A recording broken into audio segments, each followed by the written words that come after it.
Frigid. What's going on, everybody? CaptainRoBear and crew here for episode 31 of Stormforge. I'm so It's excited. not getting me in trouble. They live for your ASMR at the beginning of the episode. In game and out of game. Also never. And be frigid. Always. Oh, call me for Wait, did frigid mean the same thing to everyone else as it did to me? I mean, it can mean two Fair things. enough. It can mean Okay. cold and it can mean the other thing. Where is this leaving? Because frigid, I remember, because I think the first time I ever heard the word frigid, it meant someone who was just not into any, like, wouldn't do anything sexual. And that's what I learned frigid was. Is that for everyone? Is that like, just, okay, cool. I don't know, I'm never sure what's like a locale kind of thing, or... No, I've never heard it that way. But then again, I've never heard anything sexual a day in my life. So, first time. Wow. Remember when you came over to the UK and I used the term rubber and you were like, what are you talking about? Yeah. Wait, I forgot what that is. I know it's And not. Rubber's an eraser. It's an eraser. That's right. Yeah. But to you, it's a condom, yeah. This is think I'm absolutely between it. demonetization territory at the beginning of the video. 100%. That has been said. Sponsored by Trojan. God, I would take... No. I For would legal reasons, I don't think we're allowed to say that. I would take all 8 False. inches of that sponsorship, False. Ed. 100%. Oh my god! So did you know I've tried this so many times that they didn't reply, but a friend of mine was in a Star Wars actual play, and they were sponsored by Adam and Eve. I've reached out to them multiple times since then to be like, "Hey, do you want to They're sponsor still us?" alive? And they haven't. It was ages ago, so I think it was back when they were a thing. No, still. Adam and Eve. Oh my god! I can't wait to tell my pastor about this. Oh, Are they still up and- on that? Wow, I don't think they're well still up and played. running anymore now. Well, But, for a science. few years ago. Well, I Oh, imagine no. they're very old, so 80s. Adam and Eve wouldn't be running anywhere anymore. They'd probably be sitting down a lot, wouldn't they, Sam?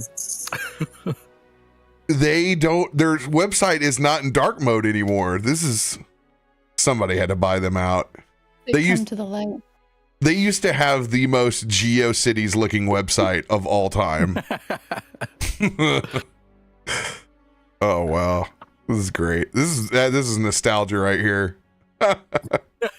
They were like one of the first websites. Wow, impressive. Who's got big announcements other than the fact that Adam and Eve is still out there? They had, I mean, everything else is just eclipsed, honestly. Do I have any big announcements? Yes, actually. Our Lives After, a Fabulous Ultima campaign, and actually the date of its premiere has been announced over on Sarah Luna's channel. And we've been releasing character art throughout the couple of past few weeks. And it's gonna be premiering on the 25th of January. I'm gonna be a player on it. My character art was revealed today.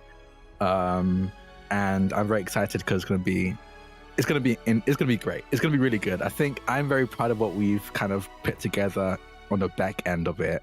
We've got some really cool sponsors to make it a really cool actual play. So check that out. I don't know how much I'm allowed to reveal, but it's gonna be fun. It's gonna be very anime if you're a fan of anime. Yeah. do you have a And set amount of episodes, or is it? Do we so not the know? first arc is going to be 6 episodes. It's gonna 6 be a episode bi-weekly first arc. campaign. Yeah.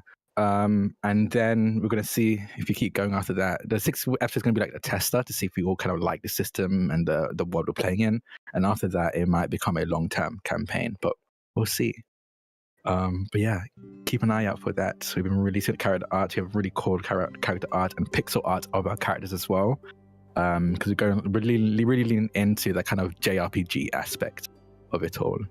But yeah, and also Beyond the Brick is also going to be episode 5, I think. Is going live this Friday. Episode so 5 check that this out. Friday. Yeah. Yeah, just check that out.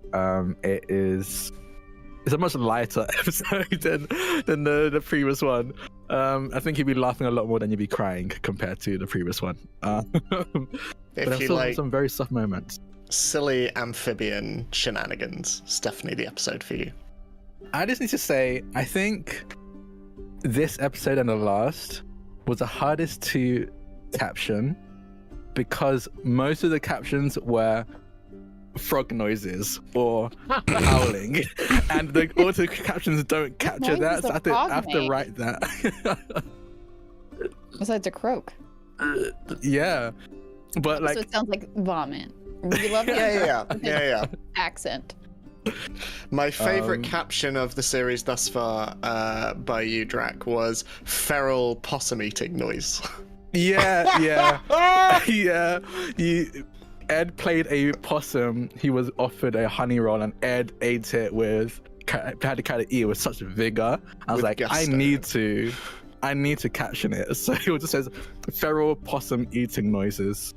So you can really get, just in case you're hard of hearing, you really understand what's going on. I love it. Who's next?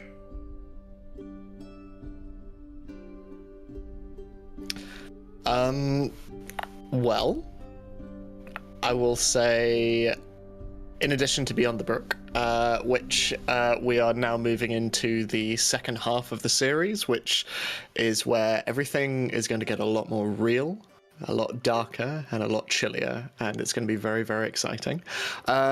Also, maybe keep an eye on Sam and my respective Twitters and X's, but specifically maybe linger in the direction of Wounded Warrior Project. We have a couple of very big announcements very soon, which we're very, very excited to share with everyone. So yeah. Pog. That's my announcement. Oh my. Oh my. I went to pull up Drak's Twitter because I want to see the character art of of your campaign, and there is a Dawn Drak that is creates some very interesting art. That's right underneath your post because I just typed in Drak really quick, and yeah, that one. Oh my! Oh, you found my alt account. Oh wow! But hey, this. I love to death that you guys have pixel art of your characters too. That is so awesome. Yeah, our GM made the pixel art. They were very excited. Like, I made something for you. Here you go, and just surprise us with it. So we're absolutely in love with it. Why does this not pop on my timeline? I hate this. It's impossible to tag anyone now as well. Like, you'll type in DRAK. Yeah, and then it will be. Up. Oh god, it's so annoying.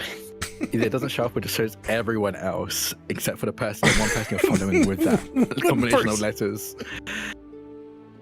Elongated muskrat. But yeah, I'm very excited. I bought so my character has cards, and I bought a tarot deck. Yes.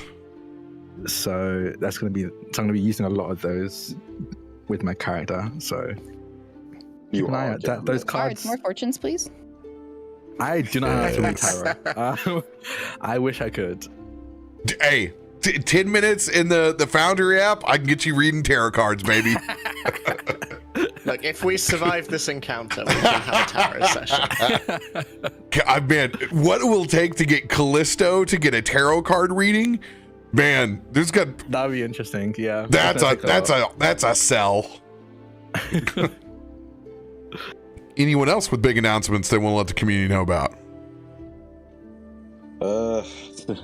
My internet situation continues to be a whole barrel of fun. I'm gonna be off cam for a few more weeks, as it turns out, and on phone mic, which thankfully is apparently doing okay. But yeah, I apologize for the extended dip in quality and for the fact that you will not be seeing my terrible, ugly mug that is the face for radio that it take that is. back. That beautiful mug.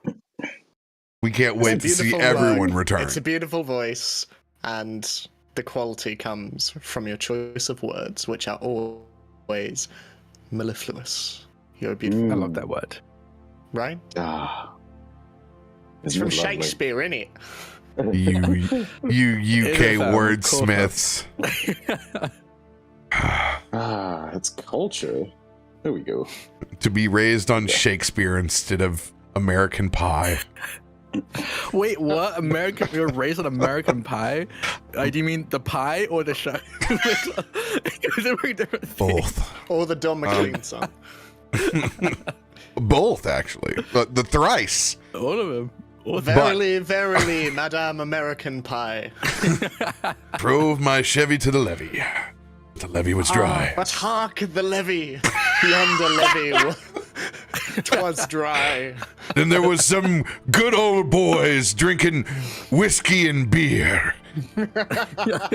Saying, Behold yonder windows, behold yonder walls. This shalt be the winter that I passeth away. chat, I'll let you know, God. Sam has just wanted to play D&D for the last hour, and it's really just been us vocally shitposting the entire time. And The entire time. I'm all about being on Sam. time. It's a Apologize for 2024. It's a new Sam. I'm here, ready to go. A shadow yet Excuse me, I'm lingers very good upon at her schedules. brow. You know that I'm late to this because I have work. I have a 9 to 5. Yeah. We love that you actively play hooky to come play D&D with us. Thank you, Woody Warrior. Yeah, big announcement over here. I'm actually going to stream a whole bunch because we need to fundraise for these shows, y'all. It ain't getting any cheaper in 2024. So we're going to try to take care of as many of our lovely performers as possible. So I'm going to play Baldur's Gate for 12 hours on Friday. So you can come hang out and have a virtual sleepover at my house on Friday as we will play BG3 from 6 p.m. till 6 a.m. I'm pretty excited because I haven't got to sit down and play that long probably since it came out. So we're going to have a blast. We're going to get silly. There'll be fun antagonistic donation tiers within the entire build. I'll be posting that tomorrow when I get to work in the afternoon, so you can see all the different ways that you can torment me on the process to helping our lovely folks that come here and perform every week for everyone. I will also then be sleeping from 6 a.m. till like 12, and then getting up, and I'll be over on Dice Legends because it's their 2-year anniversary. So I'm going to come over and be a part of their 3 one-shots they have rolling the entire day. I'll be a part of the second one. So 5:30 p.m. CST, I will be over on the Dice Legends channel, and I have no idea what my character is because their community is making all of them at the start of their stream. So I just get to pick up and play one. If you want to see me play a ridiculous character and probably a really silly adventure, go over and catch me on Dice Legends. I'll let everybody know in the Discord what I'm doing when I'm doing it. There may even be an opportunity to watch me play more D&D tonight. I'm literally watching the Discord over here to the side to see if the show that I'm going to be playing on actually takes place tonight. So stay tuned to the Discord. I may be on another Fringe channel playing another Barley, if you can believe that or not. So the minute those details hit, I will also post those in the Discord. So it's nonstop D&D over here, folks. We need to pick up where we left off last week.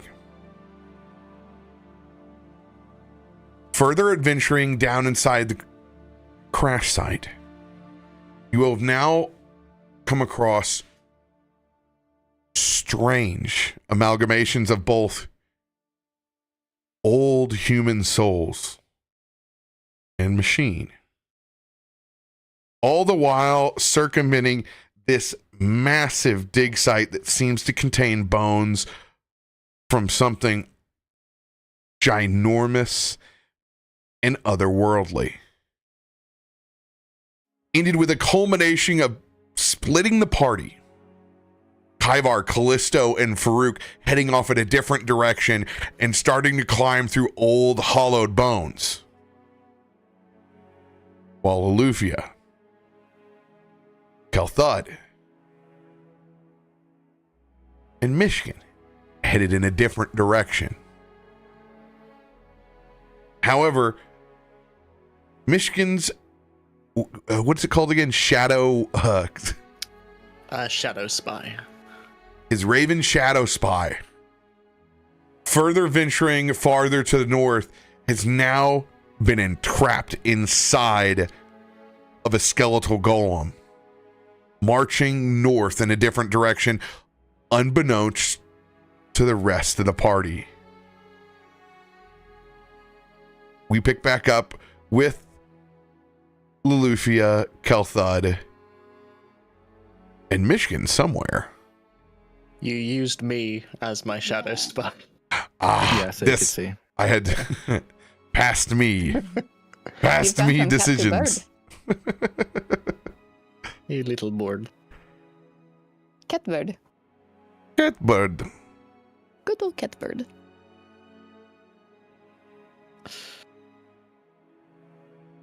I don't remember. Did Myshkin roll to know what was going on? No. Cool. Currently, you only hear the laughter of the rest of the group crawling through one of these hollowed bones beneath you. Funny enough that this would all come full circle with the news that these folks that have been reporting the fact that they heard Yiddish underneath their feet actually confirmed true, that there were a bunch of Hasidics digging a tunnel in New York, this 60-foot long tunnel to get to the synagogue. It was all over Reddit conspiracy. These people were like, I hear people under my apartment and we're on the base floor. And they were right. There's a whole tunnel down there. It's been Kallisto and Farouk this whole time. This whole time. Man, if you just sent the bug, they would have only heard chittering. They would have been like, the building's old, it's cold, all sorts of things going on. But no. Myshkin just turns to both Loluphia and Kelthud and, well, at least it's quiet. Shall we press on? Yeah. Aside from the giggling. Do you hear it? Yes. Yes, I do. Seems like they're having a great time. So are we, I suppose. Do we hear anything else? Or is that it? Quick scampering hands. No, you don't hear anything else. All right. She would proceed forward. I don't know how forward. Whee!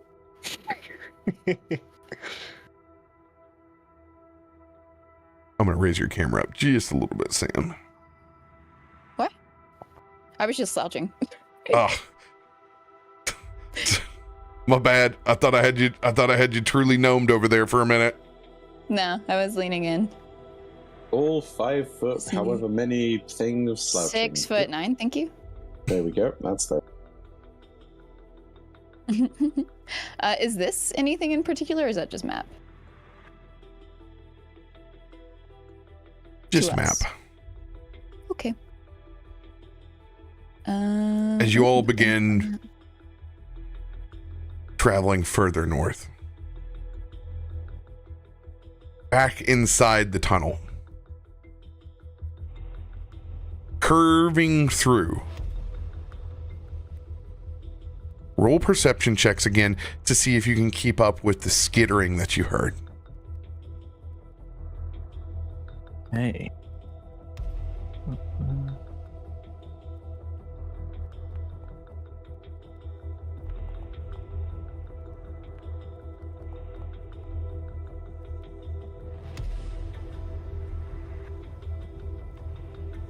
$37. Kaivar. Glad. 28. Farouk, a 21. I have a plus 19. That's how I rolled a 2. The further we go down the tunnel, you can see that there are smaller openings inside this bone that veer off into tiny tunnels no more than the size of your fist. Eventually, after about 5 minutes of crawling, you can see it splinters off above you like a French drain. There's more holes than you can count. If you even give a knock on the bone itself that you're crawling through, you can hear it echoing out into another opening. You can hear footsteps.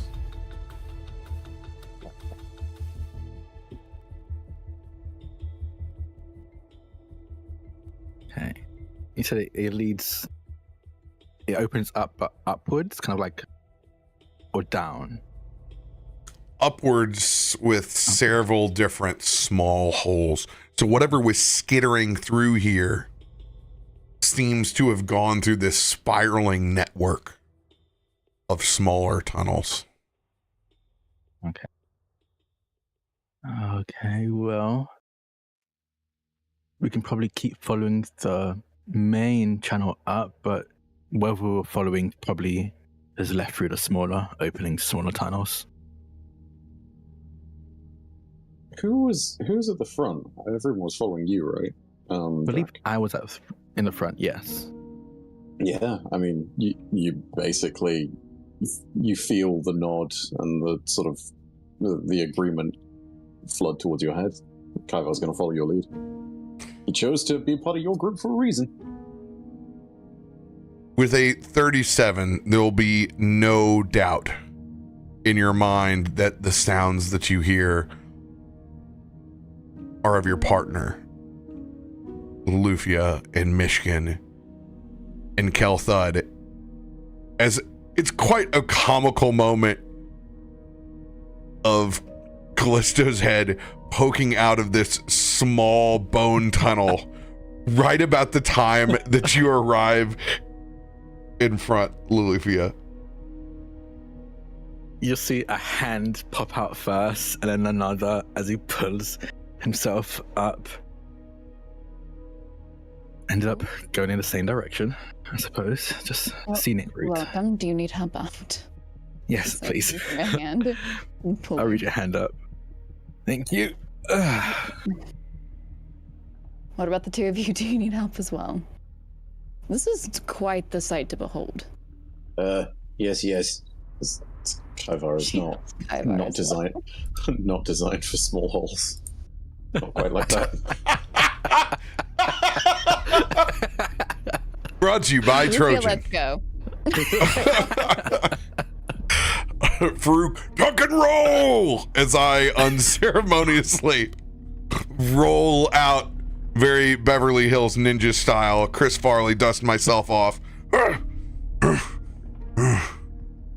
Did you find anything down there? Anything of interest?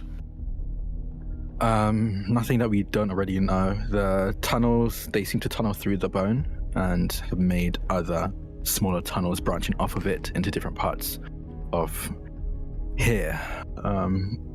We heard some skittering, but they went through tunnels that are far too small for any of us really to get through, so with a dead end and anything else. Do you think something was buried here? Or was a bone, wherever it was, wherever it belonged to. Knowingly or unknowingly, it's buried now. Well,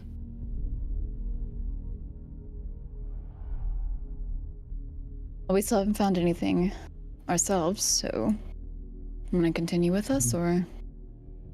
Yeah, no, it seems Okay, to have led me back to all of you anyway, so I think we should stick together for now. Is this also a fork? Mm-hmm. Can't quite tell. Oh, it is. Okay. Should I roll for it? Sure, let's roll for it. Do it. Are we... I can flip a coin. Yeah, just two ways, right? Yeah, flip a coin. Yeah, go for it. Calling heads. Excuse me? I don't know which one is heads. Is I'm one going heads to or assume that really- one is heads and Yeah. one is heads? Okay. The way that it landed, I don't know if y'all saw that. It was like standing up. It was standing up? Oh my god. Yeah. Yeah, it It's goes like to the edge. lenticle. I'm flipping a coin just to see. Yes, one is heads. One is head. Okay. Okay. What are the odds? I think it's confusing and it should be the other way around, 50-50? in my opinion. Because a Yeah, head is I'm like gonna say- circular, like a 0. So that's how they should do it, in my opinion. But anyway. Am I able to use my arcane sense to either detect if there's something coming out of one tunnel or the other, or if there's any specific kind of magic in the air at all? Go ahead and roll your spell attack. Okay.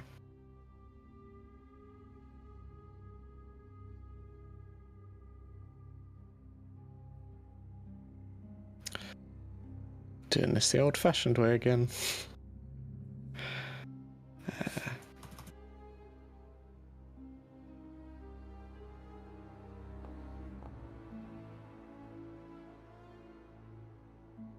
It's a 20. There has that been- 24 second. There has been lingering magic in this crash site since you've gotten here. There's no specific push or pull between the channels that are presented to you.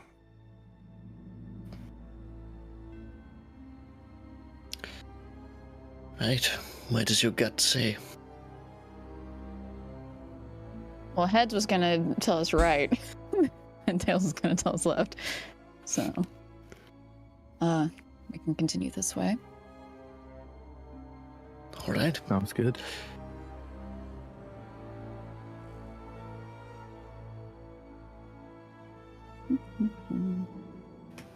Do we see your shadow, whatever, Myshkin? Because it was right Probably- there, but it's not anymore. What? It's in the It was like belly right of here. the beast now, so Oh, is it? Yeah. yeah, it's in the rib cage of the creature. Oh, it's just not on the map. Yeah. Gotcha. Okay. Keep on going around. As you walk through these cramped halls, another staircase begins to open up, with several long bone pillars that reach up into the sky.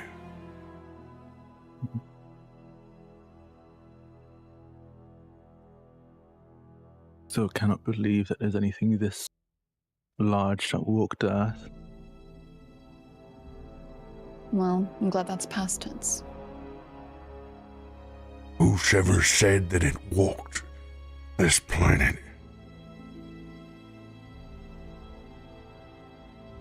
You think this is something not of this place? My ancestors were not of this place, and we also came through the mountain. I would not be surprised if this too was from another place.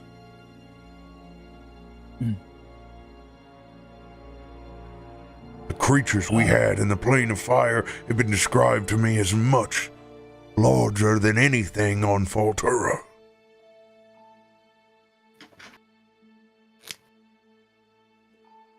Faroük is correct. Yes, yes. Many greater things in wild space, too. Yes. Maybe fell to Faltura. Maybe from different plane. Yes, no?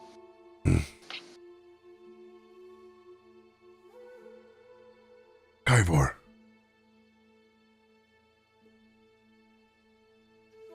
I'm beginning to wonder if this is a random sight in the mountains after all.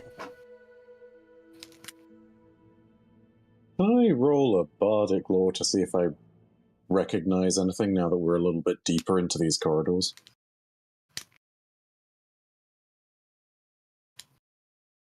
I don't know if that even qualifies, because where would I have seen this necessarily? It's not guaranteed to have any overlap, but who knows? Worth asking. Go for it.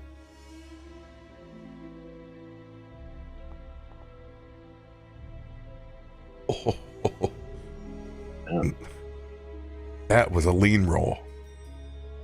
Oof. As they say, lean with it, rock with it. Indeed, playa. There is beginning to form a pattern for you, Kaivar. The expenditure of souls to get here seems like a precise amount to have sent such a building so far away. Just happens to be in this place. While nothing familiar to you and whatever was buried here,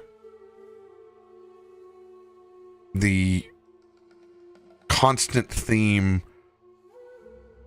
of undeath in this location sticks out at you.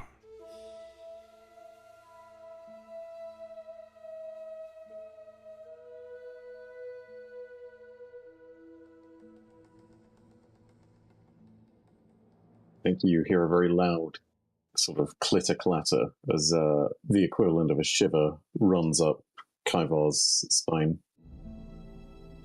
I don't know if I dropped there. No, that was me. Oh, okay, cool. Yeah. You hear all the chitin realigning, and you shiver up Kaivar's spine. Sort of just shakes his head a little bit and keeps pressing. Sticks just a little bit closer to the rest of the group, pressing slightly into everyone's personal space, clearly a little bit spooked. But then again, who wouldn't be in the creepy corridors?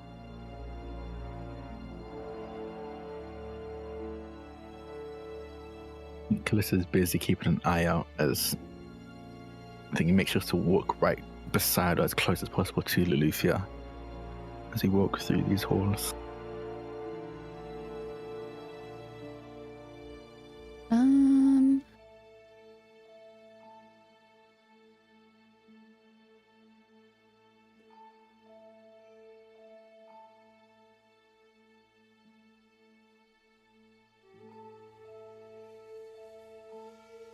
I don't know if this applies,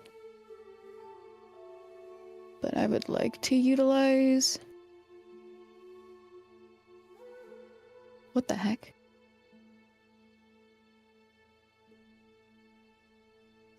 Oh, okay, there it is.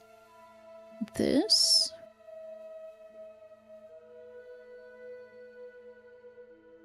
I obviously don't know yet if any of those particular creatures are here, but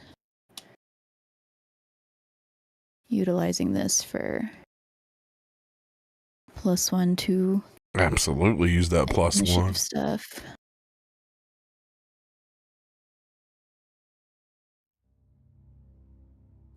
Cool. There also are cards available as well if you would like to add anything.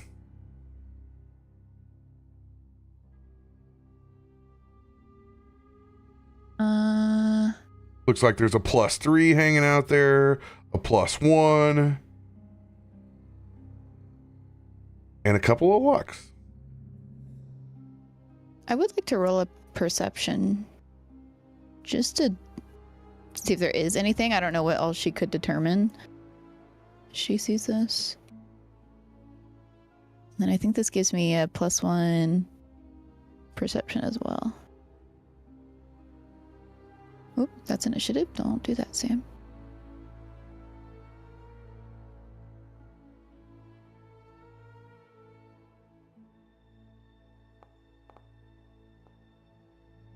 Ooh, a 30.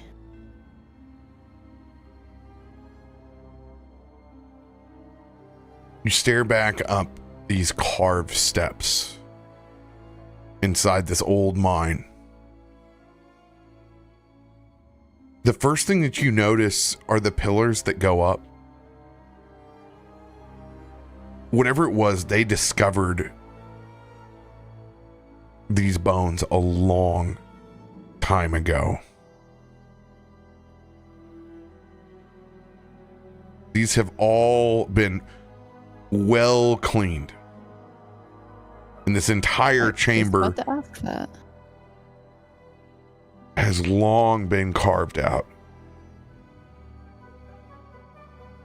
And that's when you stare across the hall and you can see the structure and the pelvic bone of this massive entity. Well, that's definitely not normal. She says, moving into this opening. You all should see this. She's pointing it out. Oh. Oh.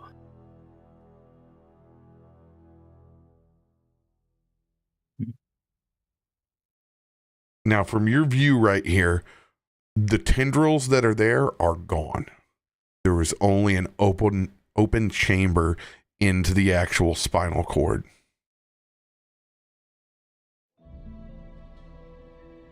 They're okay. So we are not seeing that, correct? That's what you just said? Mm-hmm. Okay.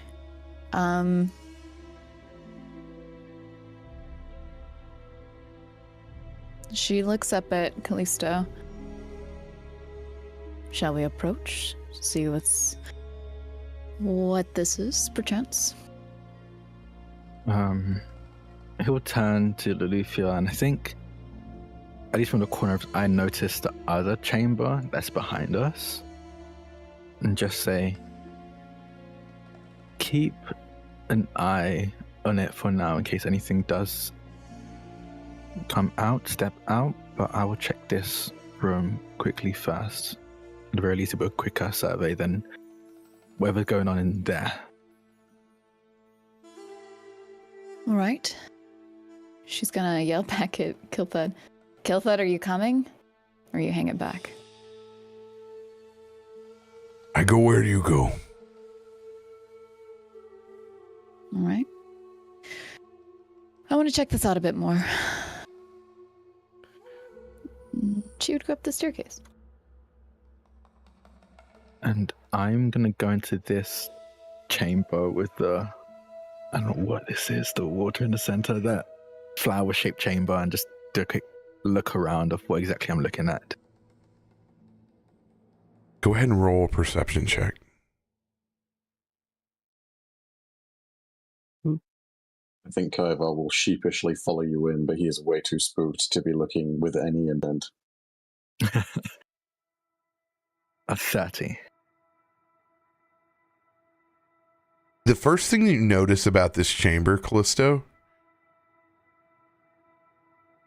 is that it looks very similar to carnivorous plants.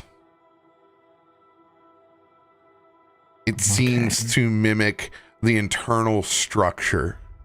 There's something that draws you in about its faint pinkish purple hue and this small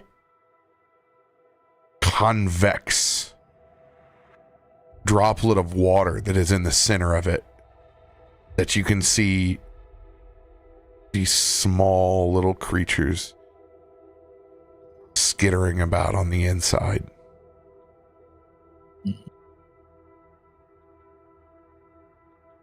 Yeah. I think the moment he notices that, he stops at like sort of the boundary between this room and the corridor outside of it. I can't say for sure, but it's probably not wise to go any further, at least into this room. When you say this room, are you talking about the room you're in or the room we're in? Oh, the room I'm in. Okay. Yeah. Yes, Kallisto. Yes. Yeah, let's take a few steps back. And Kallisto will back up, still keeping an eye on this room, but back up a little bit. Could I use my... where is it?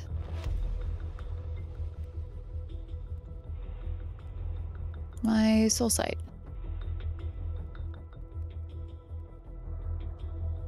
Spiritual essence in your blood has opened your senses to the world beyond. You sense the spirit of creatures. Go ahead and roll your spell attack with advantage. Ooh.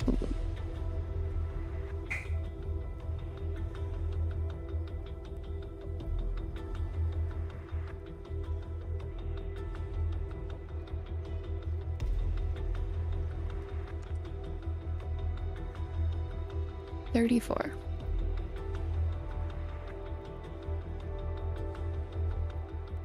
The presence of the past lingers strong here. But it's not an open feeling. It's not like walking through a graveyard. It's not like walking through an ancient battle site. These spirits, they are not fluid. They are contained, compartmentalized, stuck. And there's a lot of them. Is it relative to the whatever these creatures are in the water substances? Would I sense that, or do they seem like they're occupying space outside of that? You don't know. The only experiences you've had with a spirit so far is one of them being trapped inside one of the dig witches. Hmm. As Loluphia is looking around, Myshkin is just going to be taking in the halls as well and turns to you, Loluphia, and this is no dig site. No. There's a lot of spirit here.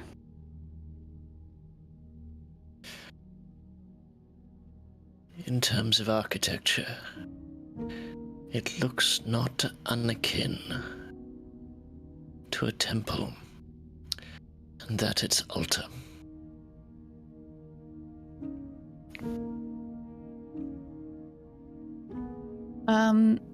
Loluphia wants to turn to Farouk. Do you sense the old spirits as well, Farouk? They've been here a while. I do.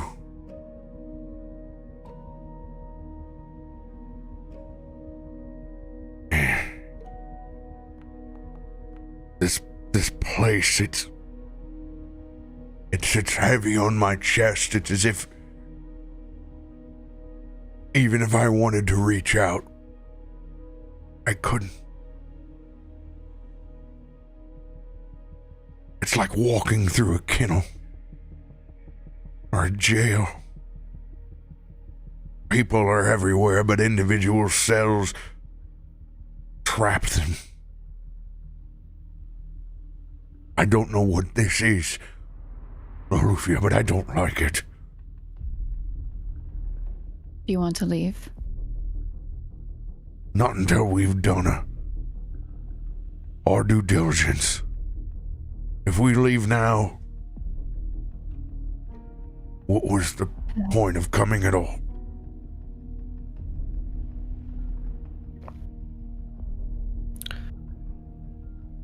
Myshkin, seeing the rivulets of water that trace the room, is going to walk over to one of them, just close enough that he can observe, not right to its edge.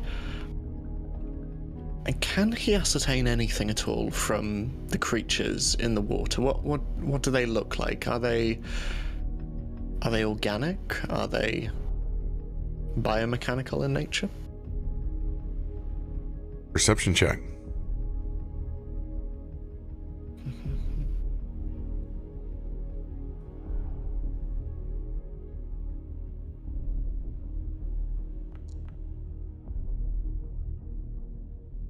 25. They look like strange fish with extra tendrils hanging off the side, almost part fish, part jellyfish. Mm-hmm. Okay. Do they seem to react to my proximity? They do not.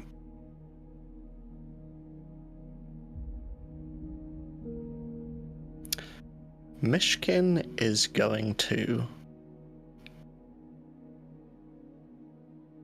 extend his mage hand farther than it would usually be. Usually it would hover over his wrists, but he is just going to extend one towards the water, say around maybe 10 feet away. Enough so there's a good distance. And it's just going to cup one ghostly hand into the water and attempt to just lift one of these creatures out by the tail. All right.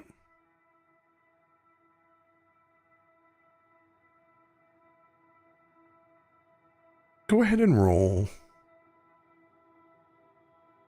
thievery. Okay.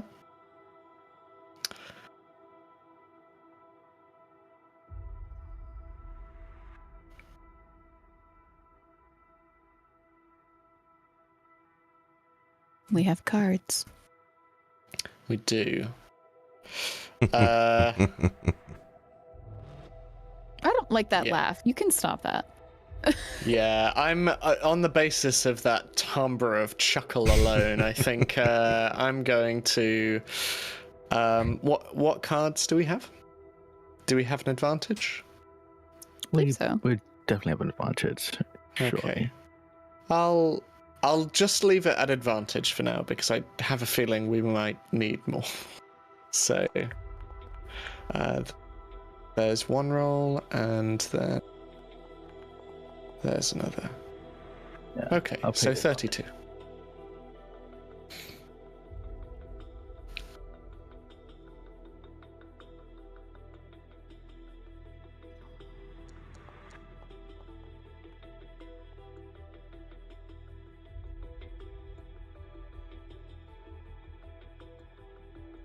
You swipe down into the water. When it hits, it's more gelatinous than you thought. Slightly snotty.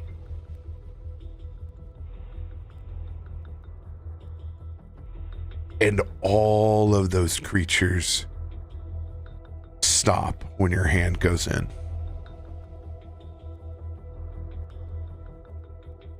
And you're able to pull one up, cupped in between your two hands. As you raise it up out of that gelatinous water. Roll a perception check with advantage. Okay. Also, just for flavor, because the hands are translucent, Myshkin is just going to cup them around the creature, almost like a cave, so it can't jump out. Hopefully.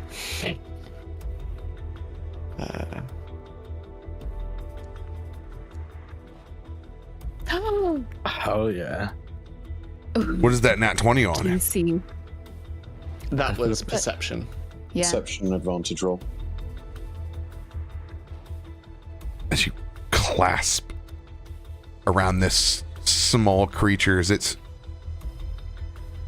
still moving, swimming, and you see this faint, singular, mechanical red eye at the front of it. It kind of flops out of the little bit of gelatin that you're holding it in, and it kicks like a fish a couple of times. And then you see that little bit of jellyfishness that was on it. Those begin to wreathe and swarm and act very different when it's outside of the water.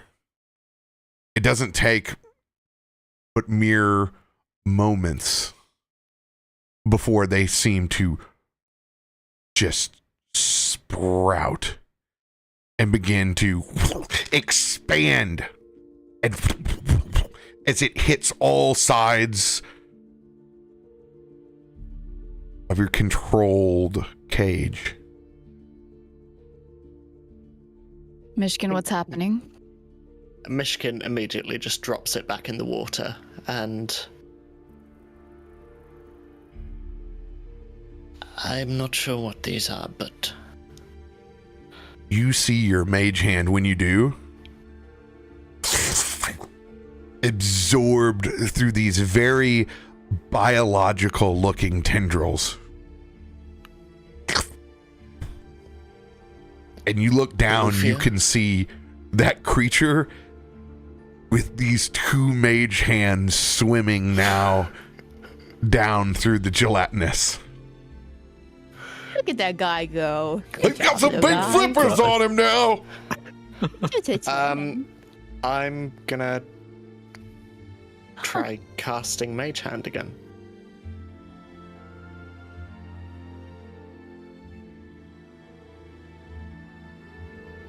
For the first time in your life, it's like you forgot how.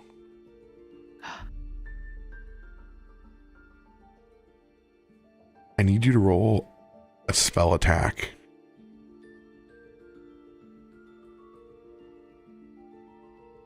Folks, I really need to burn Yes. cards for this, please. Yes. D10. Do whatever We have you need to. advantage. We have luck. What do you want? Advantage and a D10, please. Which You already give used me a- advantage. Oh, you yeah. can't use an advantage again, yeah. So Yeah. D10. Okay. We also have But luck. do we have a though, so luck if you- just in case? Okay. Yeah. Yeah, we have use a the ton of D10. luck. Okay. Yeah, so D10's a +3. I just played it. Ooh. Good. Oh, It's going to be a little bit of an outside thing. Can I potentially give a help action here? No. This is Okay, all on him. 36. It's a struggle for a second. And then it comes to you.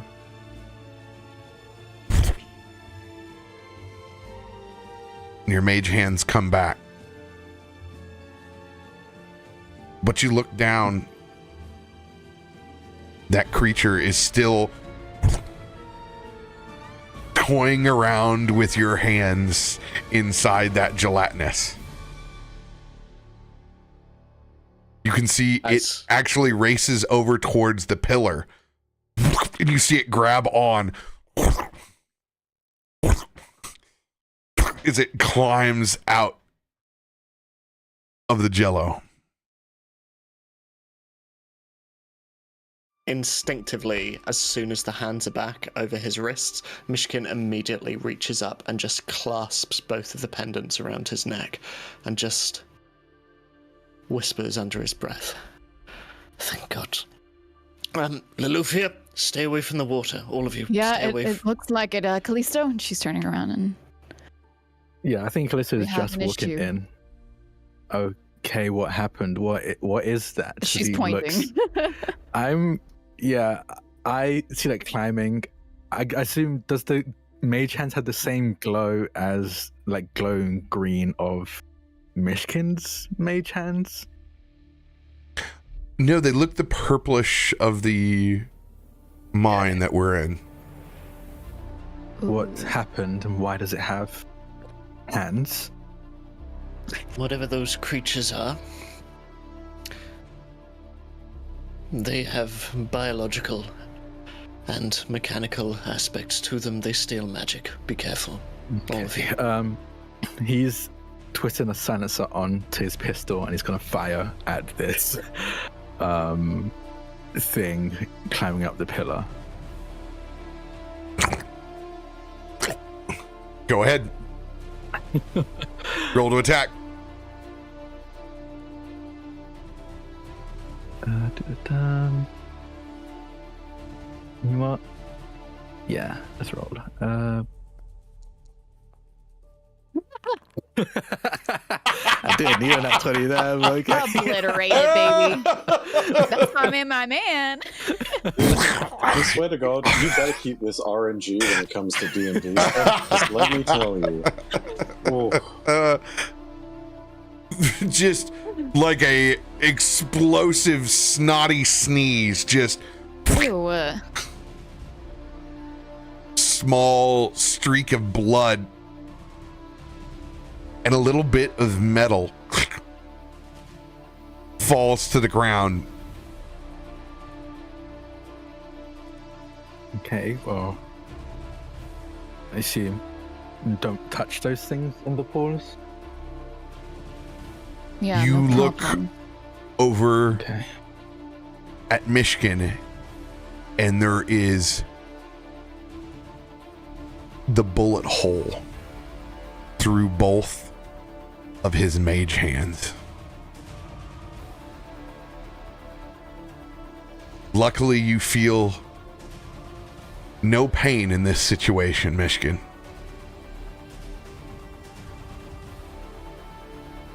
But it takes a literal recasting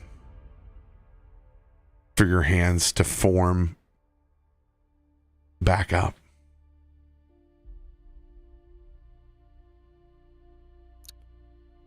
Myshkin, upon seeing this, and suddenly getting very, very quiet, more so than usual, just taking in each of the creatures in the pools of water, he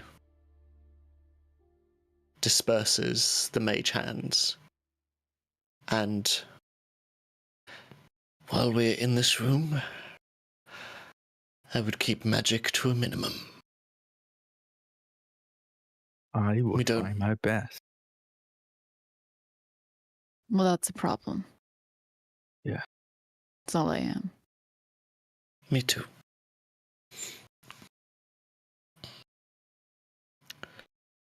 Do you all, for safety's sake, want to step out of this room?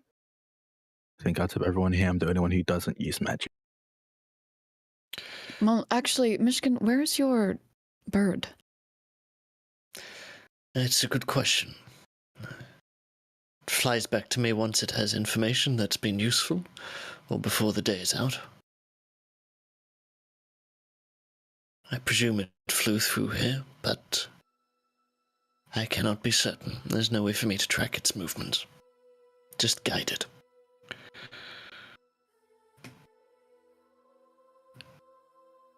This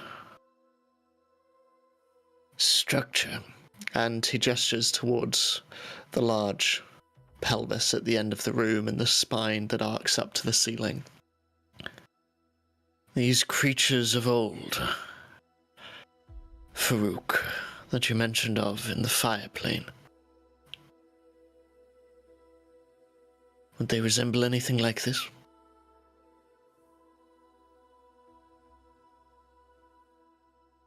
I've never heard stories of machine-like fish literally pulling the arcane nature of another being out. This is new to me, my friend.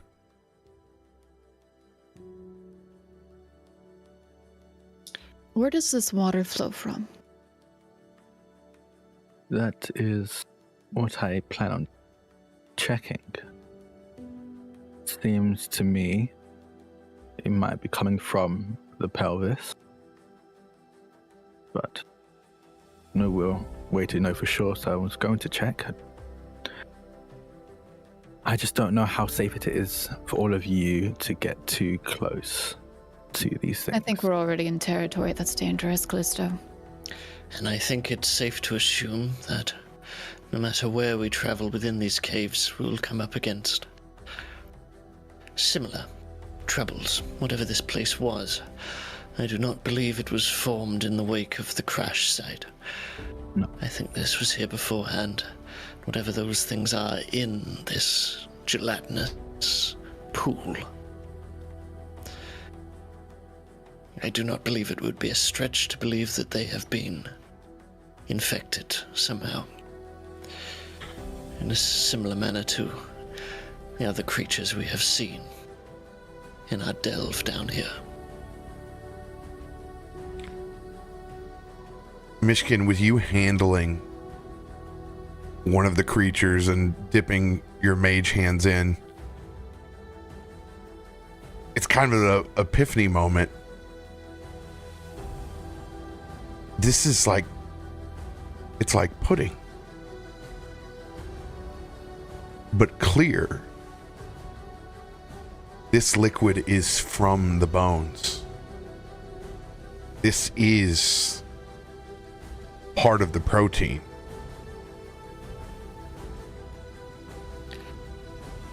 This also is not water. I think your theory about where it comes from, Kallisto, is correct. And he stares up at the large structure in front of them.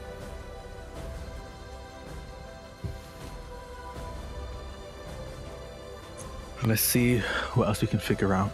Don't think we'll learn much more from just staring at these streams. We have to find the source.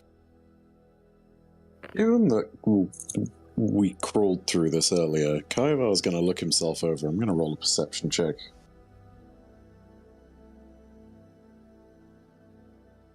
Go for it.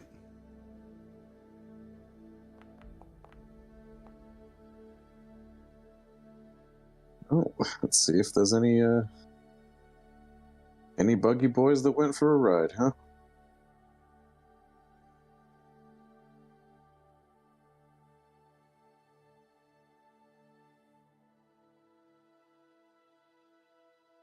And you were specifically rolling a perception check on... So we crawled, literally on myself, we'd crawled through the bones earlier, and the fluid comes from the whole structure, from the bones. I'm trying to make sure that none of these things have found their way into my carapace, that kind of thing. No, it was a dry tunnel that we went through. Oh, thank God. Okay, cool. Myshkin is going to head over to the bony structure at the end of the room. Yeah, the Kallisto's going to follow.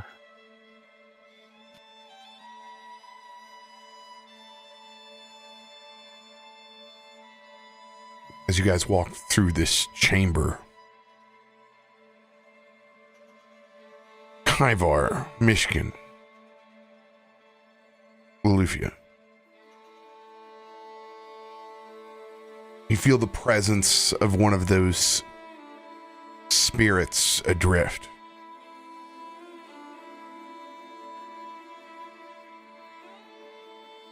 And you can see it for a second. The light aura. But you can absolutely define the outline of a miner in a pickaxe. Stout body. Humanoid in nature. It's almost as if it's stuck in its moment in time, continuing to pickaxe away. And you can see one of those small machine-like creatures rise up out of the gelatinous goo. And you can see its worm-like tendrils pull this soul in and down into the gelatinous goo, disappears as this small machine-like creature begins swimming really rapidly forward, disappearing into the chamber in front of you.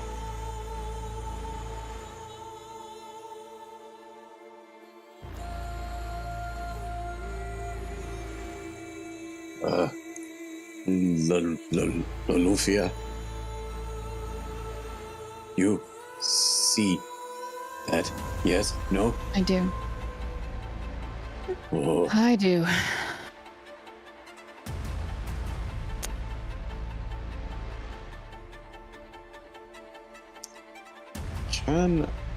Oh god. Using Soul Sight, is there any way to see more precisely where it's gone, or has it just totally vanished with that thing? It totally vanished into that small machine creature. Ugh, that's disconcerting. Alright. I'm gonna take a look through spells, but yeah. If you have if you wanted to use anything as a reaction, go for it. Oh, I'm looking more for something long-term situational. Yeah. I don't think I have a reaction except for the... it wouldn't technically be a reaction. It would be talking with the dead again. Except I really... I really don't want to use Ghostly Tragedy. And there is no corpse to manipulate with Talking Corpse. Yeah, So the pressures of undeath here have definitely influenced you not to. Yeah. Not a good idea. The collapsed mind and trapped souls. I don't know how to roll that many dice by. You could learn a lot at great expense. Yeah, no thanks, I'm good. Worse than a Ouija board. A Waluigi board, got it. I hate you.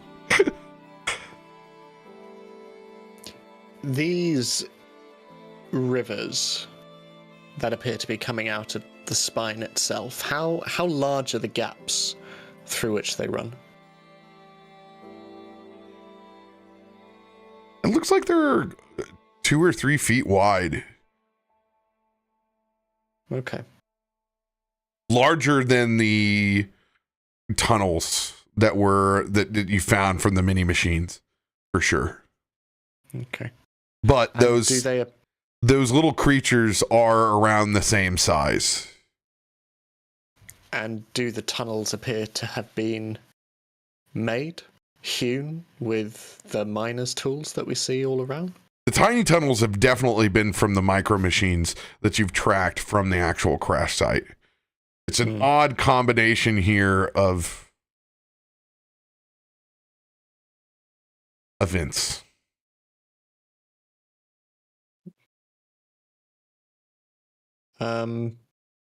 Myshkin's going to head over to the spine and is just going to see if he can inspect these gaps, see where these rivers flow, see. There is a massive, this is an opening here. I've tried to convey that this is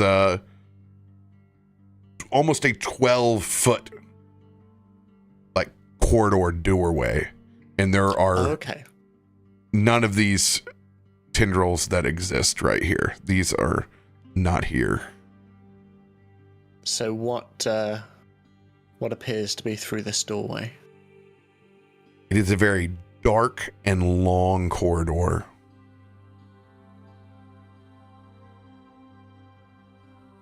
There's a sense of swampiness and moisture that is ahead.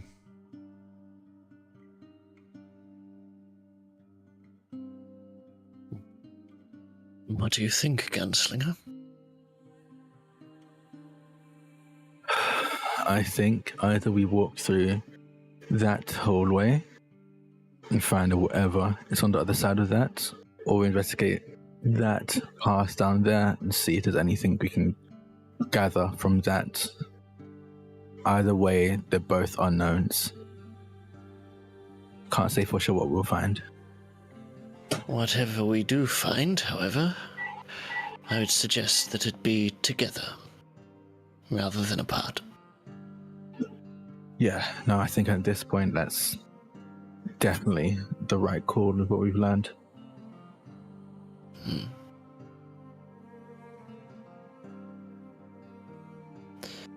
Well, I'll lead the way.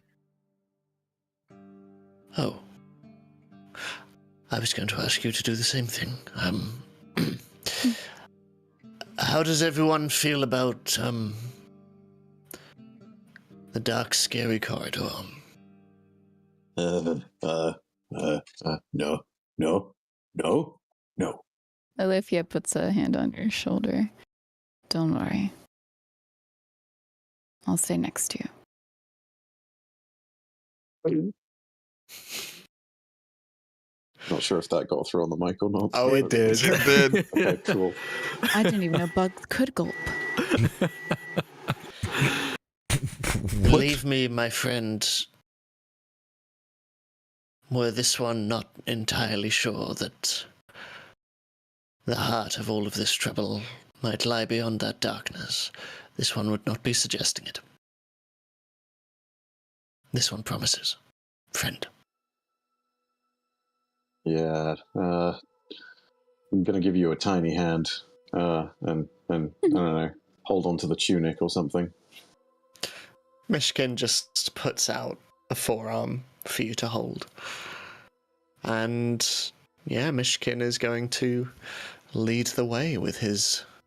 Oh, no, you misheard. Kallisto said he will lead the way. Oh, cool. He's yeah. not Oh, no. Yeah.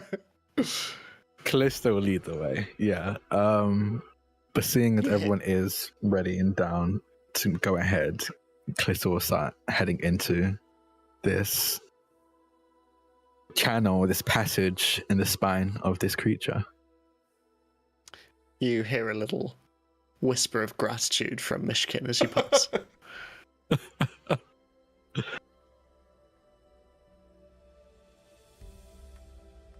Molly follows as well. With only the low, pulsing pinkish purple bioluminescent of this chamber, you walk in through that spinal cord chamber.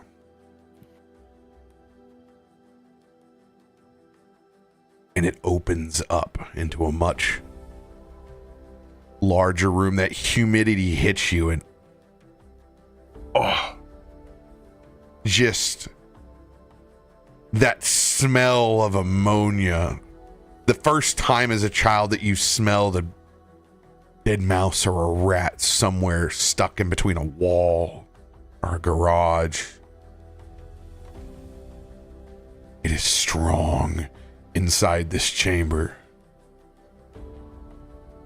But there is a larger floating purplish light towards the end.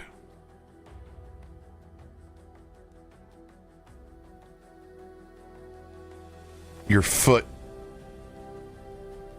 kind of rolls just a little bit as it steps, as you do finally hit one of these large tendrils, and it breaks open. Like stepping on a 8-inch thick worm. It doesn't move, it just slaws off into the ground.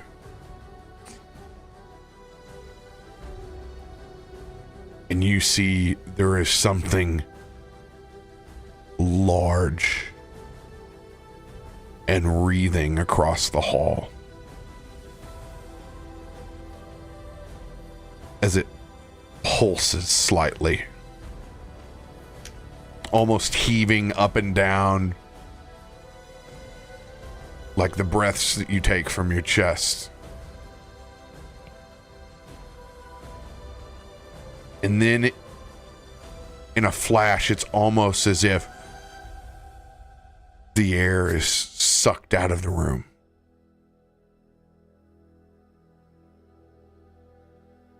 And that's where you guys are going to pick back up here in just a second after you refill your beverages. Oh my god, okay. I hate that. Well, okay. And I'm ready. I love that for us. Oh god. Oh, great. Just great. So good. So fun. Oh god. Okay. I'm gonna get a drink, but I'm not happy about it. I'm not happy about it. I'm going to run a few quick ads. Thanks, everybody, for hanging with us. Those ads support us a whole bunch. They're only going to run while we're on break, so enjoy them. Whoever's watching, we appreciate you.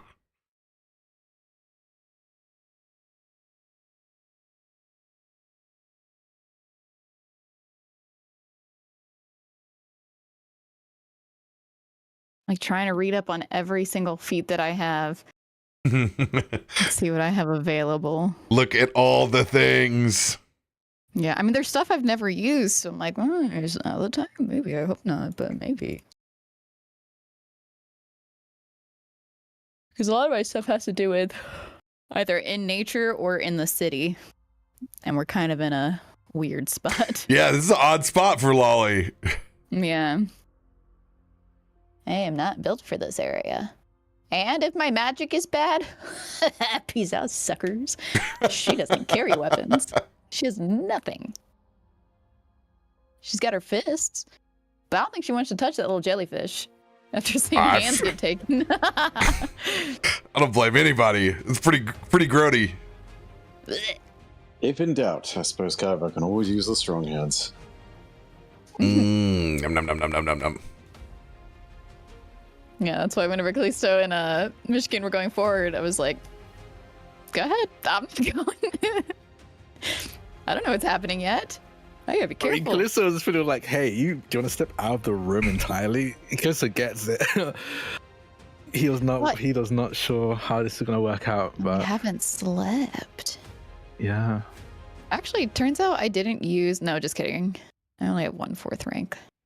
Ugh.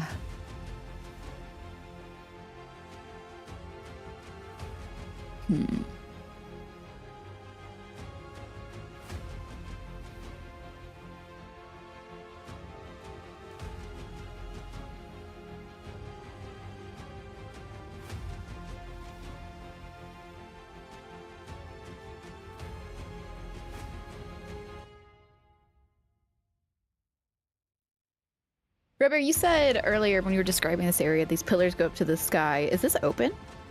No, it's about a 20 or 30 foot ceiling the bones go up to. Okay. Ugh. It's so tall for these bones. I don't like this.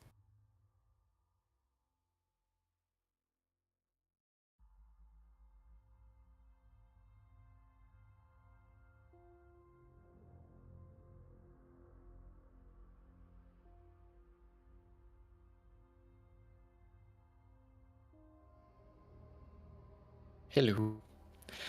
Oof. Hi. I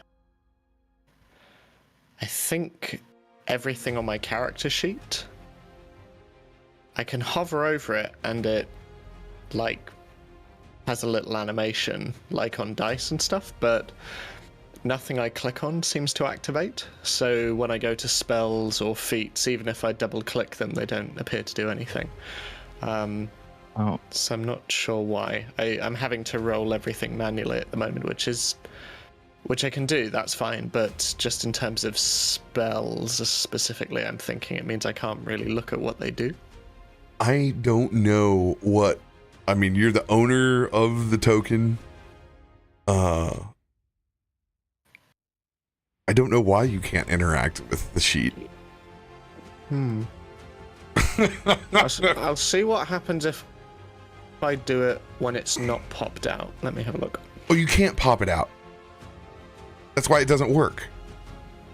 Character sheets can't be popped out, bud. I've been popping it out. It's the most unreliable. Yeah. You don't want to do that. Oh, okay. Yeah, no, it's all working fine now. Okay, cool. I'll just do that then. Oh, cakes and pies. But, like, it used to work. That was the frustrating thing. It used to work when it was popped out. Well, yeah, like I said, it's very unreliable. Oh. You've been having it popped out this whole time? Don't you remember Yeah. from months ago Yeah. that we said don't pop it out because it doesn't work? I thought I was a special little baby. No. I mean, you can't stop are. me. The rules don't apply to me. The rules do not apply to me. I don't apply. I want to pop mine out so bad, but I can't. Because then it won't work. Okay, let me see what happens now when I roll perception. Oh my goodness, everything reacts so quickly. I am going to take everybody's conditions off.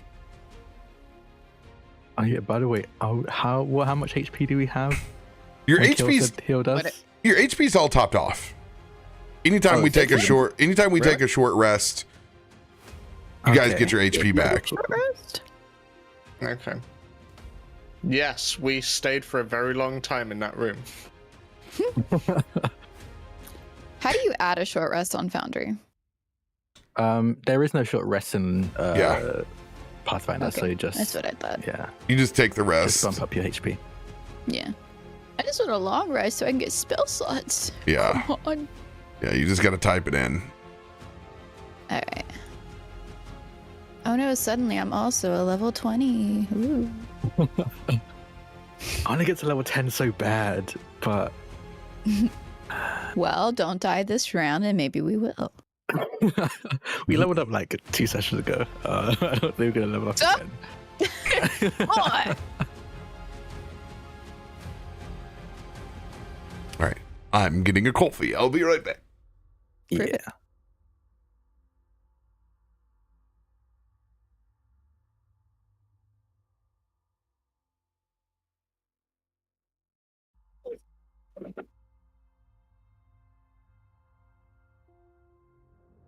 Wait, he's gone. We need to steal the stream. It's ours now.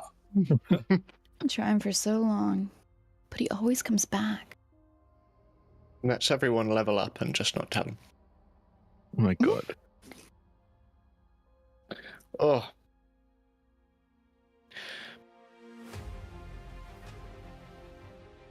God, it's so cold. I'm freezing. Honestly, like the 30, 40 mile hour winds as well, mixed in with the ice cold wind. It's horrible.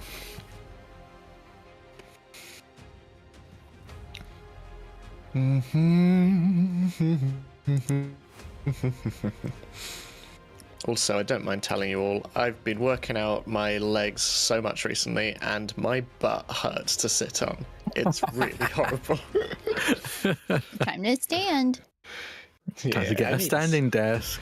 Honestly, I would love it. Just from a performance standpoint, I would love It's a game a standing changer. desk.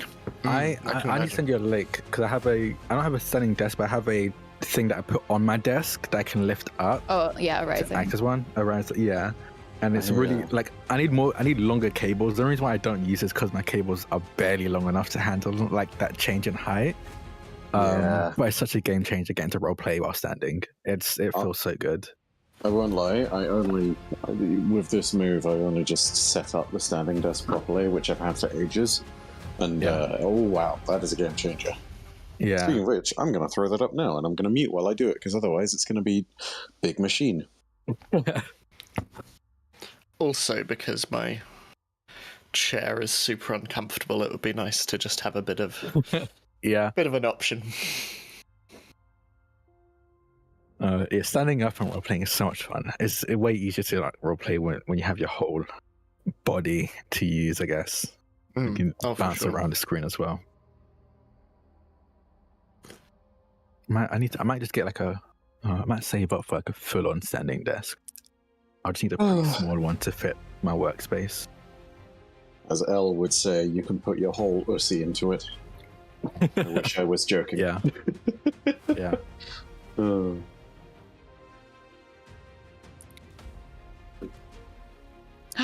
we got a short rest? That means I can fly again. Yeah. You're doing it, Lolly. Doesn't mean she wants to, but she can.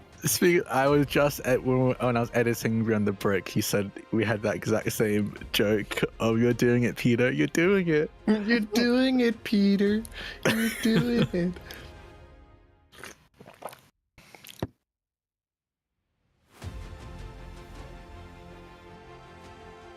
we are met with tentacles. Always a fun note to write. Ooh. Ooh. Oh.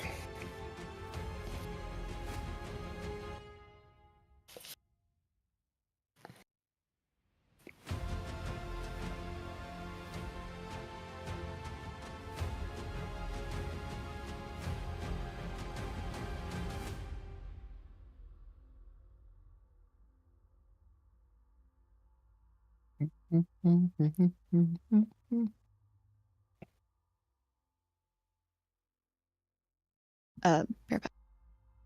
No what?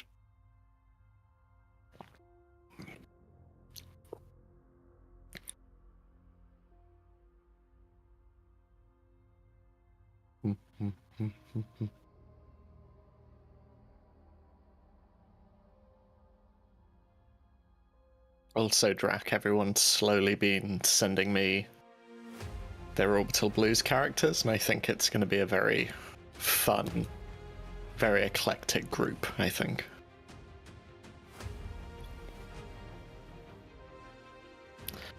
How are you, Bife, anyway? I have Sorry, what was that? full of food, I'm sorry. No good. What were we saying, Ed? Sorry, I was talking to my mum. No, that's okay. Say hi from us.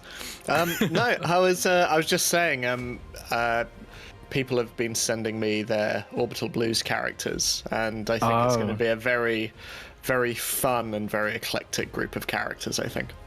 Oh, it's going to be interesting. Yeah. I still need to ask. I don't know if we announced any of the cast members, so I'm not going to say their name. But I need to ask that person about how characters are connected. Yeah, because I've been not. so busy. Yeah, I've not had their character yet. So, Okay. but yeah, I think I'm just waiting on them and Shamini now. I can give them a poke in asking about my character. Yeah. But yeah, I think there's. there are already a lot of very fun connections that I think we can make that will very easily tie everyone together in that first session. Awesome.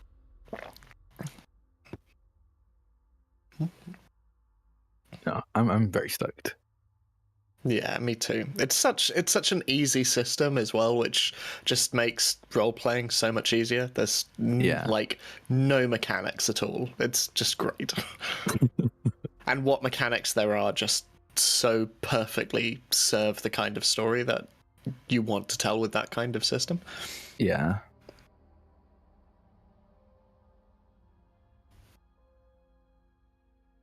Yeah, I remember early TTRPG days, and when you're only really kind of aware of D&D, and you find yourself just retrofitting everything to work within D&D, and suddenly you're like, oh, actually, no, it's really fun. Like, playing there are with whole systems for this. Yeah, no, 100%. You know, like, I think a big eye-opener for me was playing Good Society, where I was like, oh, you can't do this with another system. Like, this solely works in this system, but you could use this system to tell this kind of story or this kind of story. Yeah, I think it would be really fun to use Good Society for like a politically charged campaign, or at least elements of it, I think would be really fun.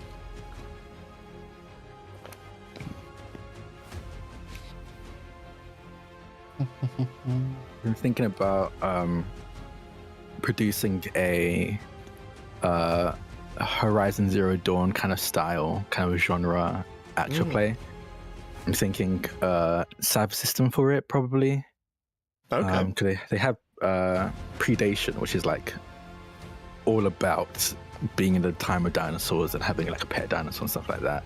But they also have like Numenera, which is very like science fantasy, which I think would be interesting to combine the two of those, because the system itself is system setting up agnostic, and they have different modules for each kind of setting and genre.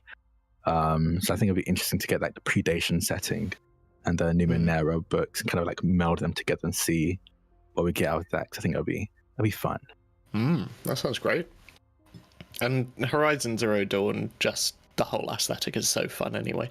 Yeah. God, speaking of machine PTSD, oh man.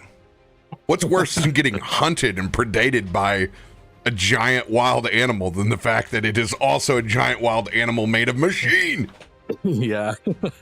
That game is so gorgeous. It's one of those like Skyrim first was where you're like, I'm just gonna walk around. Yeah. It's like you're walking in a park, you know, like it's stunning.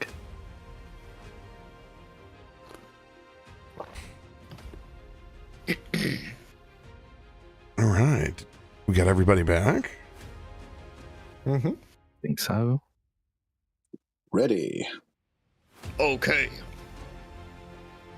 I'm doing my part. I ain't doing shit. I even knew it was coming. Why did I drink? Why did I drink? Because Kofefe. Kofefe.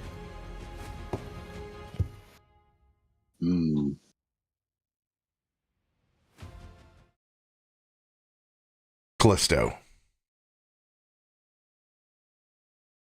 Being in the front, you're the first one to notice the rapid movement of that shadow spy. Trapped inside a rib cage of bone. Well, its movement is what you detect first. A greater light pulses over something that you have never seen before in your life. You see a brain of massive proportion.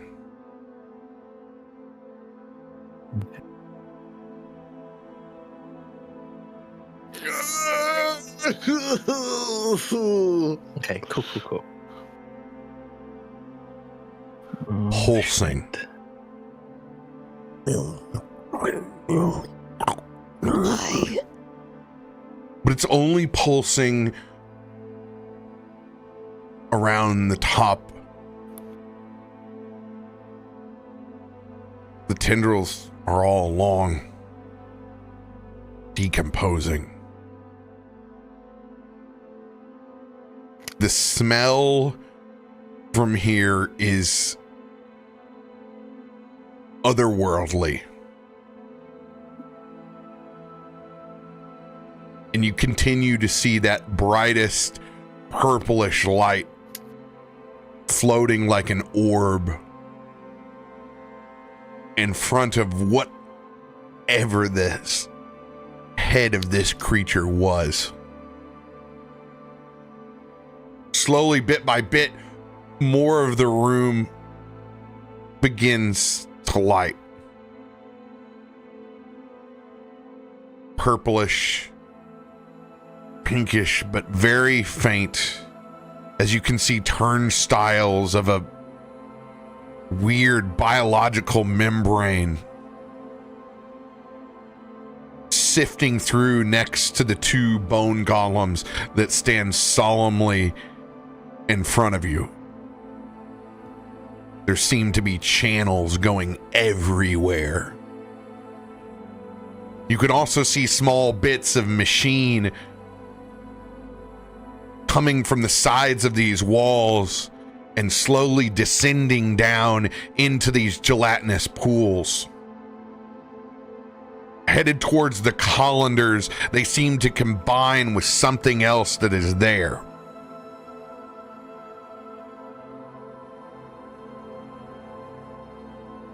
Eventually, that faint purple orb begins to glow brighter and float forwards right about in between the bone golems.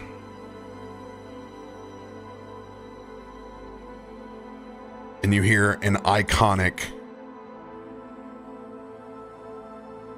bell chime out as floating up above, a Voshborg manifests, solitarily floating in front of this incredible abomination.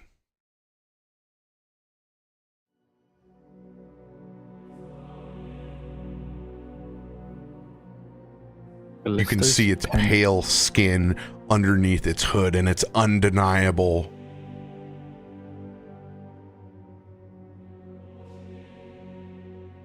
stoic features.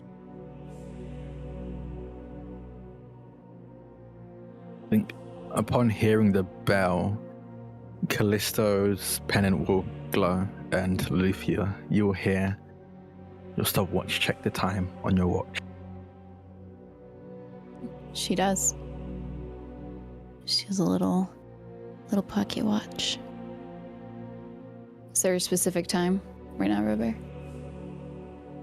And is it moving? I think is what we want to know as well. It's moving, but your date has rolled back 138 years. Excuse me? Okay. And her pendant's gonna light up, and I think mine's broken. It's gone back 138 years. Kallisto is going to, eyes still locked on this display in front of him, is going to reach down for his pocket watch and lift it up to see where it reads on his. Same time, 138 years ago. Obviously, Myshkin is not privy to the conversation, but just passively, does there appear to be any perceptive difference between the age of the skull in front of us and the bones that we saw in the halls behind us? Everything has appeared very old.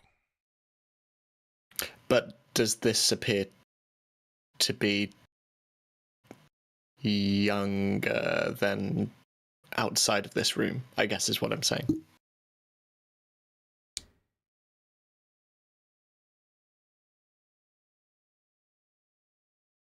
The difference in archaeological bones with your background, probably hard to detect. Okay. But things in that site had been long abandoned. The wooden handles had rotted from tools. A general just malaise and dust over everything in this old cavern. The fact that there's not been an opening to this place that you're aware of until the recycling center crashed here and melted into the side of the mountain.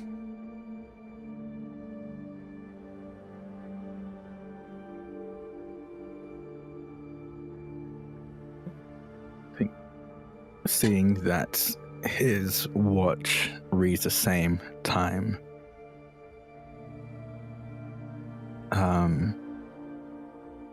I don't think he even says anything, but I think Loluphia, almost like ecstatic, you're able to sense that there's a wave of panic washes over Kallisto. She would grab like the back of your shirt because she's behind you for reassurance. Has the Voshborg or any of the golems reacted to her presence? Golems have stayed stoic. The Voshborg has simply continue to levitate about 20 feet off of the ground, staring back at the rest of the group.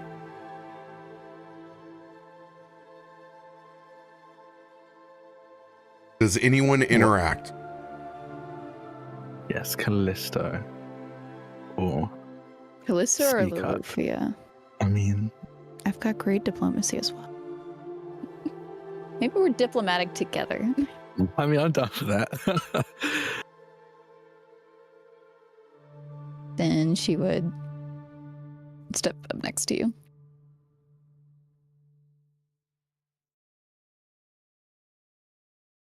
That's the Valsborg in front of us, right? Really sick looking token guy. Yeah, Mhm. that guy. Dang. He's cool.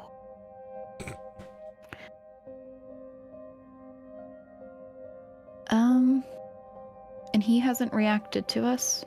Is he looking at us? Oh, yes. Yeah, he's just staring. Yeah.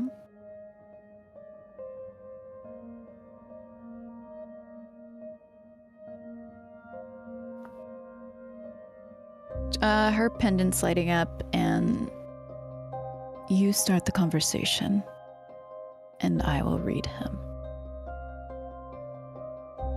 With those first words uttered into the chamber, that Vashborg flows forward. Slowly. Okay. What's going on here?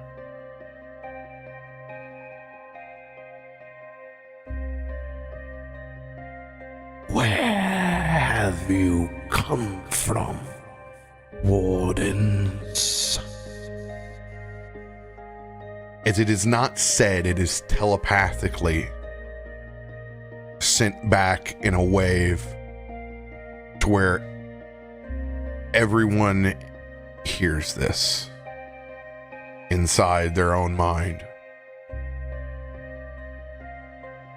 Do we respond telepathically? Like, can we? Or is that then just a one-way direct, as in nobody else could hear us? You can certainly try.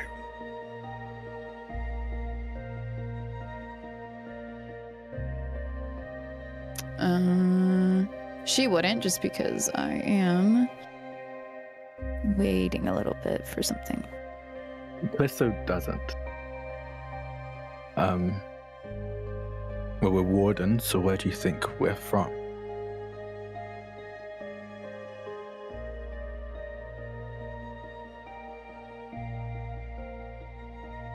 What has brought you here?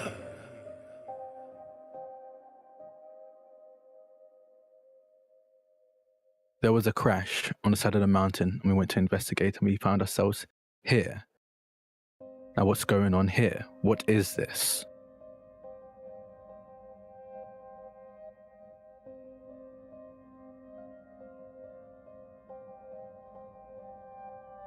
You have caused yourself great harm in crossing to this area.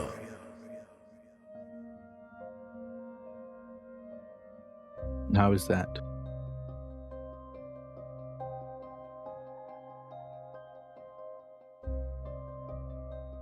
He snaps his fingers.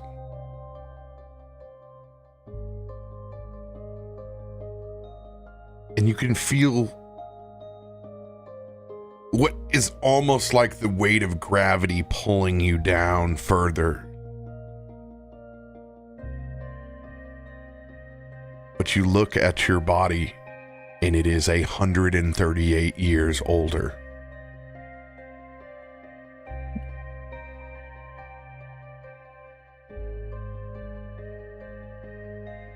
As the Vashborg snaps their fingers back. What was that? And your constitution appears as if when you walked in.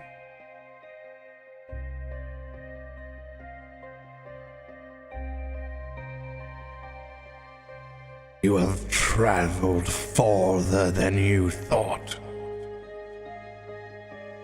Your pursuit has led you into a paradox of my creation.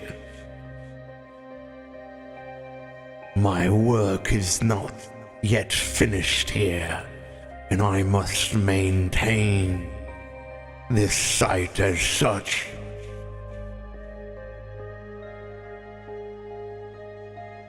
What is your work? As wardens, you know, my work is of the utmost confidential. But I am afraid to inform you that you cannot leave here alive.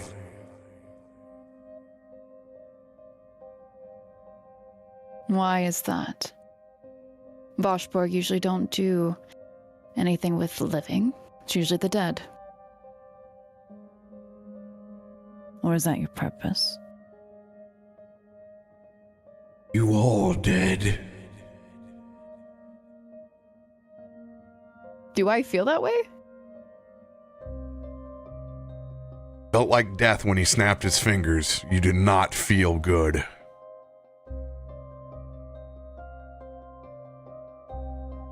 But we're in the past. I'm so confused.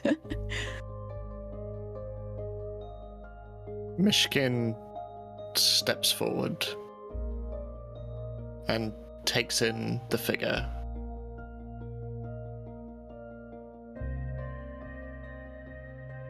These mechanical creatures, were they here before the recycling plant crashed? Or was the plant sent here to aid in your already existing research? My research is of my own. I am not at liberty to explain anything here, traveler. So the words silent gear mean nothing to you? You can rattle your sabers all that you wish. Invoke the names and places of kings and queens that exist and that do not. It matters not. Only my research.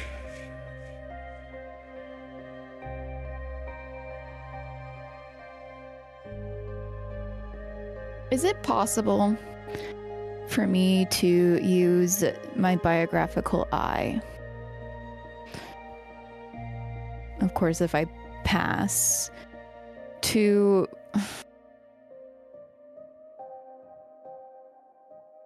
they obviously know the dealings of wardens, so they know what happens in at least our current timeline, Stormforge. And I want to attempt to read who they are within our present time of space and this past, since they seem to be in both. Roll your society check. Yes, God?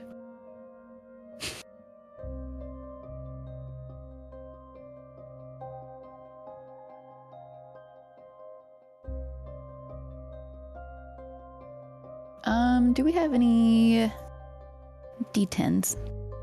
I believe we do. I'd really like to use one. Yes, I'll play it for you. Thank you. There you go.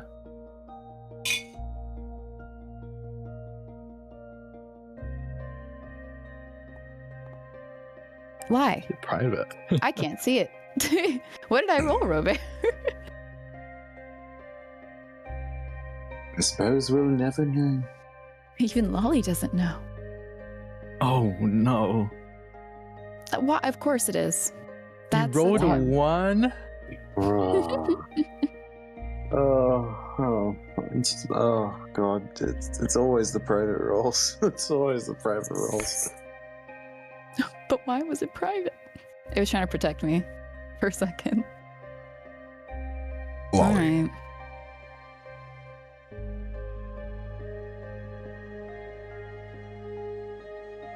The piece of information that you gain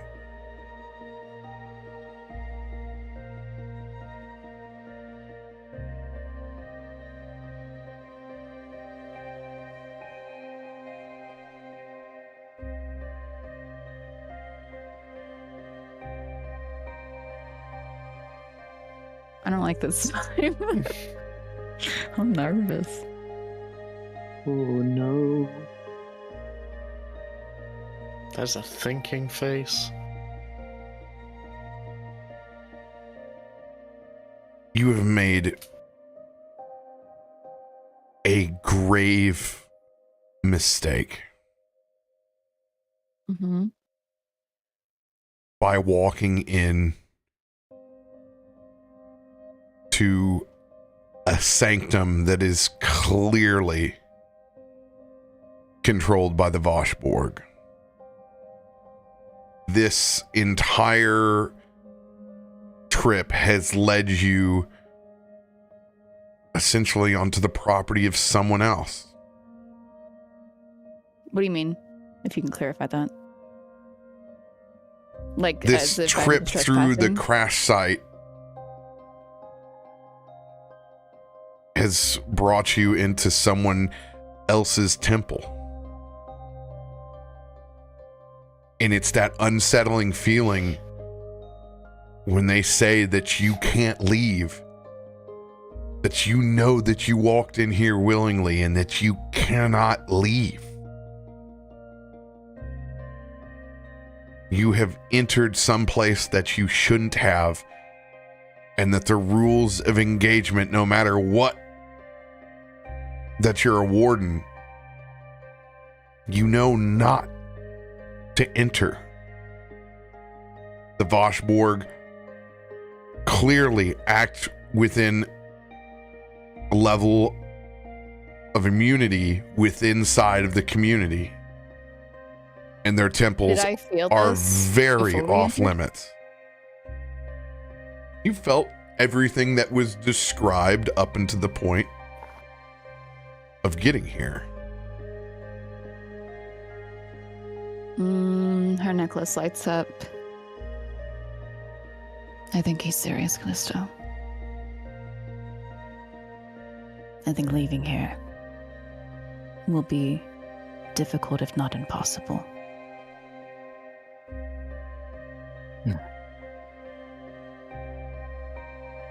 So this is Voshborg territory, yes? Yeah. Are you saying this out loud to No, the just you. Voshborg? Oh no, Kallisto's saying this Oh, you are? out loud to Oh, them. God. Yes. You have entered an ancient site of ours that is unfinished. Our rituals have not been fulfilled.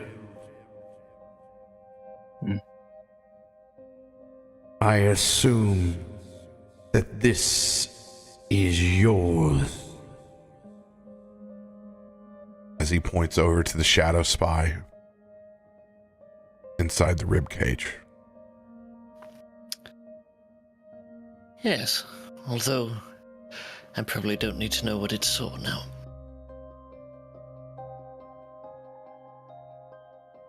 Indeed. As he turns and you see him extend out his hand as that shadow spy is squeezed and pulled through that rib cage. A puff and tuft of feathers before it drops down into the gelatinous goo. And you see quickly one of those small machines burrow in as a piece of its red eye now as it twists and combines with this machine. And it's one biological wing, one metal wing flies up and out of the gelatinous goo. Can I look check to see if the red dot in Myshkin's eye is reacting in any way? Just a little pixel. It's so nothing has changed. He seems to be in control of his faculties. Is mine reacting in any way? No. Interesting.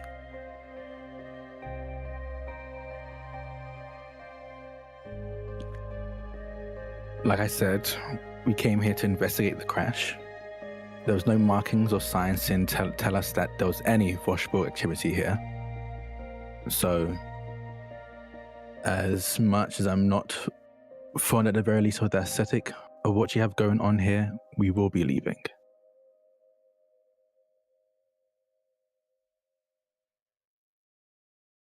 As I told you before, if you leave, you will perish. And what does that mean? How and why? You were not meant for this timeline. Which is why we want to go. bodies will not be able to withstand the pressures. Therefore, what happens if we stay by your unshakable logic?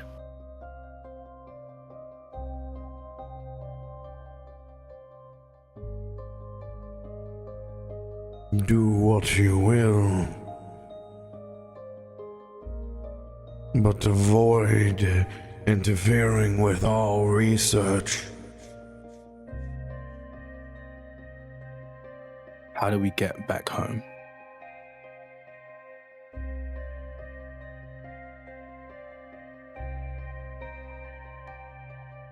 I do not fear that there is a pathway for you back onto your timeline. Living.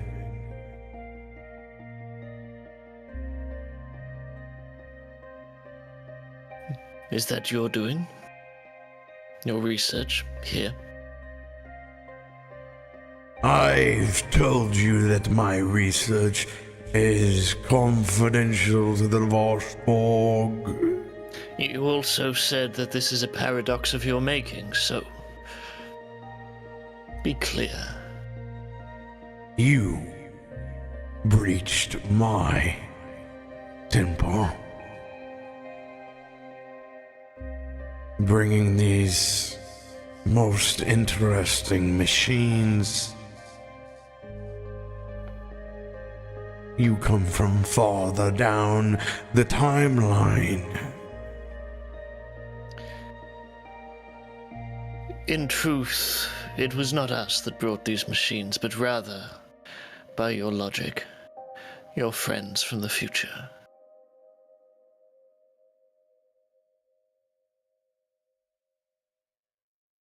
Roll persuasion check. So diplomacy. Diplomacy. Is anyone assisting in this statement? I'll assist. Yeah. 'cause How I've got a will you +1. assist? Can I roll? I mean, I don't know how else I can assist. I already told them that we were here to investigate a crash. Yeah. This is assisting on this statement that Voshborg from the future have sent this here.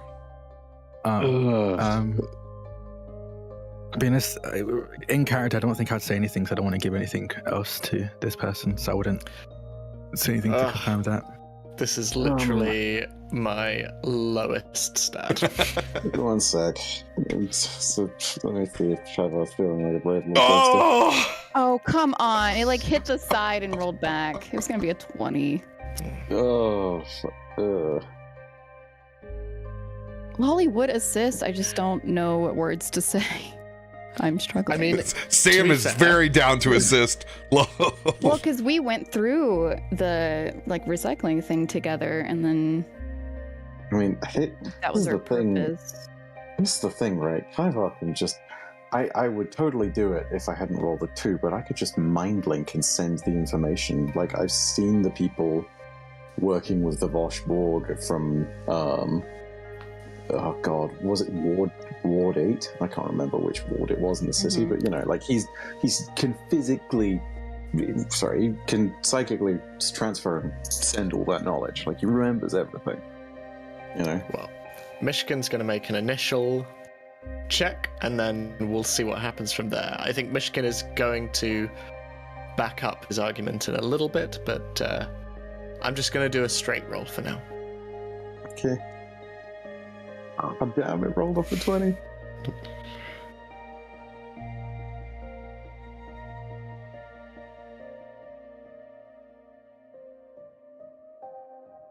Lies.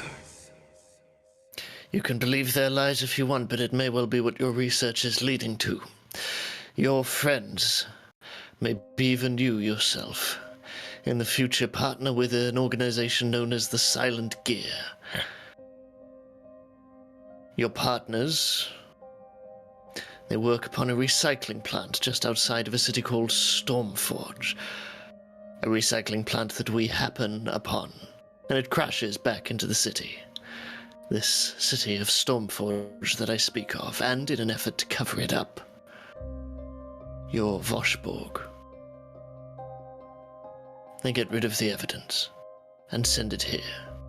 Now, whether this choice of locale is anything to do with your research, I cannot pretend to understand, but in matters of the security of the city and how they might have achieved this, I can only refer to my warden friend. I do not believe that my brothers and sisters would send such mechanical abominations into my research, into my sanctum. Well, they seem very happy to incorporate it into their own where we come from. Have you ever been to our timeline?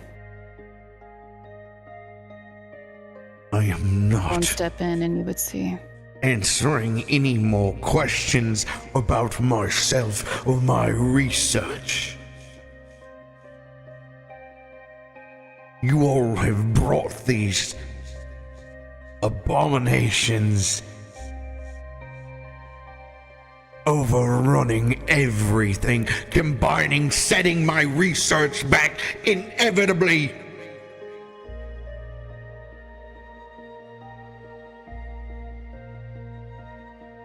Well, you know we are from the future, and I can guarantee you, even if your work is being set back, it appears to be flourishing, however many years from now.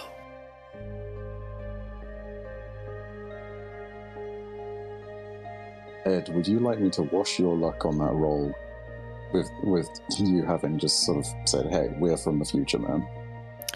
Is Kaivar still holding Myshkin's forearm?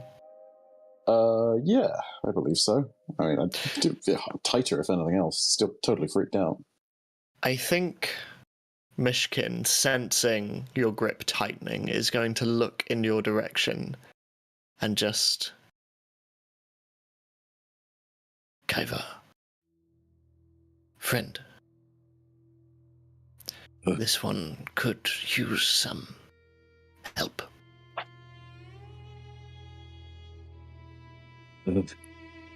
Yes. Right. Kaivar will watch your luck.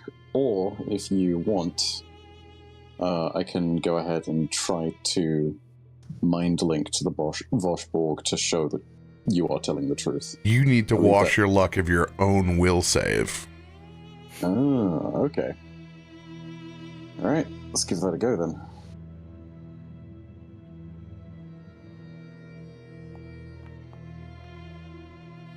Ooh, brave toaster.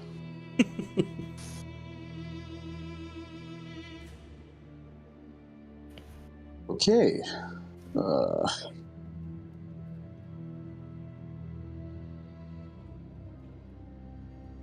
Telepathically, Kaivar is nodding in your direction, Myshkin, as he reaches out to the Voshborg with delicate, probing thoughts, attempting to get the attention of this individual, almost like a very nervous pupil in the middle of class when the teacher has started shouting.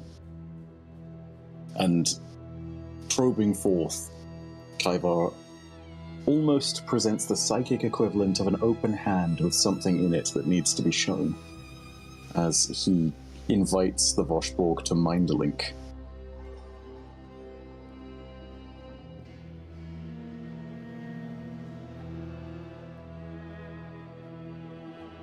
I need you to roll diplomacy. Extending out this psychic link. It's not a disadvantage, it is a flat check. It is the... I'm gonna see if I'm gonna check the party hand and see if I can throw something on that, because... Yeah, this seems very important. I'll take a look and see if there's an advantage. Do people mind if I use a D10 as well? Yeah, do it. Alright. Okay, so that's D10, and... looking through to see if there is one. Yeah, there we go. Advantage. Alright. You said spell attack, right? Oh, no, diplomacy. Yeah, diplomacy, right? Okay.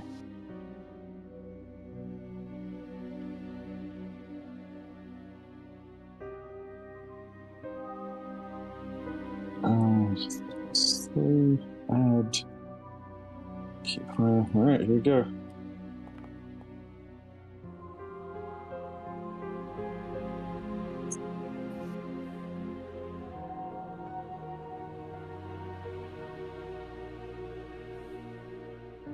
You extend images from the future.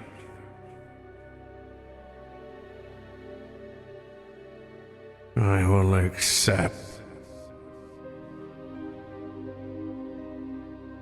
As he begins to link with your mind, Kaivar, describe what you're showing him. As per usual, whenever there is a mind link, both characters appear upon a flat plane, which begins to take shape. And the shape that it takes is of Kaivar and the rest within the area where the recycling facility used to be.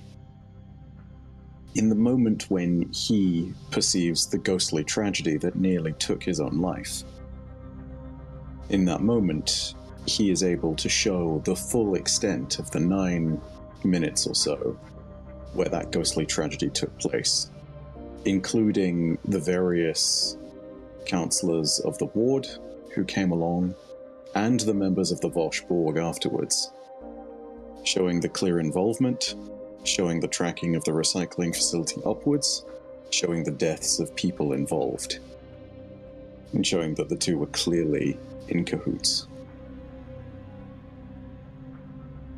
Specifically, Kaivar will move to point out the adornments on the Voshborg's robes as a means of identifying them, and the actual specifics of the center itself. A thing of machine and process as opposed to magic.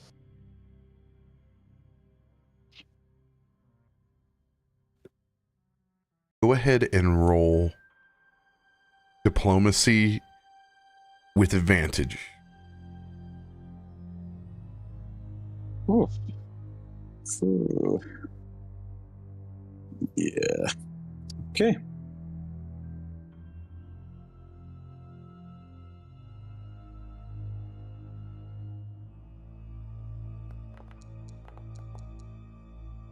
Oh my god. Can I use a luck on that from the hand, please? Yes, you may. Please? Yeah, I'll play it. Thank you, Drak. I'll play that like, yeah. You like inspirations? We have more. Yeah, I guess I'll throw a +2 on that. This is. That's 2, that's a D8. I'll play that as well. Thank you, Drak. One's got me nervous. Yeah, no, I'm super glad for that advantage. That's a.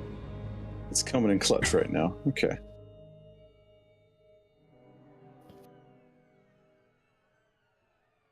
Okay, +2, keep higher. Alright. Oh, much better. Okay, cool. Better.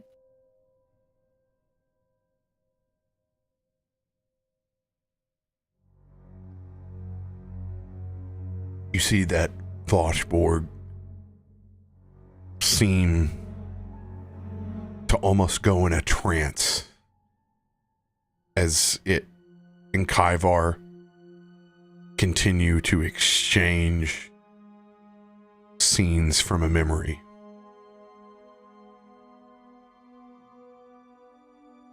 And then you see it stop. As it seems like the scenes that are being presented towards it begin to actually invoke an emotion that you haven't seen before. There's almost a sadness that begins to descend over their face.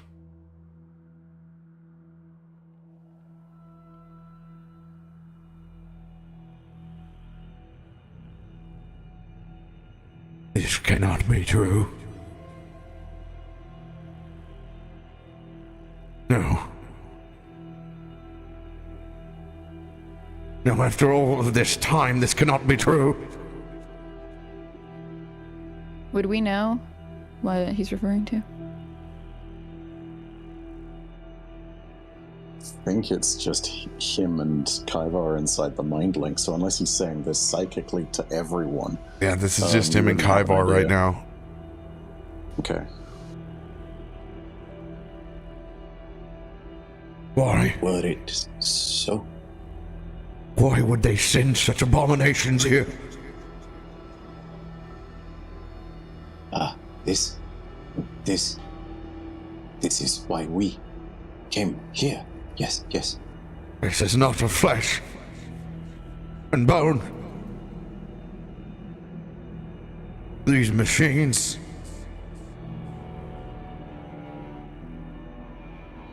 They knew of my research. What we've been working on. The extraction. As he breaks the link with you, Kaivar.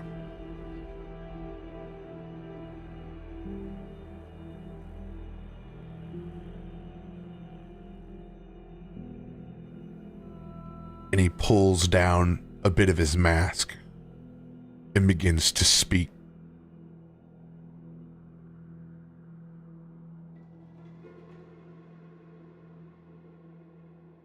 They knew. They knew that I was here.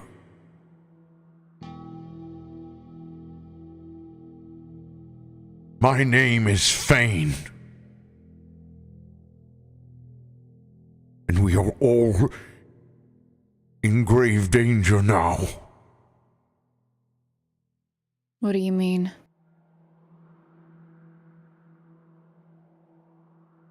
Your comrade has shown me.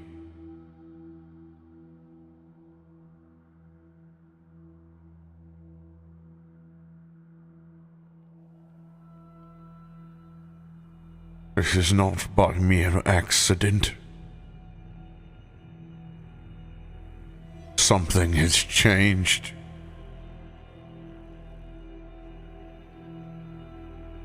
I've run out of time.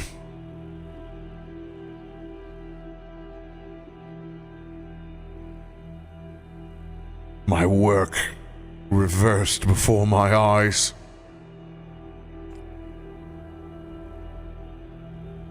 He points back to that massive brain.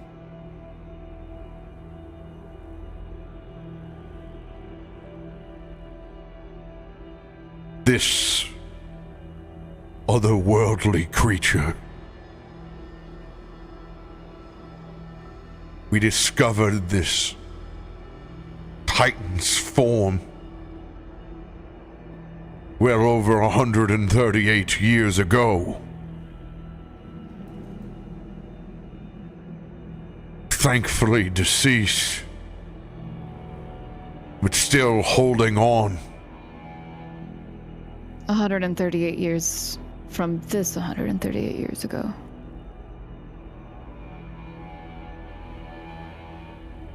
No, you're 138 years back in this paradox. Yeah, I figured, but he said another 138 years, so I was confused. But noted. Hey, let's be glad it wasn't 276 years back, otherwise we'd be in big trouble. Would be so hot. You see, there are souls trapped inside this thing. Within its brain, they've been held here.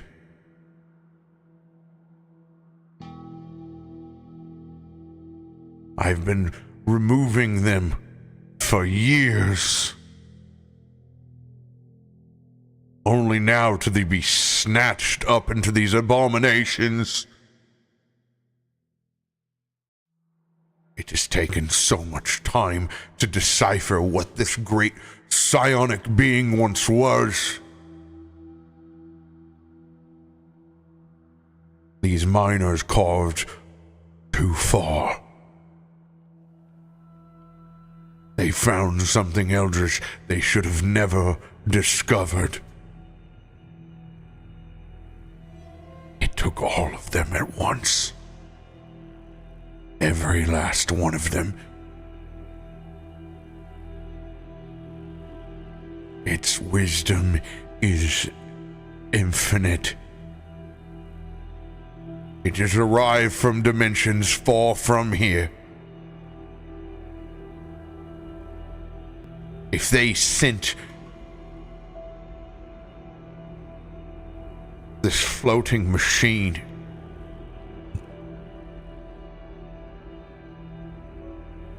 I have tried to stop and end my work. Or worse yet, somehow twist it. I need to know now. What are these machines? What are they doing? Why are they combining with the souls I'm releasing? If we could answer that question, we would. But we're here trying to figure that exact same thing out. We hoped it would be the key here, but it seems like you're a victim of this circumstance as well. All we can tell you is their origin.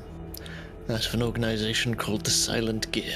Unlike yourselves, dealing in biology, physical matter, they believe only in mechanics, gears, steam, clockwork, metal. Flesh is not their realm.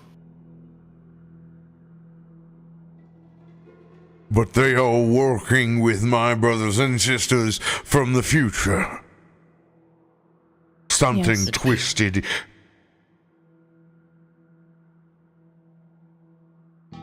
I do not know.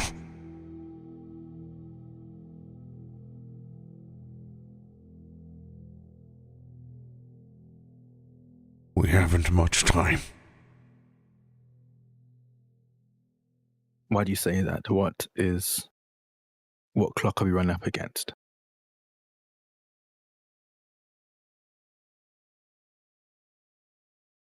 He points back towards the brain itself.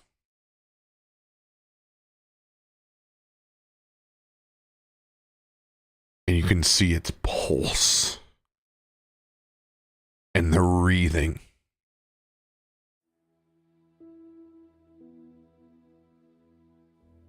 Against all of them. As you can see, that pulse is actually those nano machines.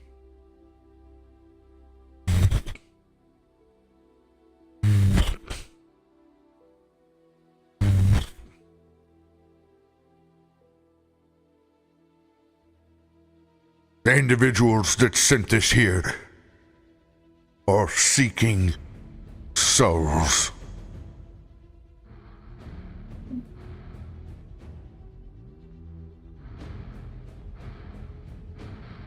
I will do my best, but you must trust me.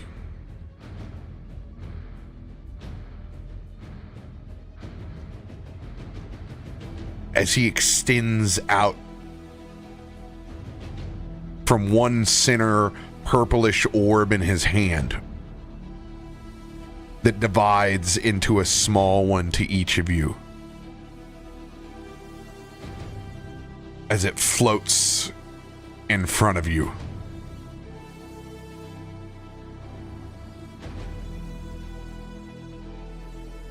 The only way that you will survive is if you accept my boon.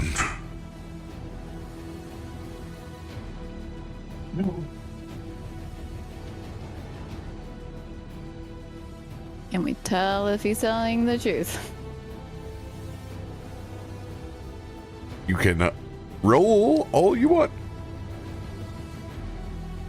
I don't like that answer. It'll be a perception check for reference if you want to. Yes. Sure, I'll roll it.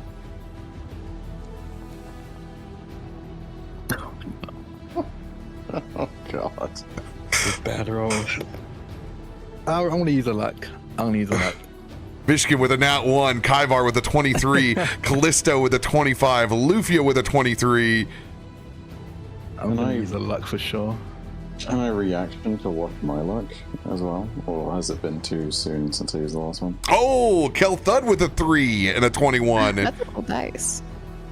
No, you have used up your lucks in this encounter. Right. Barely any better. Okay, 27. Oh, come on, Farouk. You're our only hope. Oh, thank goodness. Oh. At least I won't roll over 30.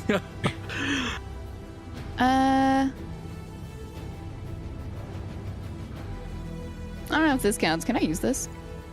And add a +10 to mine? Negative. Dang it. We'll get him next time. As this energy flows from the Voshborg,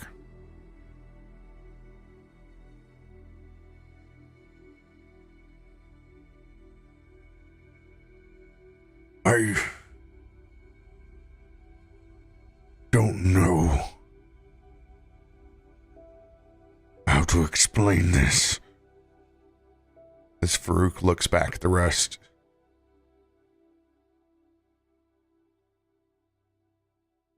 But if we are to make a stand against whatever lies here,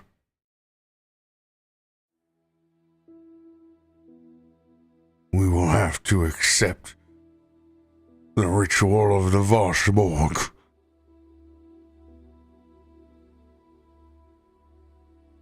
So you trust this?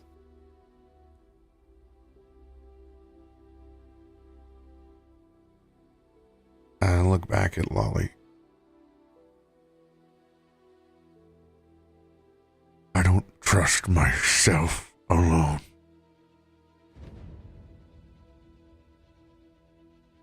As you can see his weakened magical aura around himself. How do I feel? Rough.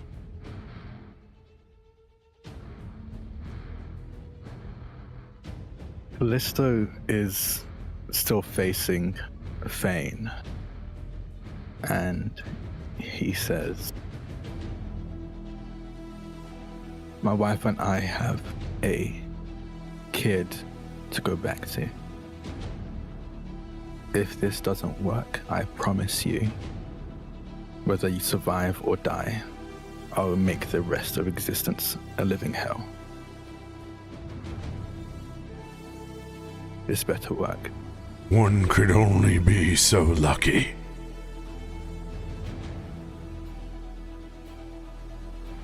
As he stares back and he turns back around to that brain. beginning to expand. Kaivar, you can see there are hands reaching up within the ethereal plane that are getting folded into this thing like bread being kneaded in upon itself.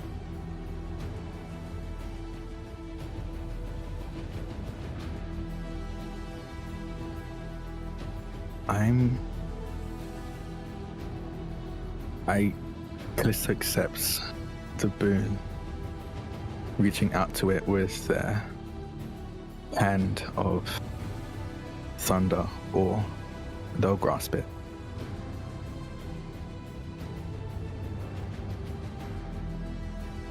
Does everyone else accept? Stressed to the gills and seeing what's going on behind the Fane? Did you say? Yes. Yes. Kaivar is panickedly looking back and forth, and then nods and acquiesces. He will accept the boon. Feeling this magical depletion and looking at Farouk.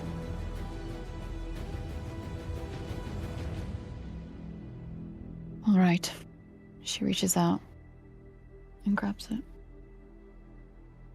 Does anything appear to have happened to any of these orbs upon contact?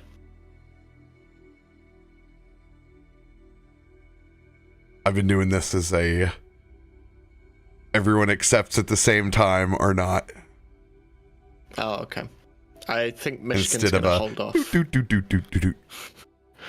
Myshkin holds off, I think, a little bit.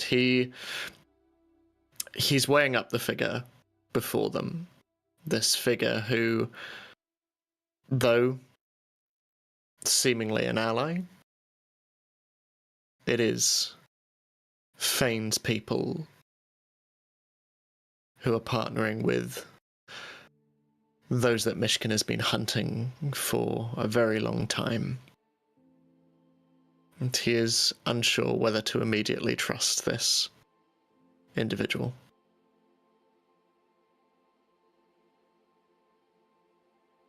Kel'Thuzad will accept.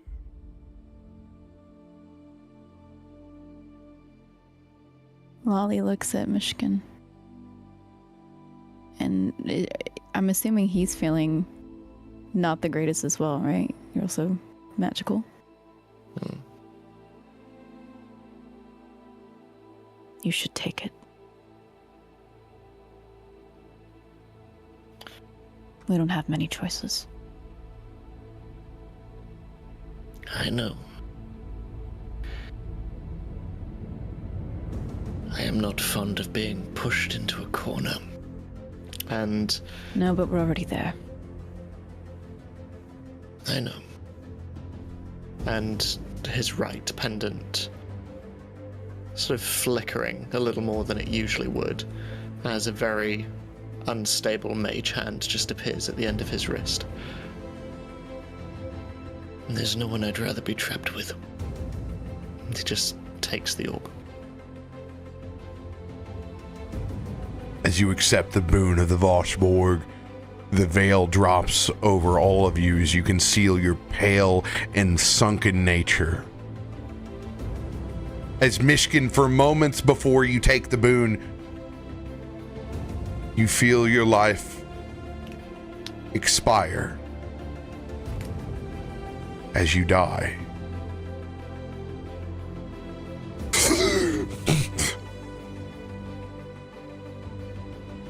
Only to feel life once again. Do I see anything in that moment? It's so quick.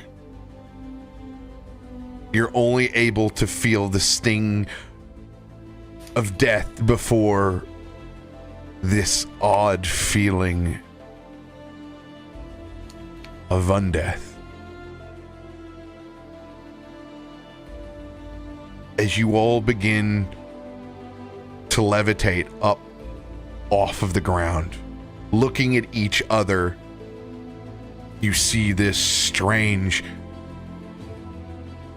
pale version.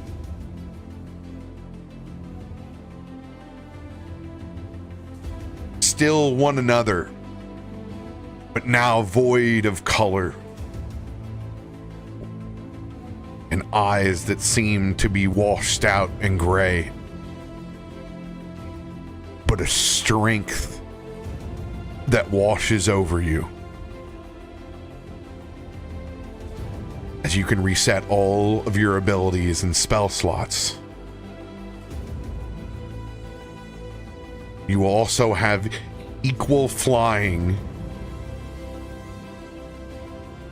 to your walking speed.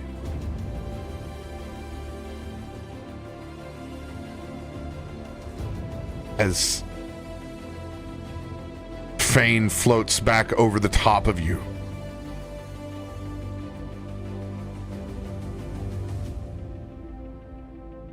I promise, if we are able to walk away from this, that I will get you to your family.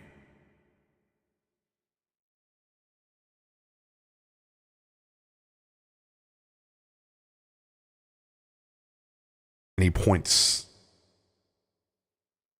back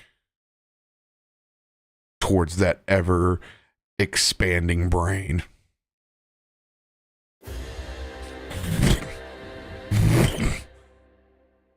And it bursts up and out. As you can see, the largest tendril that you've seen yet. Covered in small nano machines. This abomination of worm and machine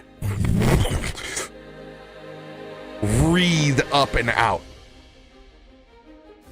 And as it spreads back out, you can see that opening that's very similar to the chambers that you walked in, Kallisto, that look like the mouth of a carnivorous plant. It opens up and layers of line teeth expand out, all in nano-like metal. And small, more wreathing tendrils expand out of the front, and inside of its mouth you can see staring back one large red eye somewhere down the gullet of this creature. You can see the machines fold in on itself, and this thing cloaks as it disappears.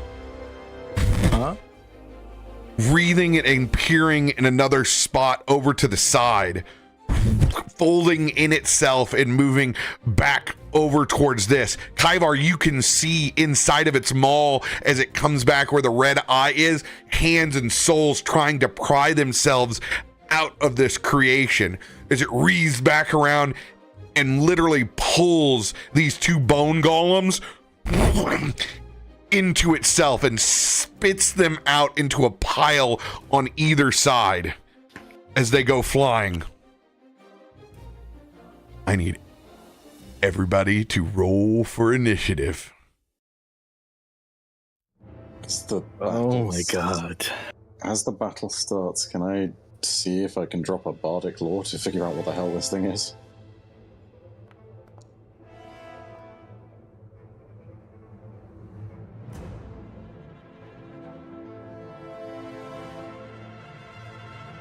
Go for it. Okay. What does Indomitable do again, by the way? You can re-roll a saving throw. There are some relentless in the loot pile as well. What does so Indomitable is reroll saving throw? What does Relentless do? Reroll your initiative. Initiative. Yeah. Okay, cool. I know. Do we have two? I want to reroll mine. Yes, there are two. We should have plenty of. We should have plenty. I think I have some in my own as well. So. I will. Who needs a relentless? Let me go ahead and roll for this creature so you guys know as well. Damn it. Ugh. There was no way I was gonna beat that. 20 plus 29. Gotta roll nat 20. Man. Yeah. Oh man. I'm remembering our conversations from way back in Meteorian Core. And I was like, hey, this is probably what the weird more is. And you were like, nah, I got a better idea. Let me know when I can reroll. You're ready to reroll. Yeah. Checker.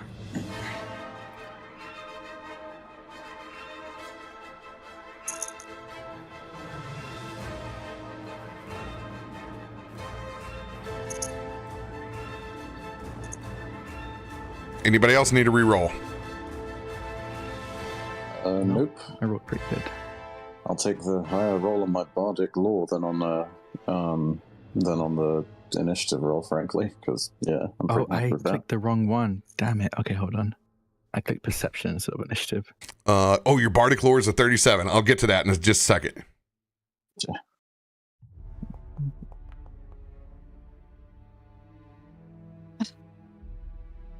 Whatever. Kallisto, what is your roll? It's not taking for some reason. Yeah, I rolled initiative instead of perception. I rolled perception instead of initiative by accident. So I'm re-rolling. Okay, now. got it. Ideally, it's just as much or higher than what I rolled for perception. Let's see. That's how it turns out. Oh no, that's worse. I'm gonna use. Yeah, I'm gonna use. Was it relentless for initiative? Mm-hmm. Yeah. All right, you're ready to re-roll. Thank you. Hell yeah. Let's go. Fane with the nat 20. Let's go! Let's fucking go! Yes, Drak. I see Fane, I'm like, like this. Let me show you how we do it in the future. Oh. All right. Kallisto Fane. All right. That's so hot.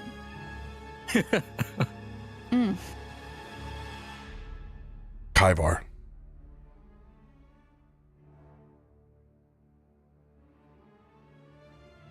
Yes. What the machines have combined with is a neothlid. And it is an ancient psychic worm that feasts upon the mental capabilities of others. This is a worst case scenario. This creature has been infused with the technology of the silent gear, sent here by the Voshborg of the future in some sort of unholy alliance. Whatever work was done here was meant to be reversed and weaponized.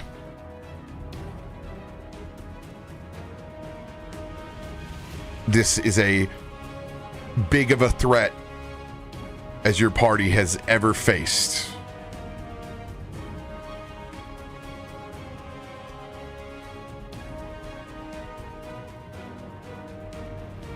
Kallisto, it is your turn. So as a free action, so I might as well do it. I'm going to use Demoralize with my battle cry.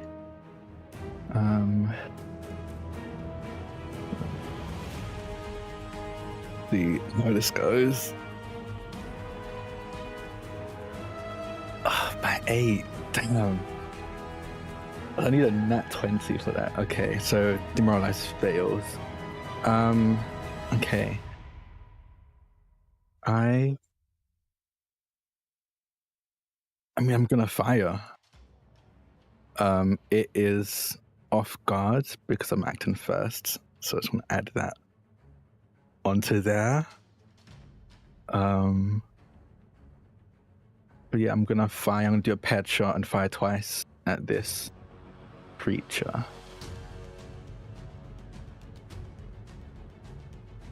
I'm so stressed. Oh my god. Okay. Yeah.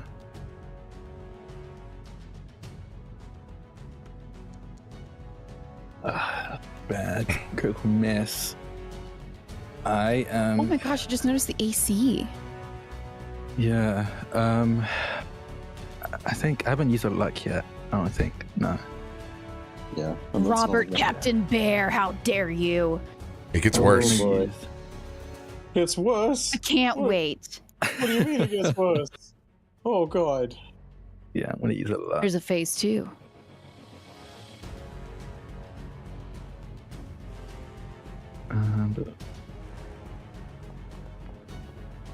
Oh my god, worse. Whoa, hey, at least it's not That one. first shot misses. You're not used to your new undead form, you know? This whole Yeah. undead damage daddy is new for you. Bride of Frankenstein, you two look unbelievably the coolest goth couple of all time, but not needing to actually inhale that breath before you hold the shot. Oh, wait a second. Okay, as I fire the first shot and I miss, I'm actually going to fly up. How high is the ceiling? 40 feet inside this chamber. I want to fly 40 feet up. And then fire downwards with advantage.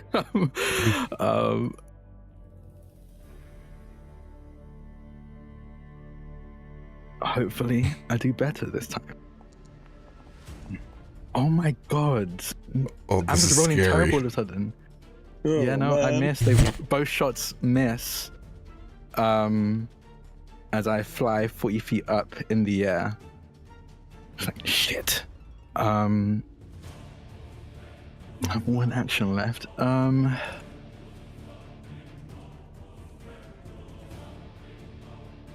know what?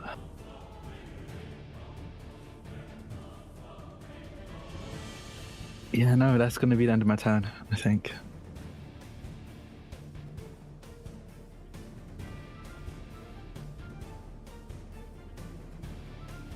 All right.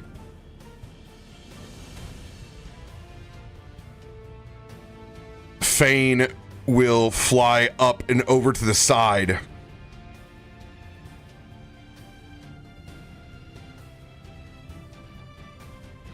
You do not control this realm.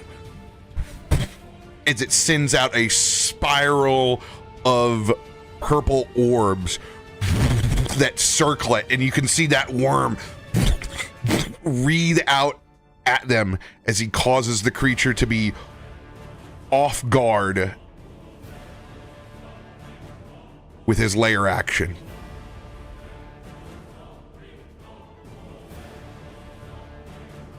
As he holds to the side.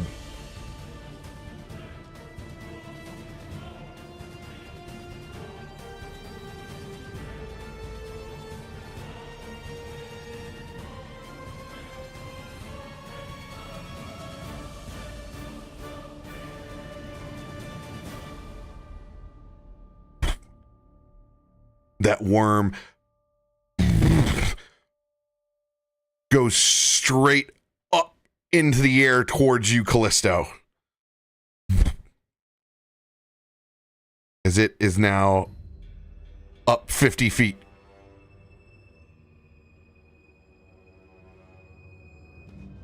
As this creature extends out with these jaws towards you.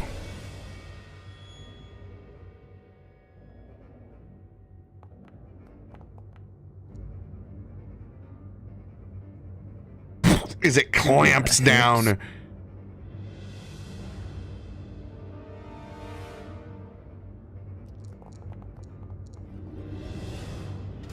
Oh god. And Oh, does God. 59 points of damage.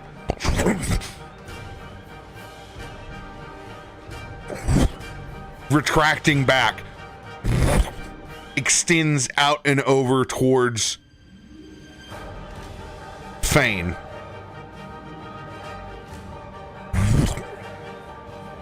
This time you can see those tendrils rasp out and they go an extra 25 feet.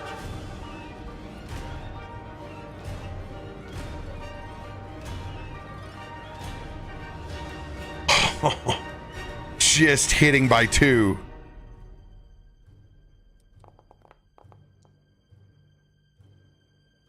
As they do 20 points of slashing damage.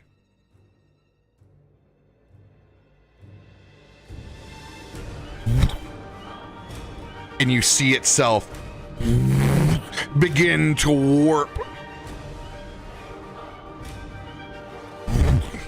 and pulse as if it's channeling something inside.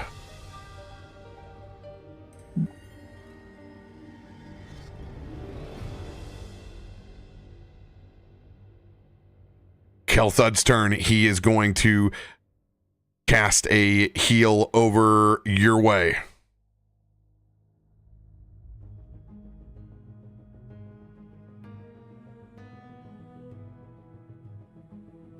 And I have to do it well, it's okay. It's the opposite way. This is actually necrotic energy that flows through your body.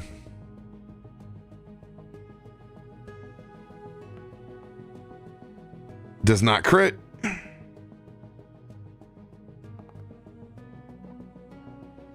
$21 points of healing back towards you, Kallisto. Thank you.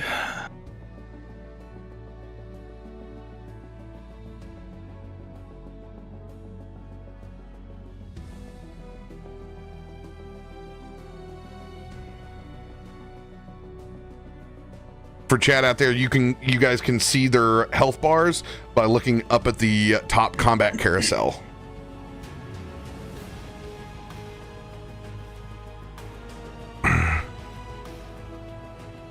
Kelthud is going to send his extension mace up there and take one shot.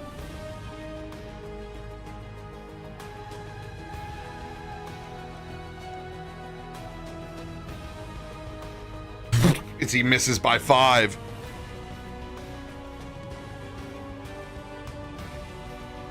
Farouk holding back, seeing the ferocity of this thing, will hold his 4th level major heal for someone.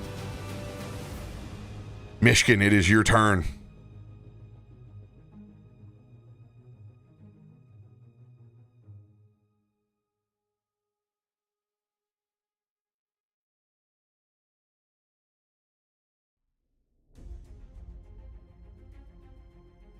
Ed, it's your turn. He's not in Discord, I don't think. Okay. Yeah, he's dropped momentarily.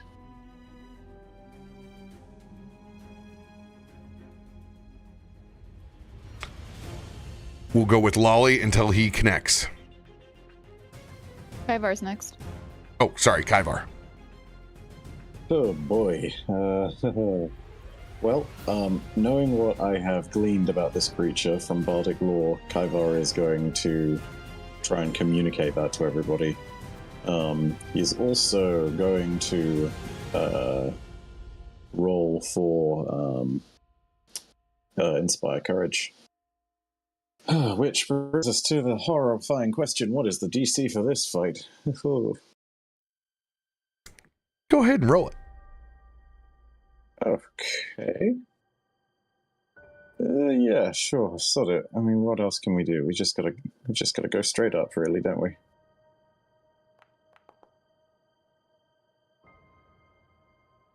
$35.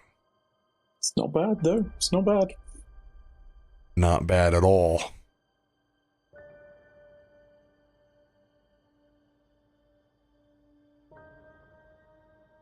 Where's my little buttons? You inspire +2. Okay, cool. Ooh, okay. No, I took Myshkin out. Damn it. Oh, man. It gets me every time. I always do it to somebody and hit the wrong damn button. He was between you and me. So. Yeah, he's literally right here. 28. Ooh, is it a wild Myshkin? Hello. Sorry about that. Discord just crashed, then said it needed to update, then wouldn't update. I had that the other week, yeah. You're a lot quieter, so there might be some sound settings you might have to mess with. Sorry, as you were. No, you're good. Oh man.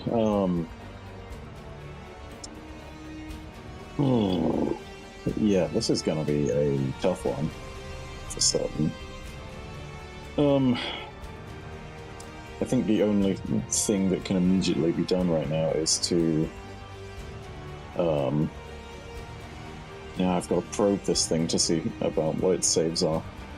Given the whole psychic energy thing, I imagine that it's got a busted will save, which means it's either fortitude or reflex, which, I mean, you know, it's a big old worm, so fortitude is likely, but let's give slow a go. Slow's done alright previously. So yes, that will need to be a DC 27 fortitude save from a big old wormy boy. Here it comes. And let's see how horrifying this really is. Oh, come on, that one was there! Oh! No. Just critically succeeds. Oh, okay. Well, we at least see the save now. Plus 27 to fortitude. God, that's mean. Okay, so maybe reflex is a little better, but hey, you know, at least we know. Yeah, Kaiva's not a tank. He gonna go.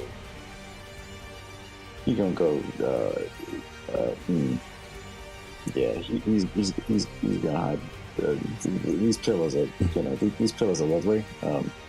He's gonna just, you know, do the inspection of the architecture. Yeah, there we go. Okay, cool. All right, yeah. Yeah. Spooked as hell, and things not working. But hey, at least we got Inspire Courage for everybody. That is end turn. Myshkin, it is your turn.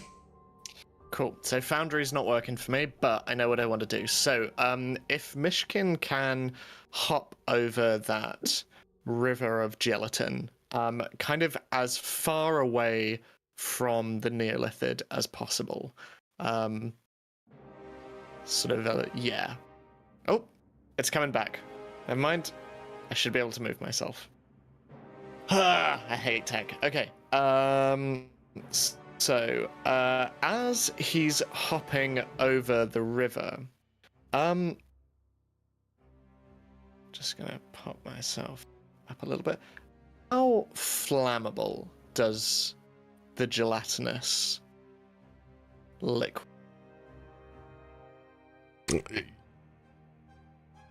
You're able to determine it's definitely from the bone protein.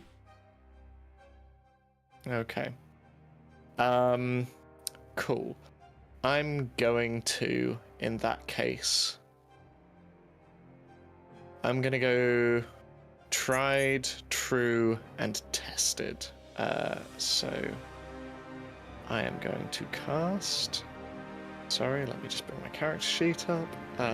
At the biggest level I possibly can, which is level 5, I am going to cast.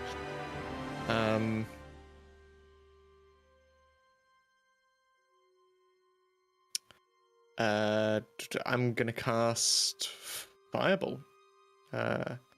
So I'm gonna cast that as Myshkin begins to bring up this now very familiar green energy in his hand. And so it needs to make a DC 28 reflex save or take half.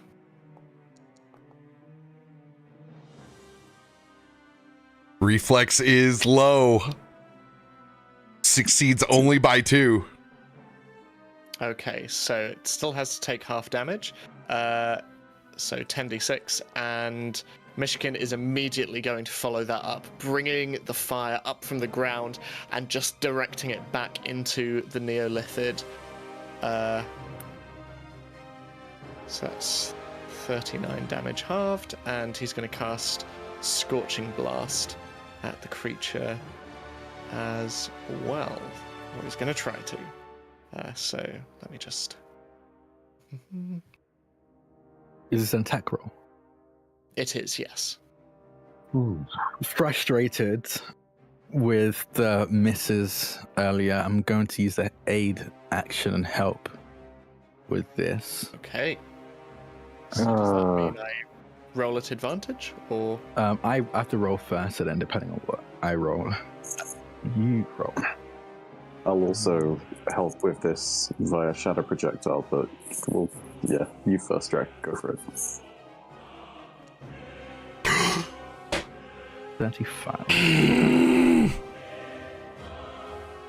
You Yeah, want to know what AC, so I don't know what that does. But rules is written there'll be a +1 to your attack when you attack as a fire a shot, and it just grazes the tentacle creature enough to distract it for a moment. 35 with it being off guard is the AC currently. Yeah. Okay. And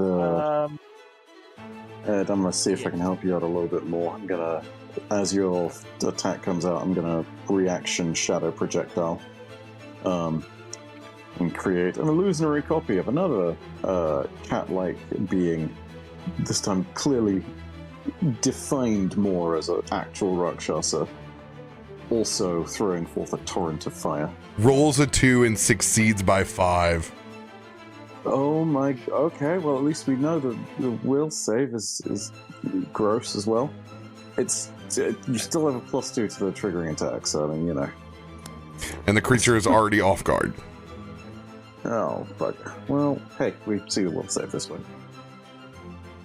Okay, so... Man, that's so rude. Success. Oh. Okay. In that case... Damage. There we go, roll up.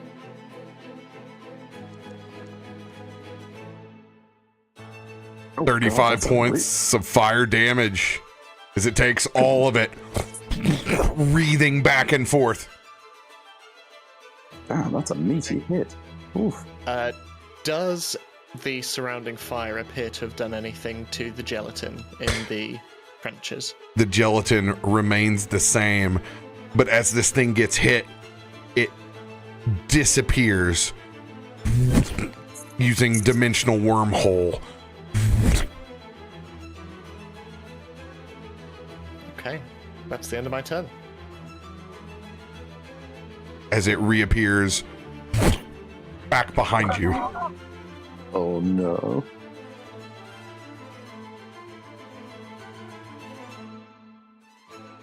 Batman literally said nothing personal, kid. Oh my god. Oh, that's so rude. Lolly, it is your turn. What the hell, RoBear? It's just one worm. Shut up. It's just worm. She would fly up right alongside Kallisto. I am using both Healer's Blessing on Kallisto, as well as Shield Other. And that would be my turn. I gotta protect the damage now. The words bless a creature with an enhanced connection of positive energy when the target regains hit points from a healing spell, it regains 2 additional hit points. Target regains additional hit points from Healer's Blessing on the first time it gets HP back. And then Shield Other, a temporary link of life essence. The target takes half damage from all effects, and you take the remainder. Got it. Partnership. Love it. Oh, it's Warding Bond. Oh. Essentially. Kallisto, it is your turn. Yeah. Okay.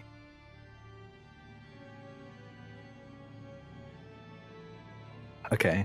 Kallisto is going to just nod to Loluphia as they feel this magic wash over them. And then we'll move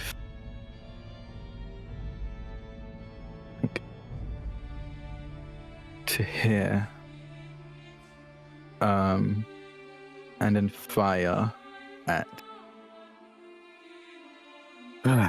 fire at this. Actually, no, they're gonna use elemental assault. As they're flying, you see first from their left hand what's made of lightning ore kind of almost crack, and you see between the cracks steam seems to vent out as I call upon the fire that's burning within, and you see it begin to almost ooze and leak like liquid flames out of these cracks in the arm, and almost breathe out from the corner, kind of flick out from the corner of his mouth as he envelopes his pistols with flames. And he's going to fire 2 shots with a ped shot at this thing. Let's go. Okay. I need to roll higher than a 13. That's all I need. Okay, that first shot misses. Farouk will reaction and send you a luck. Okay.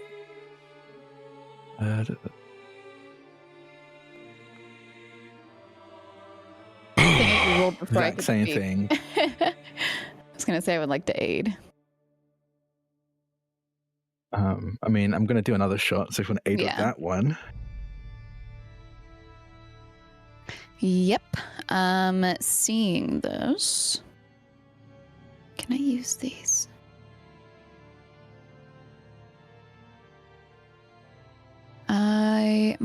Where did it go?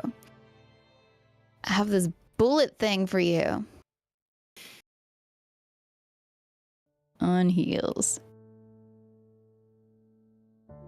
We have 3 healers in this fight, and I think we need all of them. Possibly 4, depending on what Fane is doing. Yeah, if y'all have protective stuff, put it on you. Can you guys hear me on Discord? Yes. Yep. Yes. All right, we are reconnected. Cool. Okay. Nice. So yeah, what does an aid do in this case? Depends on RoBear and depending on my role. Yeah, you got to make some sort of distraction. Yeah. You're just using your gun again, right? Bullets? Yeah. Cool. Yeah, she would, what she usually does once she sees this, quickly forming these clouds around her hands that swirl, and she pushes it out towards your gun to hopefully help carry bullets. Make that spell attack. Looking for a 35. Ugh. Nat 20! Baby. That means damage. Go ahead and use one of your...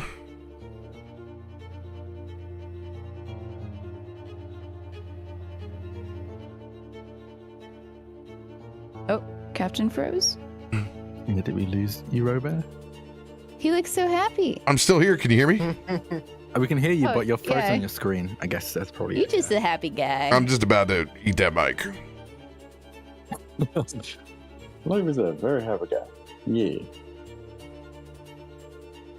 You were about to tell me that this kills the worm. Yeah, a one shot, right? Ta-da! Immediate death.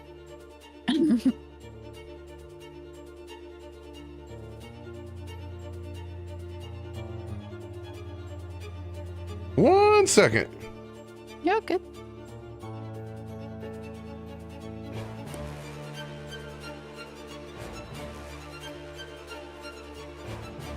Boom, I'm back. Like magic. Go ahead and cast your telekinetic projectile. Okay. And do piercing and roll critical damage.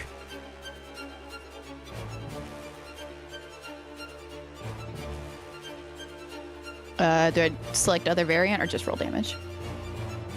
I'd say roll attack first, and then it should let you hit critical damage after that, I think. Oh, okay, let's do it. Oh, just has to hit the roll damage button. Damage. Oh yeah, that's what I was asking. Is the critical thing on there? Just roll damage. We'll be able to pull it up. Okay. Yeah.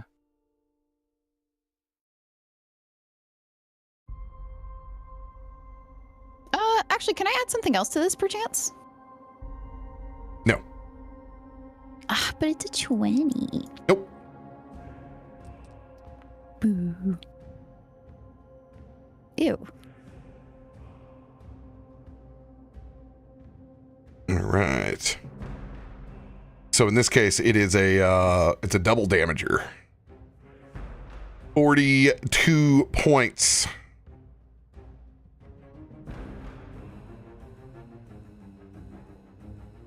Oh, I'm sorry, not 42, 44 points of piercing damage, as this is actually coming from Kallisto's bullet. Oh, Do I get a critical hit deck card or no? No.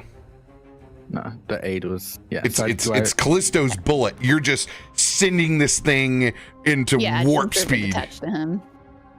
So do I roll still?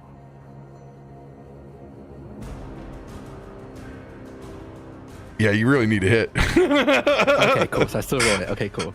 I wasn't sure if I still rolled, if that was it. Okay. Was it at advantage though, or no? Because that was me. Yeah, that's the advantage part. Yep. That'd be the aid. I just give you a bonus. If you roll a 20 on the aid, I give you extra damage. Extra stuff. Perfect. Oh, okay. So yeah, you get the advantage. I don't know if we got cards left or if you got cards you can spend, but now might be the you might not need it. Hey, there you go. Let's go. Is sneak attack and also I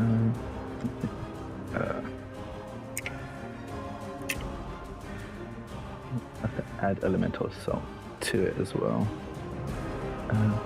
Oh, it took full piercing damage. I'm gonna note that. Interesting. Yeah, it has not shown any resistance to you guys yet. Awesome, no resistance. It's time to use mental damage. That's totally good. Oh god, no. Probably not that one. Let's skip that one. Probably not. Why is mental damage never working? That'll be the end. Hurt. That'll be the end of my turn. Jesus, move brain. Good job, Kallisto. Fane is going to continue concentrating, holding those orbs around it, causing the Neolithid to be off guard as it swarms around it.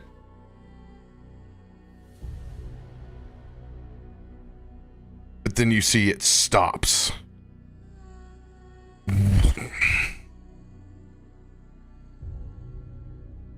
And it begins to pulse. And then it just erupts. Mm-hmm. Spraying out over the entire party.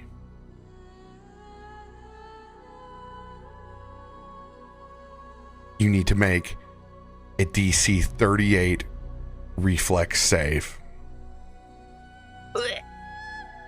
Is this like smoke, or am I somewhat blocked by the pillar? Everyone has advantage because you are levitating. Even me being directly next to it. Everybody Yeah, 'cause has you're advantage on this roll. Okay. I'm gonna use a D10 or D8, I I- think. I have to use a D10 because otherwise I literally I think- can't. I think you used your D10 already. It's once per session, and I think yeah. you use yours. Oh. Earlier. You can use an Yeah. 8 if we have an extra. I just got to pray for advantage to give me something, because I guess I can use a +1. Yes! Oh wow! I'll play an 8 for you, Ed. If you're, do you want to use that? A +2? Yes, please. Yes. Okay. Playing a 6 for myself, so I can get an extra on this. Success. Uh, Or no, fail by 1. Oh no. okay. Do we have another D8? Mine won't let me play my. I have one of my own, but I can't play it. Oh, with Okay. No, advantage. I Hang on, was let so me roll it again, close. sorry. Yeah, you need to roll that with advantage. Just one more. Damn, fell by 1 as well. Oh, we're all so close. No. Let me see if I can get that additional. No. Okay, so failed. Oh my gosh. Lolly just succeeds. I don't know if you said anything earlier, RoBear, but this is like a smoky breath. This pillar isn't doing anything for me, I presume, right? It is so massive and encompassing. It melts that pillar in front of you with 16 d6 of acid. Oh, good God. Good Lord. 56 I'm gonna points if take you half of failed, that, half if you succeeded. and I take half of your damage, Kallisto, so. God damn it. That's a lot of So- damage for you still. So you take the full 56 then? Yeah. Because the but good thing hey, is, I passed, so I'm only taking half as well. Yeah, at least Which you, is fine. yeah. And then you only take half, because I'm taking the other half. Kelthud has to try to save.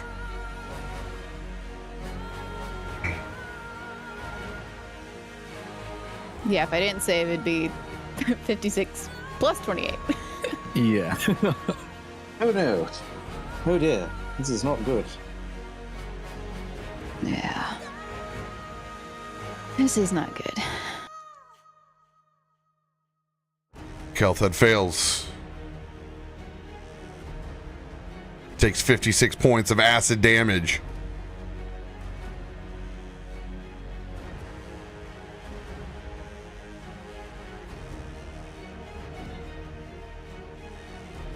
Myshkin, you haven't. Oh, there it goes. There we go.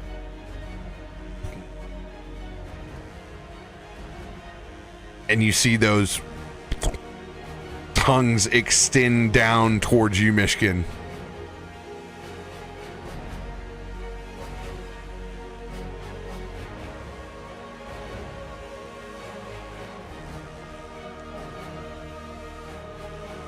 They just hit.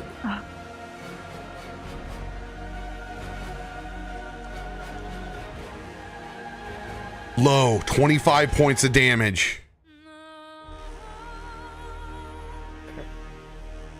Oh, it's not low enough.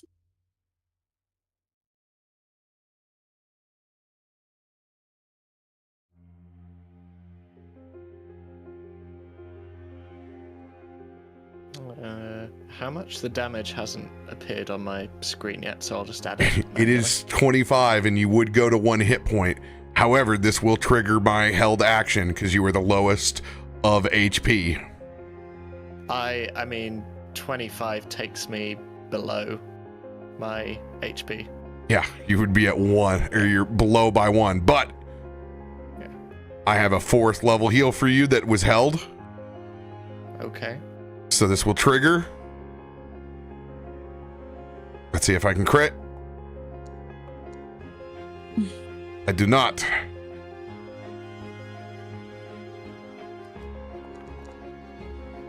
Oh, big numbers. Let's go. Oh no, I got 10, 10, 1, 3. Damn it.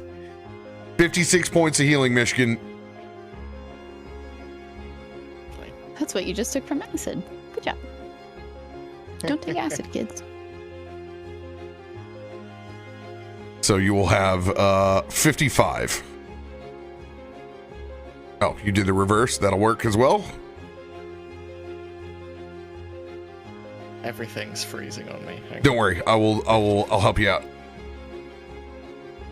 And then we'll do the 25. Oh.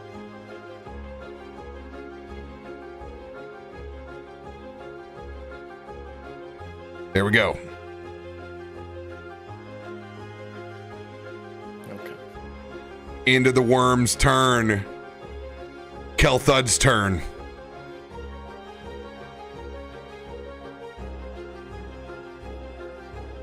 Look back over towards his wardens. We're getting out of here alive. He's going to use his second spell slot of 3.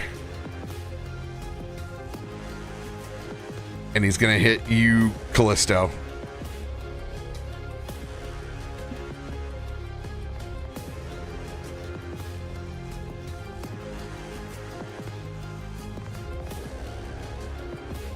Kallisto? 27 points of healing. Thank you. You get an extra 2. Yes, because of your. So it's 29. That's 2. 29. There you go. Die, you big son of a bitch! Oh! Just hits. Let's go. His mace don't round either. Let's go. 28 points.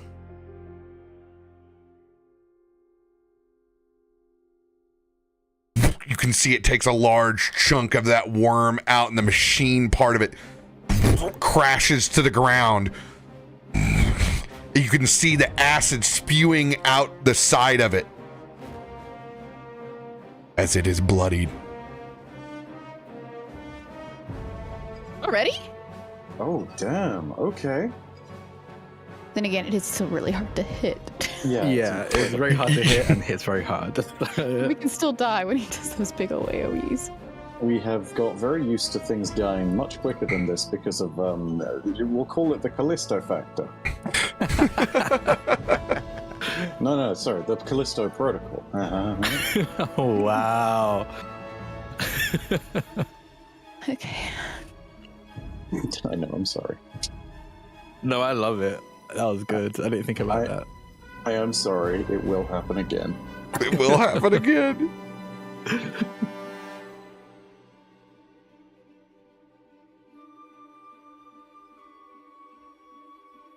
All right, Farouk's turn.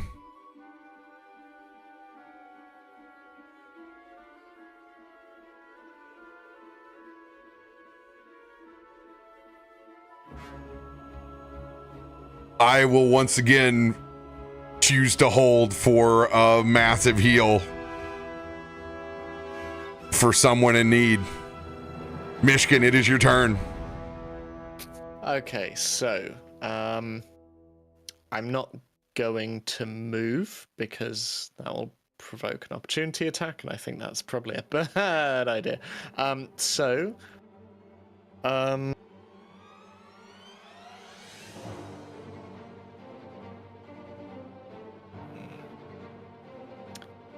I mean, I feel like a one-trick pony, but I'm going to cast it anyway. So, Fireball again.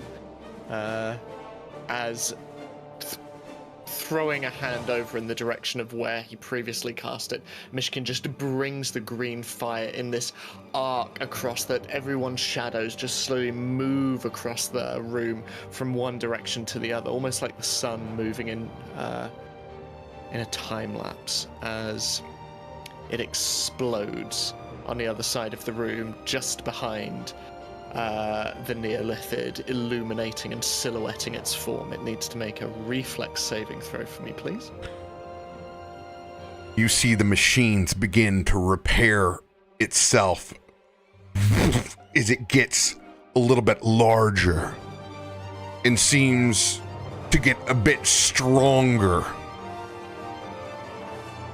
as its AC increases. Everything jumps by a factor of 2. Reflex save.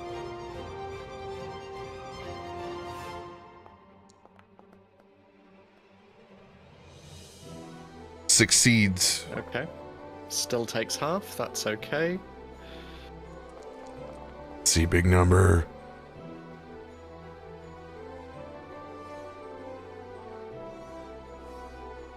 Okay. 31 points. Then, in addition to that, Myshkin is also going to cast.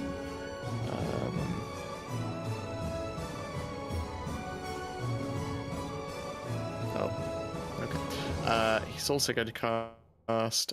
Does anyone mind if I burn a party extra strike? Go for it. Go wild, my guy. Go wild. In that case, I'm going to cast Lightning Bolt. So let me just place that line. Oh. How do I? Did you mean to get closer? No, I didn't. How do I place a line that's not horizontal?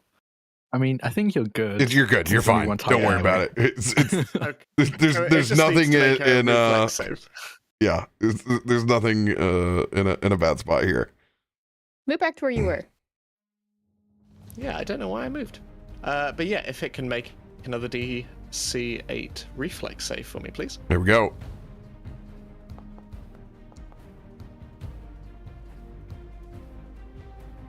Hey, you're still getting points on the board. Still half damage, and it's electricity damage, and I don't know if that makes a difference with all the machinery inside of it. Takes 22 points. Okay, so it has resistance. No, it just took half. Yeah, because it Of succeeded. course it did. Sorry. Yes. I'm a fool. Right, that is... that's all Myshkin is going to do. He's going to stand his ground, I think. Kaivar, it is your turn.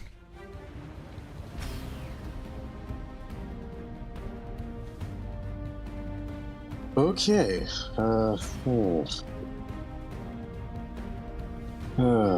Brave little toaster. Brave little toaster. You know what? Yeah, this will have Inspired Courage on it because it is against fear. We'll save. Brave enough. Yep. Even with resolve. Cool. All right. Let's do a little measuring and see how close we can get to this thing. Are you going to inspire courage again? I am, but I'm measuring distances before I do that. Okay, got it. Real quick. Okay. Boy, oh boy. That should work. I'm gonna check one quick thing before I do this, because if I get my positioning wrong here, it's it's pretty bad. It's not good. Okay. Yes. Oh, easily so. Okay. Yeah. All right. Inspire Courage coming in first. Let's see it. Let's do that. Bardic Law.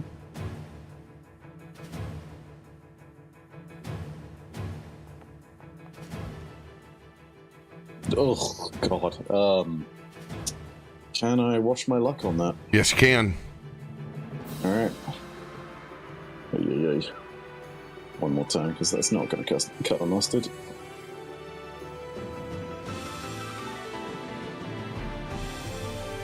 $36 to succeed again. Okay, cool. Everyone will remain with their +2. All right. So, Kaival sees Myshkin in trouble. He's not a fan of that idea. He's going to do brave little toaster things and move up in the direction of the... Yeah, move up in the direction of the Neothalid, and this is going to be interesting. Antennae stand up on his forehead, and you can hear like this charging vibration across the room. It's almost a little bit like the sound, if you've heard it, of the legendary iteration of Godzilla's atomic breath charging. It is a slow, low humdrum that eventually builds, and it just detonates from Kaivar as he casts a repelling pulse. Let's go. My 5th level spell. Anything in a 30 feet area is going to get hit by this bad boy. So that boy's going to need to make a reflex save. We'll take half damage from that save. But it is force damage, which I'm hoping makes a difference. It's not mental. It's just this massive wave of everything just rolls across it. Let's roll that. Oh my god. I'm getting some interesting things here, RoBear. It's telling me that I can change my damage type to acid. I'm going to see if I roll this correctly, because it's showing me some funky things. My apologies, this takes a little longer. Yeah, I'm really not sure what the hell's going on here, but let's give that a go. Hopefully it works. No, that acid is an additional to your roll. It's saying you want to add more. Don't worry, it freaks me out every now and then when I see it. It's just because it's alphabetical order. 60 points of force damage. Whoa. Jeez. Oh my goodness. It may be halved, but bloody hell. God, can you imagine As you that? slam into this thing, machines go bursting off. You can see them flutter and coalesce as you see a face once again form momentarily in front of the Neothalid. The same face that you have seen formed before. As it incorporates back into the Neothalid. Where have I seen this face? You've seen this face in the recycling plant. Oh, okay. The giant machine that tried to consume Myshkin. Yep, same It deal. is in this entity. This is what's left of that crazy creature that you fought. Man, from one big bad boss monster to another. Eesh. Well, yeah, brave little toaster going to stand his ground, and that is going to be end turn, for better or for worse. All right. Lolly, it is your turn.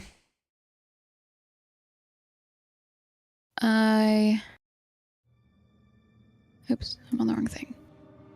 Lolly is going to move closer to Myshkin. And if you are willing, I would like to use Friend Fetch on you. So I could pull you away, and it wouldn't give an attack of opportunity. Okay. Love it. And I will do that. And she does... What is your health at? You're pretty low, huh? Ugh. Yeah, I'll heal you.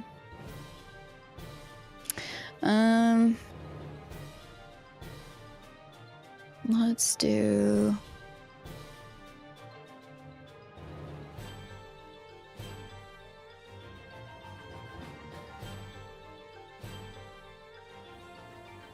Does the RoBear, does the level that you cast it at count as the amount of turns it takes or actions it takes? Targets 1 or 2 willing creatures. You shoot the telekinetic. No, sorry. Healing. In this case, unless you play a extra strike, you can only do the level 1 heal. Okay. You mean the 1 turn heal? The levels and turns are separate things. So the heal with Yes. 1 arrow. Yeah, that's what Yes. I was. Thank you. Do we have an extra strike card? I believe so. Let me check. Also, Myshkin, move next to me. Strike. I would go like right here so that it doesn't have you Yeah. as close. There we are. Like above me. Just played an extra strike for you. Thank you. Okay. Myshkin, I am going to heal you at level 2. Let me see if I rolled a crit first. Nah.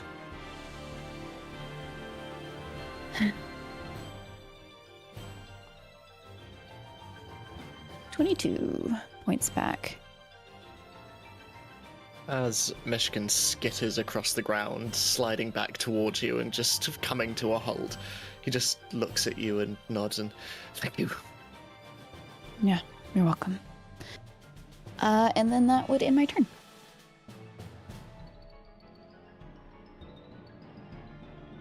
Kallisto. Top of the round. You see the flames kind of licking off his body, almost immediately snuff out, and instead, in its place, droplets of water seem to condense around the arm as he, in the same turn, switches elemental powers he's using. And he's going to move over to here and then fire a paired shot again.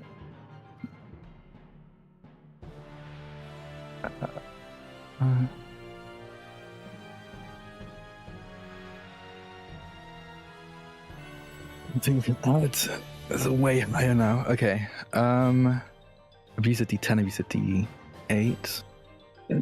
Might as well use I'll use a D6. That last inspiration. Let's see them rolls return, baby. Time for We'll damage, see. Daddy. Let's do it. This creature's already off guard, right? Yes. Okay. Yeah. Okay. Right. Fane is keeping it in perpetual off guard.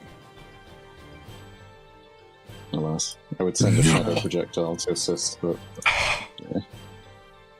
yeah. Second shot.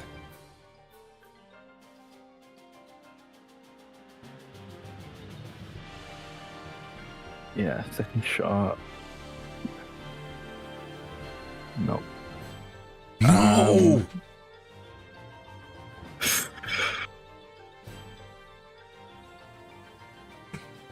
I'm gonna send another. I'll send my second luck out. Okay.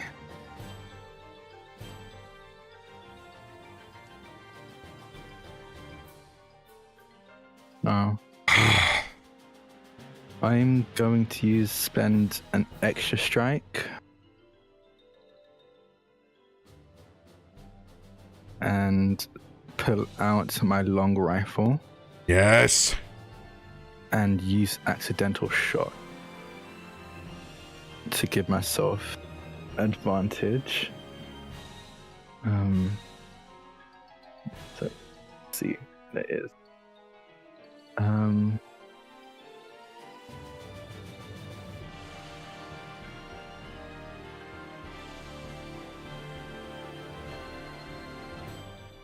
No. No. I miss all my shots. As like each shot fires wide. I have one last wash your luck. Do you want me to throw that to you? I mean, it's up to you.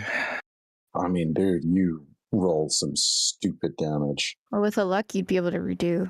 the accident. I don't think there's any point of using it on me, to be honest, because I only do stupid damage when I crit succeed, and it's going to be pretty tough with this AC for me to do that.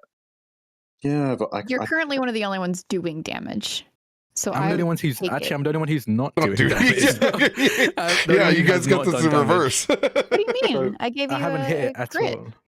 and you did. That was It's all right. We're gonna roll with the story, guys. It's not Kallisto's fight at the moment. yeah. But yeah, if you want to watch my luck, that's up to you. You say everything and you make the correct tactical analysis.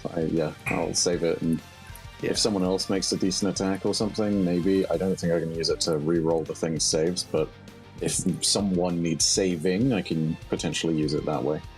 Because, this thing has mean save DCs. So, yeah, we want to watch that.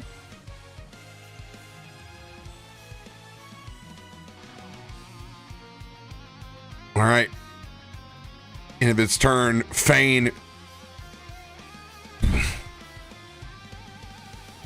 It's time to end this. He sends out 3 swirling orbs to the next attacker, as it is his sneak attack dice.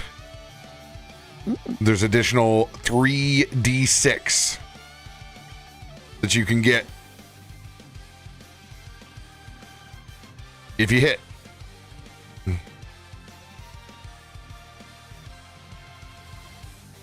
And he'll continue with the concentration, keeping it off guard.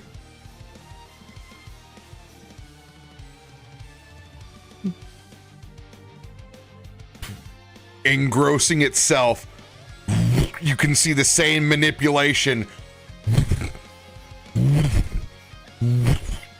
as it hits the ceiling, flattens temporarily, and then unleashes its breath down upon all of us.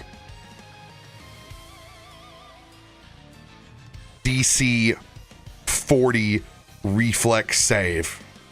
Oh, God. At advantage again? Yes, we do have advantage on it. Oh, Lord. Okay, yeah, saving the wash your luck is if anybody rolls a critical fail, let me know. I can help.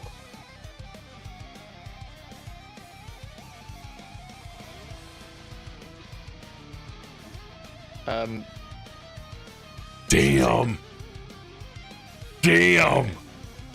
Ugh. I haven't failed one in a while. Oh, 1 protection. I am going to need to use my own wash my luck on me. Yeah. Because that is if I failed it. Oh, Myshkin, yes! Myshkin, you will take no damage. There was literally no other way. Ugh. All right, was it reflex? Yep. Oh, Yeah. thank goodness, it's not a critical fail. I'll use my last luck.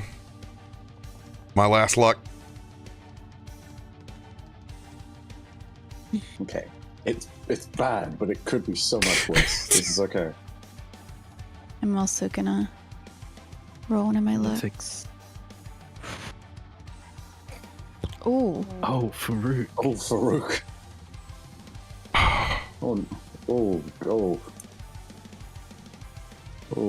It might be nap time.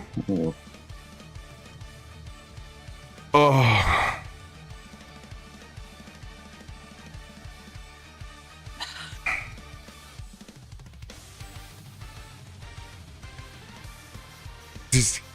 I will play, since it's not a nat 1, I will use a luck card. Yeah. Doesn't Indomitable let you re-roll? Yes, Indomitable lets me reload as well. Yes, I can use, because I already used the luck. Even though it's my internal luck, I can't luck twice. Thank God for one of those Indomitables. Okay, please. Yeah, I don't care if I fail. I just can't crit fail. I can't crit fail. Sam, was what you played just now? the Indomitable, or was that for you? No, that was a luck. Can I play an Indomitable? Oh no, Yes. that's on a Saving save? words. Yeah.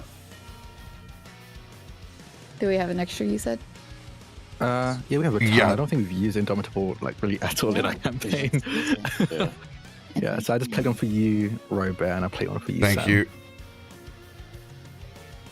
Okay. Don't do this to me. Don't do this to me. Oh, Ooh, God. okay. Not a crit. That's the important thing. Oh, look at that. That's a 19. Come on. No way. Hey, fail is about as good as you can hope for in this situation. Yeah, there's no way I would have been permed. 16 d8s of acid damage. Here it comes. Oh, it's still bad. Oh, Jesus. Yeah. Oh, God. Oh, I'm in so much Kallisto, trouble. take half. Oh my I God. take full. I have 3 Seeing HP. as Haha. seeing as with Myshkin being directly next to Loluphia and having rolled a natural 20, would you allow me to step in front and take half of Loluphia's damage? If I didn't have a triggering heal, I would. You might want to let him do that because I'm down. I'm very down. We are I both in will- trouble. I will trigger. I'm going to trigger my heal. I will let you use your reaction with your nat 20 to take half of Loluphia's damage as well. Okay. What do I got to do first? Yeah, I have to. 39. Yeah. I have to roll my. I'm gonna. Oh man, it goes out to everybody. But it's the smaller guy, so let's see if I roll this 20. All right.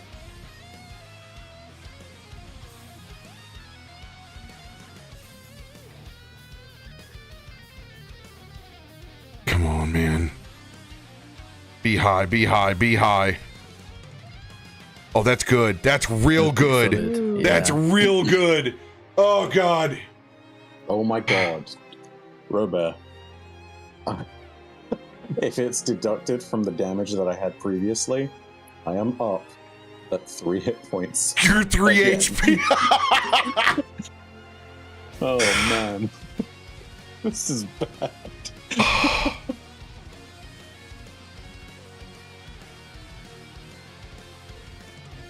Ooh. Oh God. Ooh. We do need to like do that retroactively though, right? Like we need to deduct. I'm just trying to figure out. I'm not healed back up to 39, am I? It'll be how much did it go over? So for context, 80 damage. I had 42 hit points, 39 healing.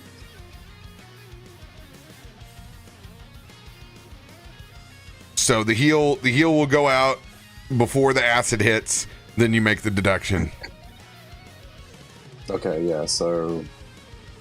Oh god, I'm terrible at maths, I think I'm finding out. No, I don't think I have 3 hit points, I have 1 hit point, but I am still up. Oh my God. This is so... Oh, this is not good. Oh. I gotta do Kelthud's save real quick. We need to do damage. God.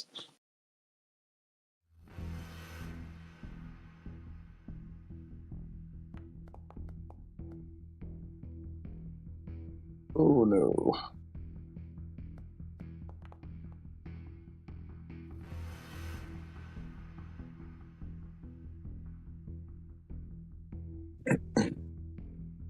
Use an Indomitable. Ugh.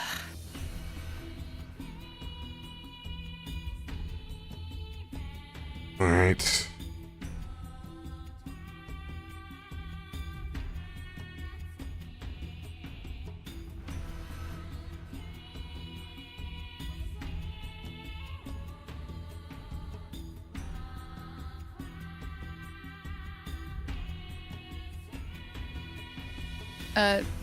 Ed, you didn't re-heal.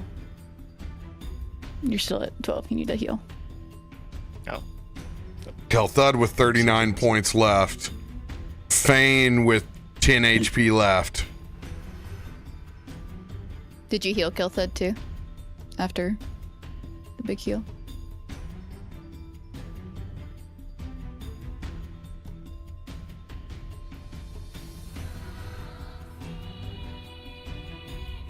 All right. Got him squared away. He's going to go towards Myshkin. Does Thane get the healing as well? Yes, he got the healing. Oh, okay, cool.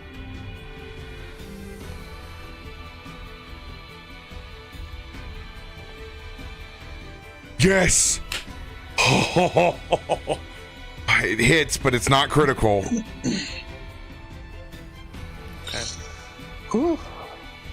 32 points of slashing.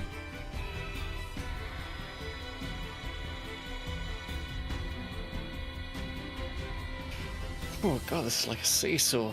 It's horrible. Kelthud uses his last heal for everyone. Please roll a 20, man. Come on. You just quit its existence, Mike. Oh, we are getting out of here. Oh, the dream is alive, and so are we, for now. What? All right. Wait a second. 9. 9 hit points. It's all you get. Quit being greedy. I mean, in all Yes. fairness, No. Don't hit 9. Don't hit 9. I literally go from single digits to double digits with that heals. Like, it's a big deal for some of us, okay? All right. I don't have a button to max out. So this will be 18, 22 points back for everybody.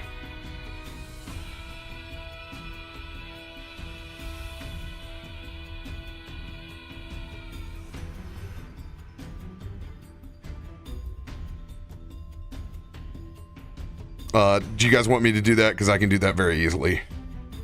No, I mean, I've done it already. Yeah, just do it manually. Maybe. That's weird that you guys don't show up in the roll log. Only I do. No. How did you do it? I just type it into my current hit points. Is Yeah, that I the way just to do it? Yeah. calculate it. Yeah, I so- highlight the token, and then underneath it where the hit points are, I put plus 22 and then hit enter. Oh, interesting. I didn't know I could do that. I just do it. I do it manually in my character sheet. Aha. That's probably why. Yeah. There we go. Feisty's over here. I know how to do it.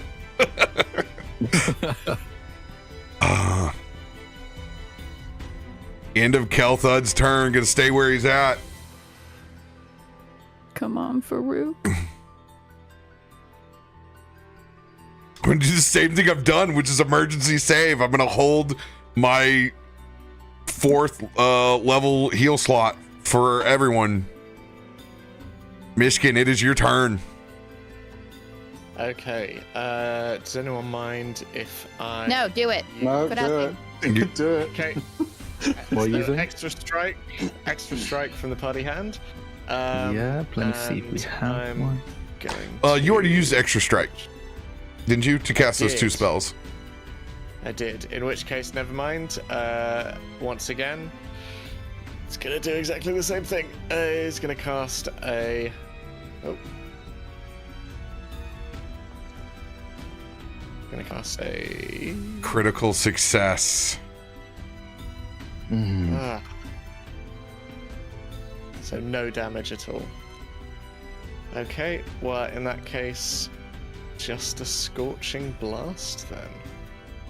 I'm going to aid again as I do a fake out on fire at this to hopefully make this hit better. Hold on.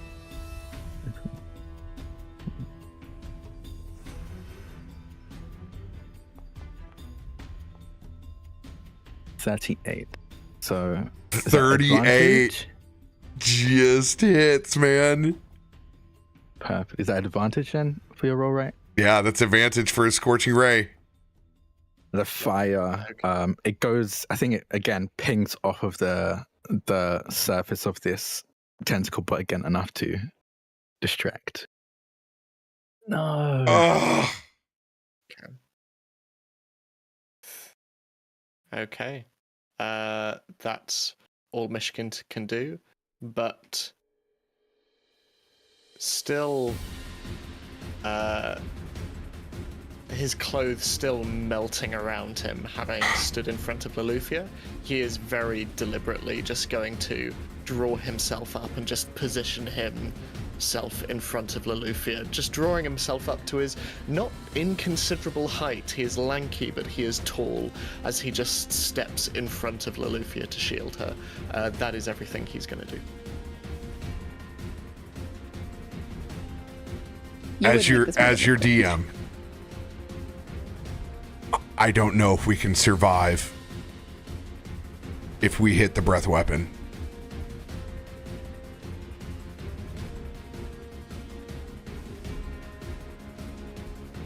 Kaivar, it is your turn. Okay. Well, sadly, unless somehow I'm incredibly wrong, I only have the 1/5. So, can't do any more. Yeah, we're in the 1/5 life. Yep, so... Sorry, before I close out my turn, as a free action, can I see whether the proximity of the needle-like metal in my arm, it is from the machine that currently seems to be within these tendrils.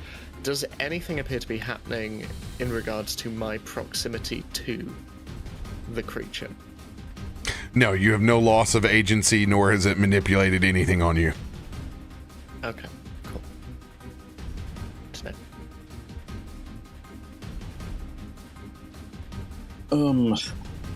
I saw the face of this thing appear out of the nailed thid, right? Yes. Here's a contextual question, which is going to seem a little bit weird. How fused is this thing, if that makes sense? In other words, is it just kind of swarming with a bunch of loose nanites? Or is it actually properly in the flesh? There's no way of separating this thing. It is both combined of soul, biological, and machine. Wow, the full Monty. Okay, wow. The full Monty. Okay. Don't really have much that I can do directly, but we got to try something. First things first. I'll roll for Inspire Courage. Let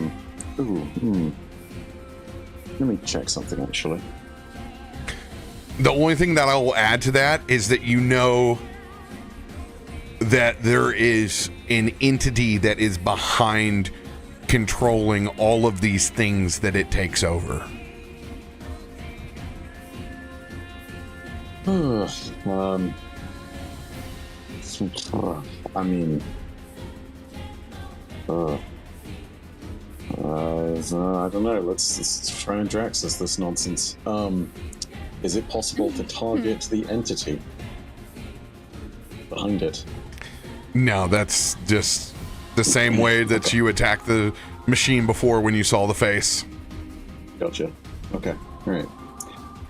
Yeah, I hate to be the bearer of bad news on that one, but I'm pretty strapped for options. However, first things first, I do have Inspire Courage. That's pluses to hit and pluses to things. However, I want to get the group consensus here. Would you instead like me to, for the first time,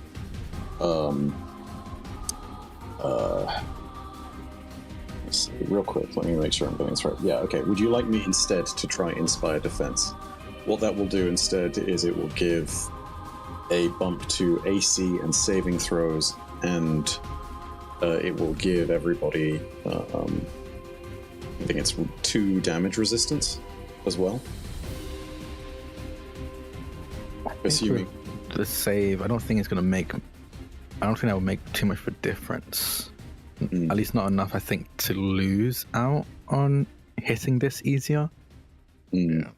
All right. Because we can't even see its health yet, so. I mean, we know it's bloodied, but yeah. Yeah, it's below half, so. Okay. Yeah, and you've been doing significant damage to it, so. Inspire Courage it is. Yeah, see it. I suppose we just burn. All right. Here comes your roll.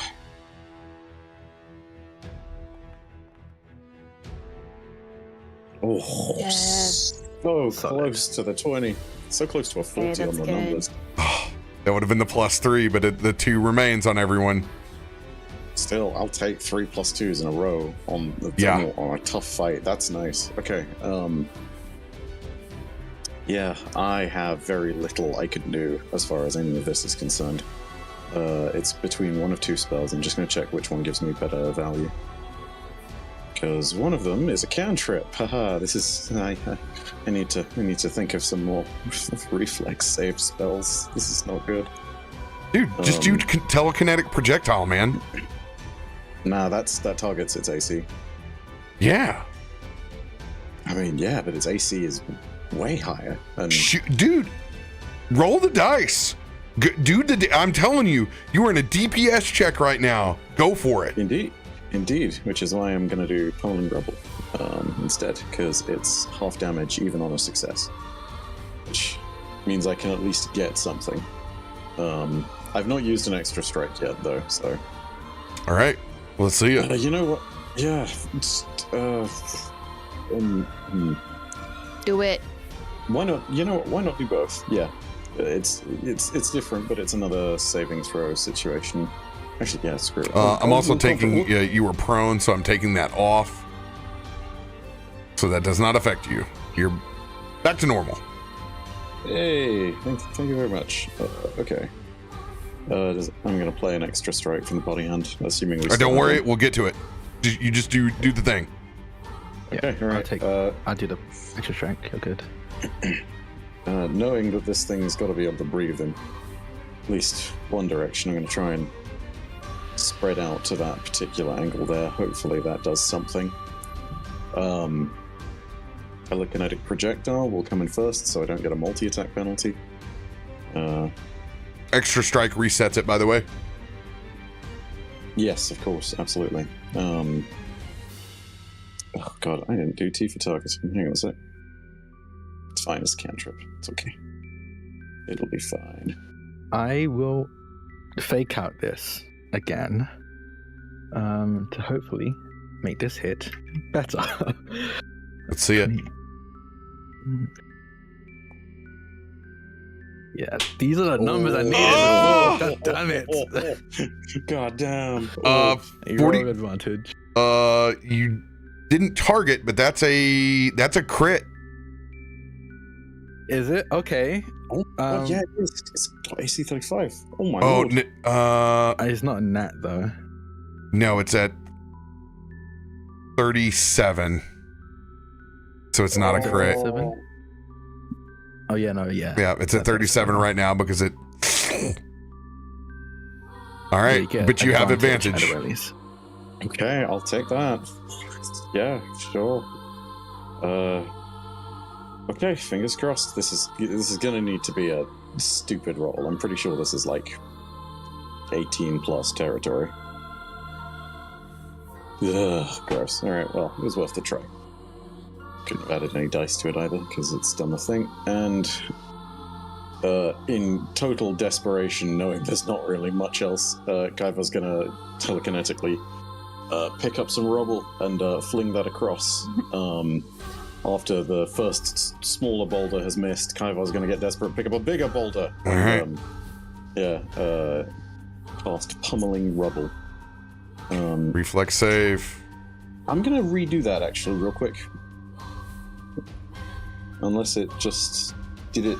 Okay, yeah, it succeeded. Is it okay if we keep that because I accidentally cast that at first level instead of fourth? So the damage on that will be. Yeah, just recast it for the damage. It's fine. Yeah. Okay. Cool. Thank you. Because otherwise that was going to be stupid. No, you remain with that first level spell. You clicked the button. Now live with the consequences. Okay. Roll that damage. So. Oh yeah. Oh yeah. This will be half, but it's at least something.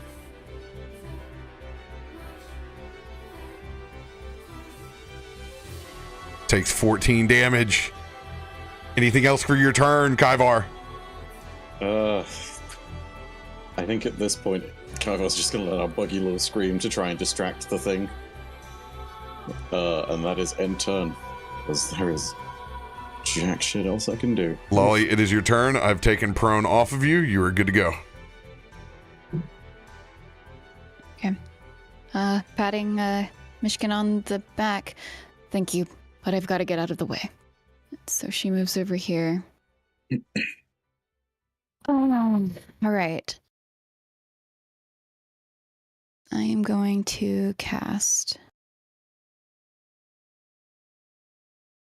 Dragon Breath Cloud. I need a DC 27 reflex.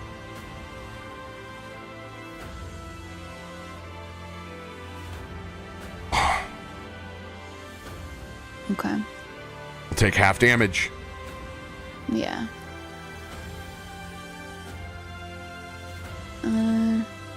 There's a cone that I have to place too. Don't worry about the cone. Okay, Good. Just roll the because I damage. don't want to worry about that. Just won't die anyway.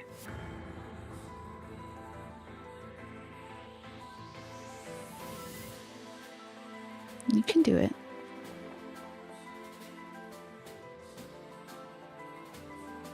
$36.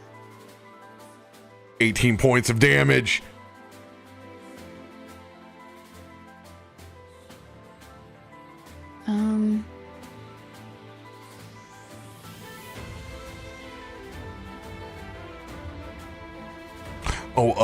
We didn't roll it. I'm gonna apply that extra 3d6 of damage from the from Fane. Sneak attack, yeah. I also, with that spell cast, would have liked to do this.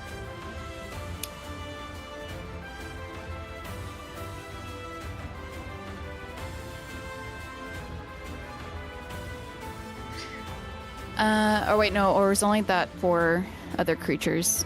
Like if it had. Yeah, So only it's for other not- creatures. It wouldn't. Okay, never mind then. Well, the only other thing that I think I can do that'll cause some damage is. How do I unclick this cone?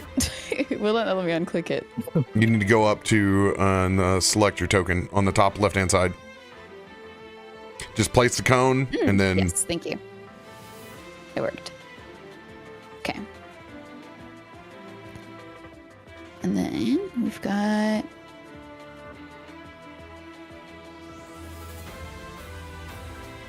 Dropping the force bolts. Guaranteed damage. So he doesn't have to roll, right? I just rolled my damage? Yeah, this is just like this is magic missile. Let's go. 17 points.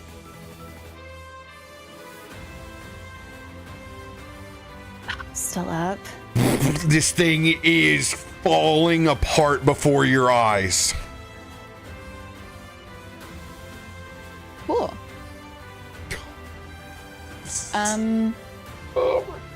That is it. And she looks at Kallisto. Please take him down. Do my best. And Kallisto is going to move just a little bit and okay, I wanna roll something real quick. Come on.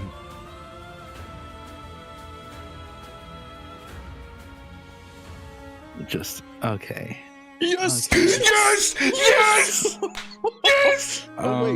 Wait. No, that was a will save. That was a will save. Oh, It's okay. hey, it doesn't matter. You're doing an RP thing. Do your RP thing and drop that 20 with whatever you're gonna do after this will save. Seeing everyone how rough and injured everyone is, and seeing how he's been honestly useless in this fight, nothing more than really a damage soak. As he's flying in the air, his hand brushes up against the case that the living pistol is in, and he's going to reach in to the case and pull it out and do a paired shot with the dark heart in one hand and the fearsome can pistol in the other. Yes! Okay. You said the nat 20s for the first one, so I guess I'll go for Dark Heart. Damn right, Nat Dark 20. Heart! This damage. I'm so happy to see it. Crit damage. Oh, and I actually forgot to describe this as well. As he does this, you see again the kind of water and condensation almost immediately evaporate from his body as the water is replaced by flames again as he pumps his internal fire into these two shots. Oh boy. Okay.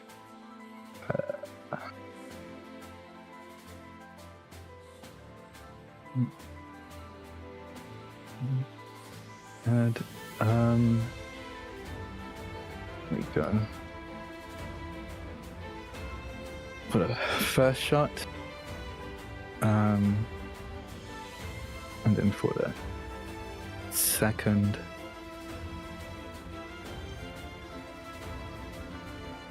misses, but the two first shots of Dark Heart lands more than just true. All right. Go ahead and drop the 2d8 plus void critical. I have no idea how to do that. It is on the card. You just got to go to Dark Heart. Dark Heart.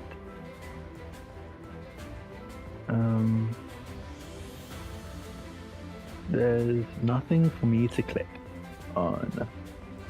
That is strange. On Dark Heart. Let's do this.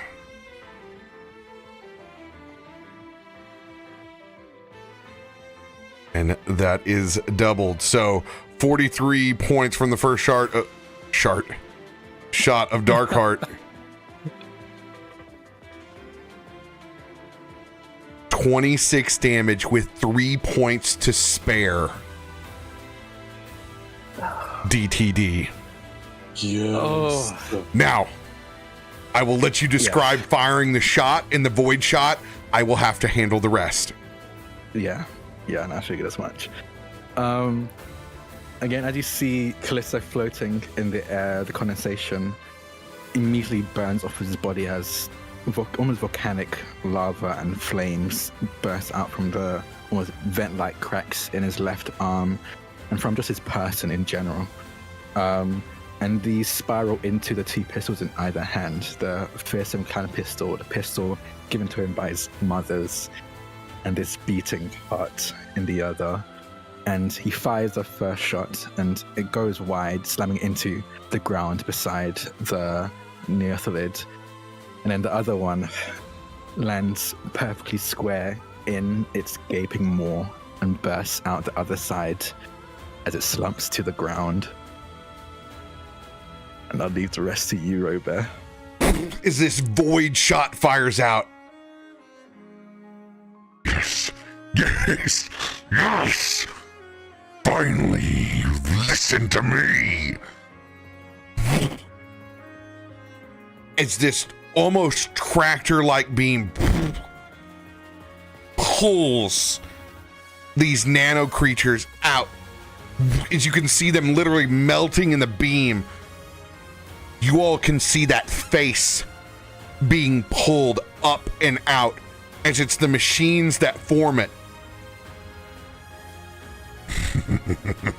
You're coming back to me. And you can see that face as it opens its maw as those nano machines begin to melt. As it is pulling whatever entity is up and out of this machine. No.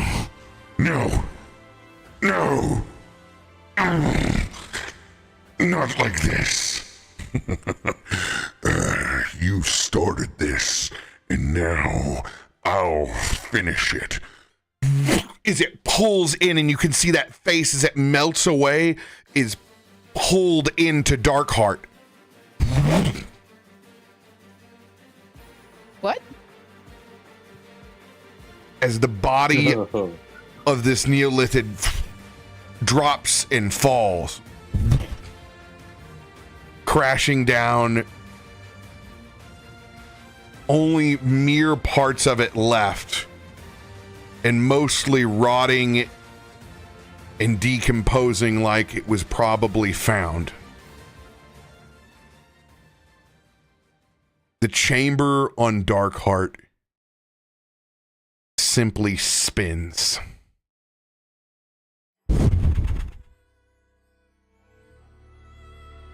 And you can see the opening on it, where that heart normally is, beating.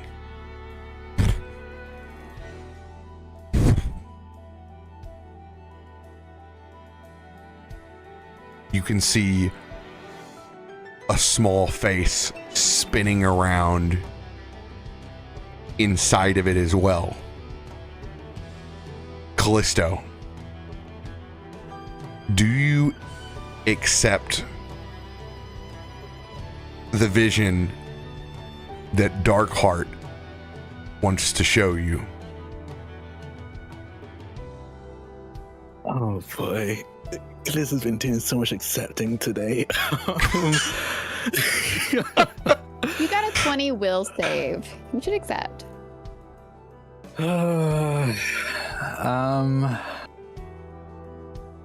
Yeah, sure. He'll accept it.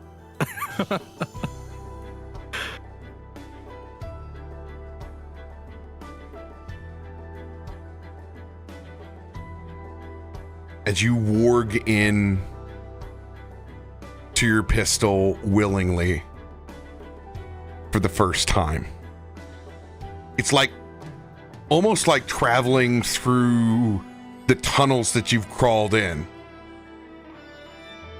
but it's different.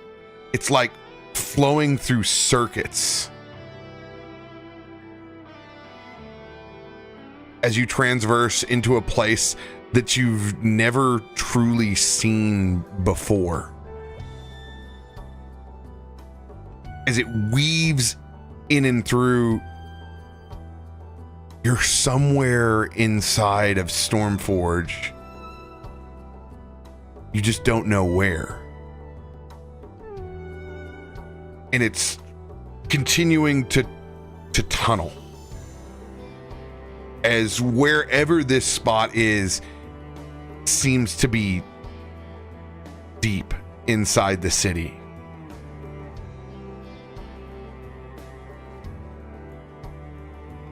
When you finally reach, you don't just see one face. You see multiple faces.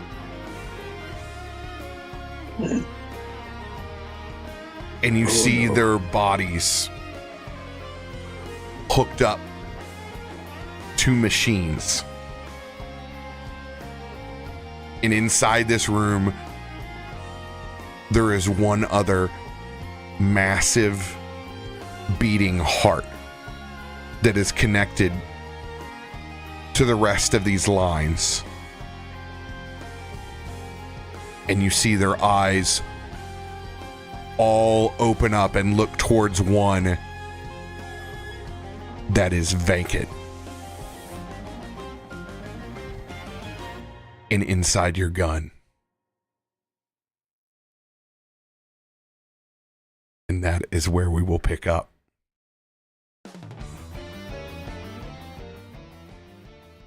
God. Okay. What? So, who's up for finding out what's at the dark heart of Stormforge? Nah. I don't want to go back to the Ember Forge. Look at me. We're gonna be like, hey, Loluphia, I'm tired of this. I saw this great estate over. Have we heard of Maristrand? Lovely place. We can move over I'm there. turning in my warden pin. I'm turning in everything.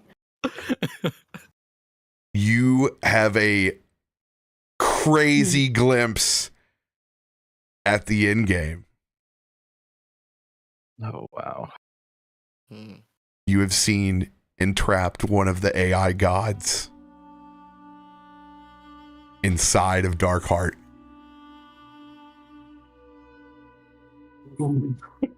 Oh. There are machines trying to ascend in the center of Stormforge, and you have one of their consciousness trapped inside of Darkheart.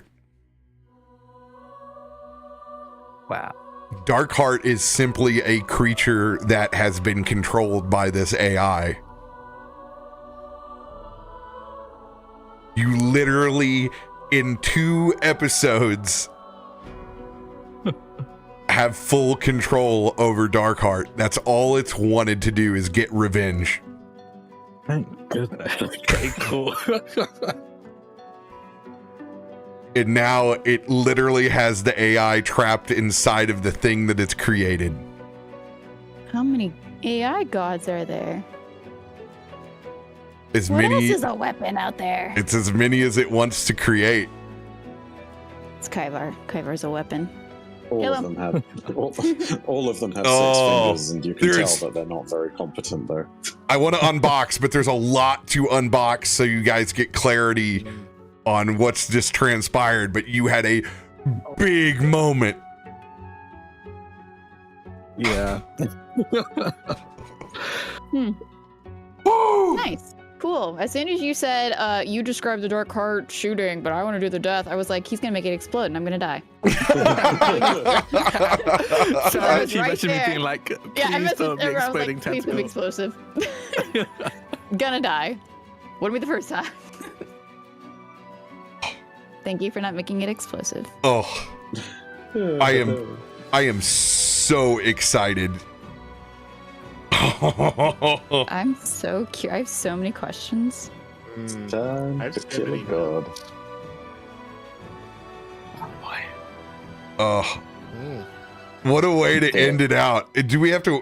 Yeah, we got to wait Yeah. 2 weeks. 2 weeks. 2 weeks for the Queen's got a while. unboxing. Because of Ed. Yeah, because of me. In all fairness, if it wasn't because of Ed, it now might be because of me, depending on internet situations. So you know, It's fine. Me and RoBear, we can do a 1-on-1. It's weird. Wait, what about me?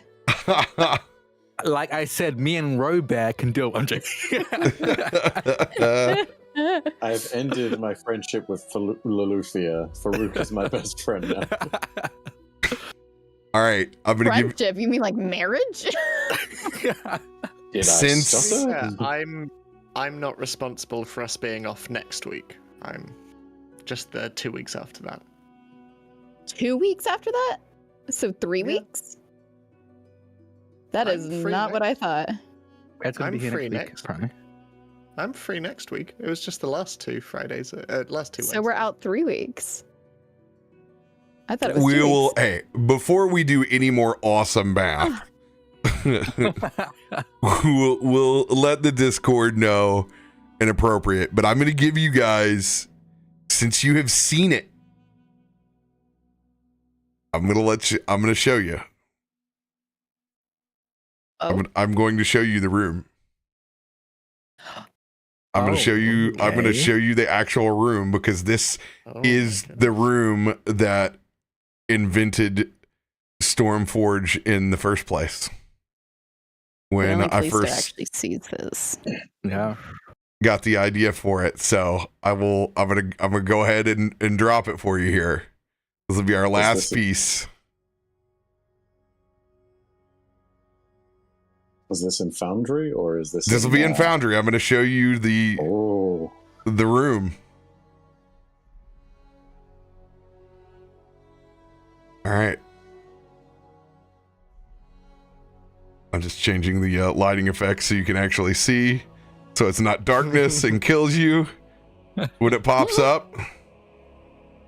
Here is the deepest, darkest secret of Stormforge.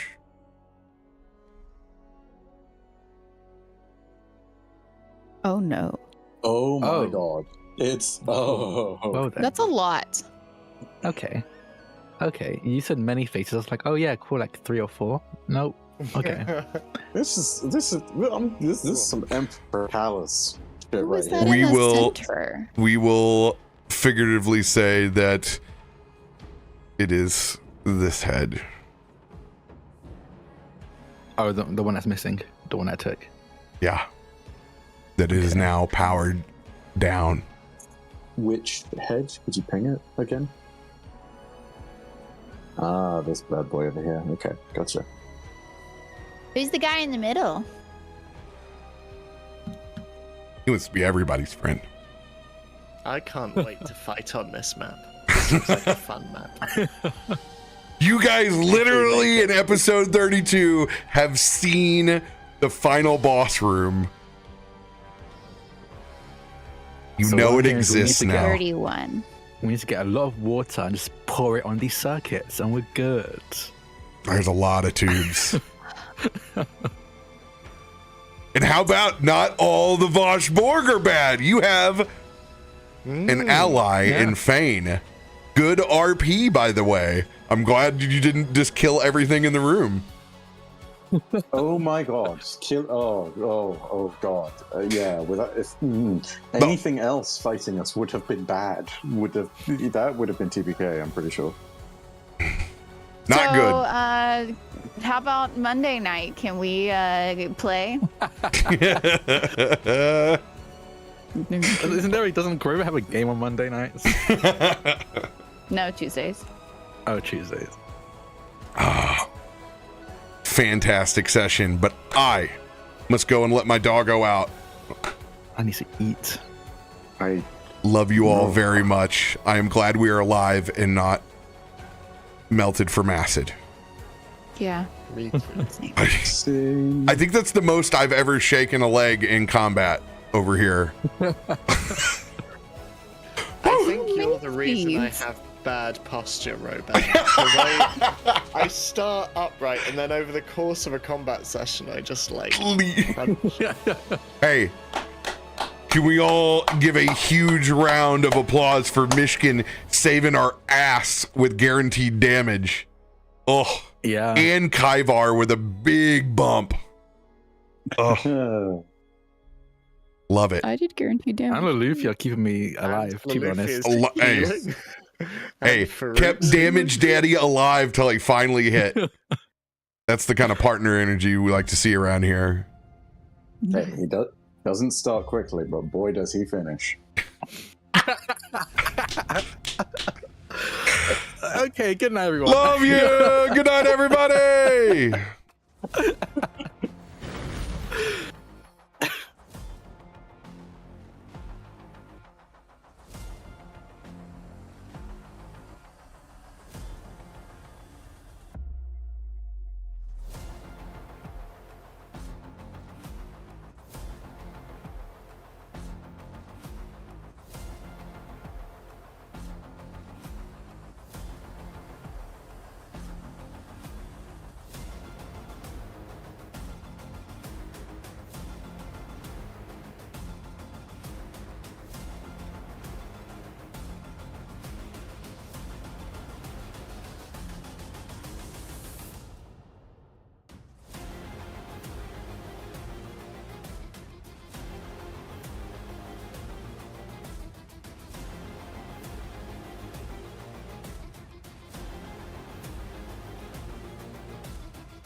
What's going on, everybody? CaptainRoBear and crew here for episode 31 of Stormforge. I'm so It's excited. not getting me in trouble. They live for your ASMR at the beginning of the episode. In game and out of game. Also never. And be frigid. Always. Oh, call me Wait, did frigid mean the same thing to everyone else as it did to me? I mean, it can mean two Fair things. enough. It can mean Okay. cold, and it can mean the other thing. Ends. Where is this leaving? Because frigid, I remember, because I think the first time I ever heard the word frigid, it meant someone who was just not into any, like, wouldn't do anything sexual. And that's what I learned frigid was. Is that for everyone? Is that like, okay, cool. I don't know. I'm never sure what's like a locale kind of thing, or. No, I've never heard it that way. But then again, I've never heard anything sexual a day in my life. So, that's the first time. Wow. Remember when you came over to the UK and I used the term rubber and you were like, what are you talking about? Yeah. Wait, I forgot what that true. is. I know it's And not. rubber's an it eraser. It's an eraser. That's right. Yeah. But to you, it's a condom. Yeah. This is think I'm absolutely retweeting it. demonetization territory at the beginning of the video. 100%. That has been said. Sponsored by Trojan. God, I would take. No. I For would. legal reasons, I don't think we're allowed to say that. I would take all 8 Force. inches of that sponsorship, Ed. 100%. Oh my God. So did you know, I've tried this so many times that I didn't reply, but a friend of mine was in a Star Wars actual play, and they were sponsored by Adam and Eve. I've reached out to them multiple times since then to be like, hey, do you want to They're sponsor still us? alive? And they haven't. It was ages ago, so I think it was back when they were a thing. No, still. Adam and Eve. Oh my God. I can't wait to tell my pastor about this. Are they still up and- on that? I don't think they're well still up played. and running anymore now. Well, like for a science. few years ago. Well, I Oh, imagine no. they're very old, so 80s. Adam and Eve wouldn't be running anywhere anymore. They'd probably be sitting down a lot, wouldn't they, Sam? They don't. Their website is not in dark mode anymore. This is. Somebody had to buy them out. They They come used- to the light. They used to have the most GeoCities looking website of all time. Oh wow, this is great. This is nostalgia right here. They were like one of the first websites.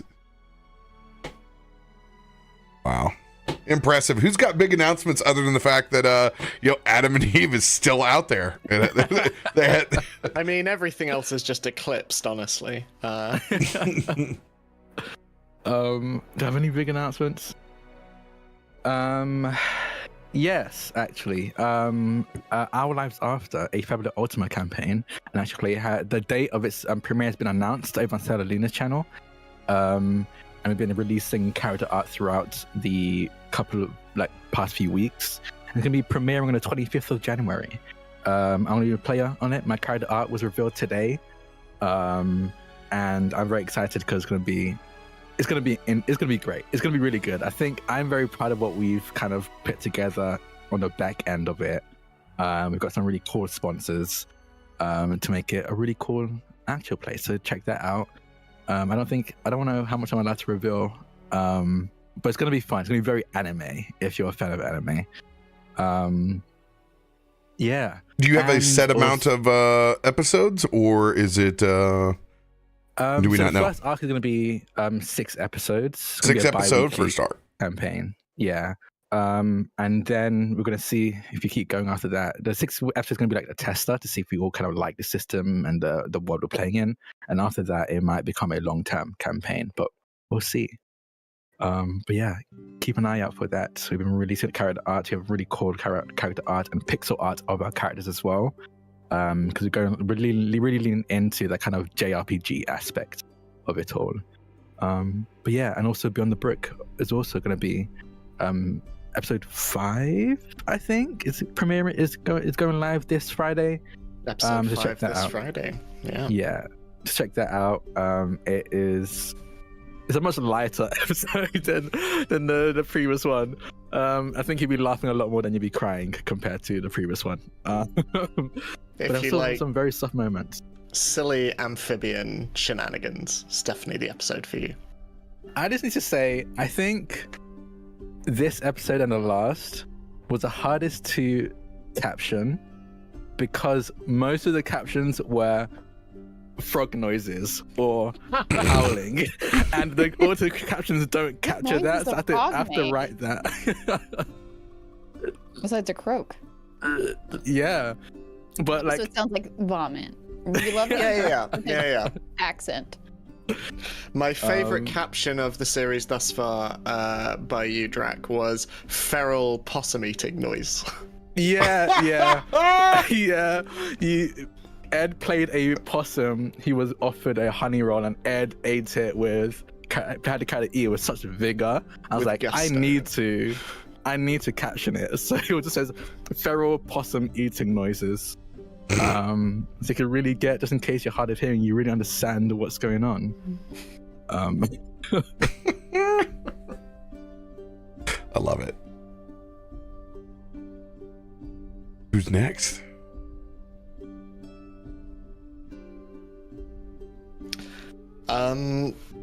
Well, I will say, in addition to Beyond the Brook, which we are now moving into the second half of the series, which is where everything is going to get a lot more real, a lot darker, and a lot chillier, and it's going to be very, very exciting. Also, maybe keep an eye on Sam and my respective Twitters and X's, but specifically maybe linger in the direction of Wounded Warrior Project. We have a couple of very big announcements very soon, which we're very, very excited to share with everyone. So yeah. Pog. That's my announcement. Ward. Oh my. Oh my. I went to pull up Drak's Twitter because I want to see the character art of of your campaign, and there is a Dawn Drak that is creates some very interesting art. That's right underneath your post because I just typed in Drak really quick, and yeah, that one. Oh my! Oh, you found my alt account. Oh wow! But hey, this. I love to death that you guys have pixel art of your characters too. That is so awesome. Yeah, our GM made the pixel art. They were very excited. Like, I made something for you. Here you go, and just surprise us with it. So we're absolutely in love with it. Why does this not pop on my timeline? I hate this. It's impossible to tag anyone now as well. Like, you'll type in DRAK. Yeah, and then it will be. Up. Oh god, it's so annoying. It doesn't show up, it just shows everyone else except for the one person you're following with that combination of letters. Elongated muskrat. But yeah, I'm very excited. I bought so my character has cards, and I bought a tarot deck. Yes. So that's gonna be. So I'm gonna be using a lot of those with my character. So keep an eye out. Those cards. More fortunes, please. I do not have to read tarot. I wish I could. Hey, 10 minutes in the Foundry app, I can get you reading tarot cards, baby. Look, if we survive this encounter, we can have a tarot session. Man, what it will take to get Kallisto to get a tarot card reading? Man, that'd be interesting. Yeah, that's a sell. Anyone else with big announcements they want to let the community know about? My internet situation continues to be a whole barrel of fun. I'm gonna be off cam for a few more weeks, as it turns out, and on phone mic, which thankfully is apparently doing okay. But yeah, I apologize for the extended dip in quality and for the fact that you will not be seeing my terrible, ugly mug that is the face for radio that it take that is. Back. That beautiful mug. We can't wait to see everyone return. It's a beautiful voice, and the quality comes from your choice of words, which are always mellifluous. You're beautiful. I love that word. Right? Ah. It's from Shakespeare, innit? You UK wordsmiths. It's culture. There we go. To be raised on Shakespeare instead of American Pie. Wait, what? American? You're raised on American Pie? Do you mean the pie or the show? It's a very different thing. Both. Or the Don McLean song. Both, actually. The thrice. All of them. Verily, verily, Madame American Pie. Drove my Chevy to the levee. The levee was dry. But hark the levee, yonder levee, 'twas dry. Then there was some good old boys drinking whiskey and beer. Saying, Behold yonder windows, behold yonder walls. This shalt be the winter that I passeth away. chat, I'll let you know, God. Sam has just wanted to play D&D for the last hour, and it's really just been us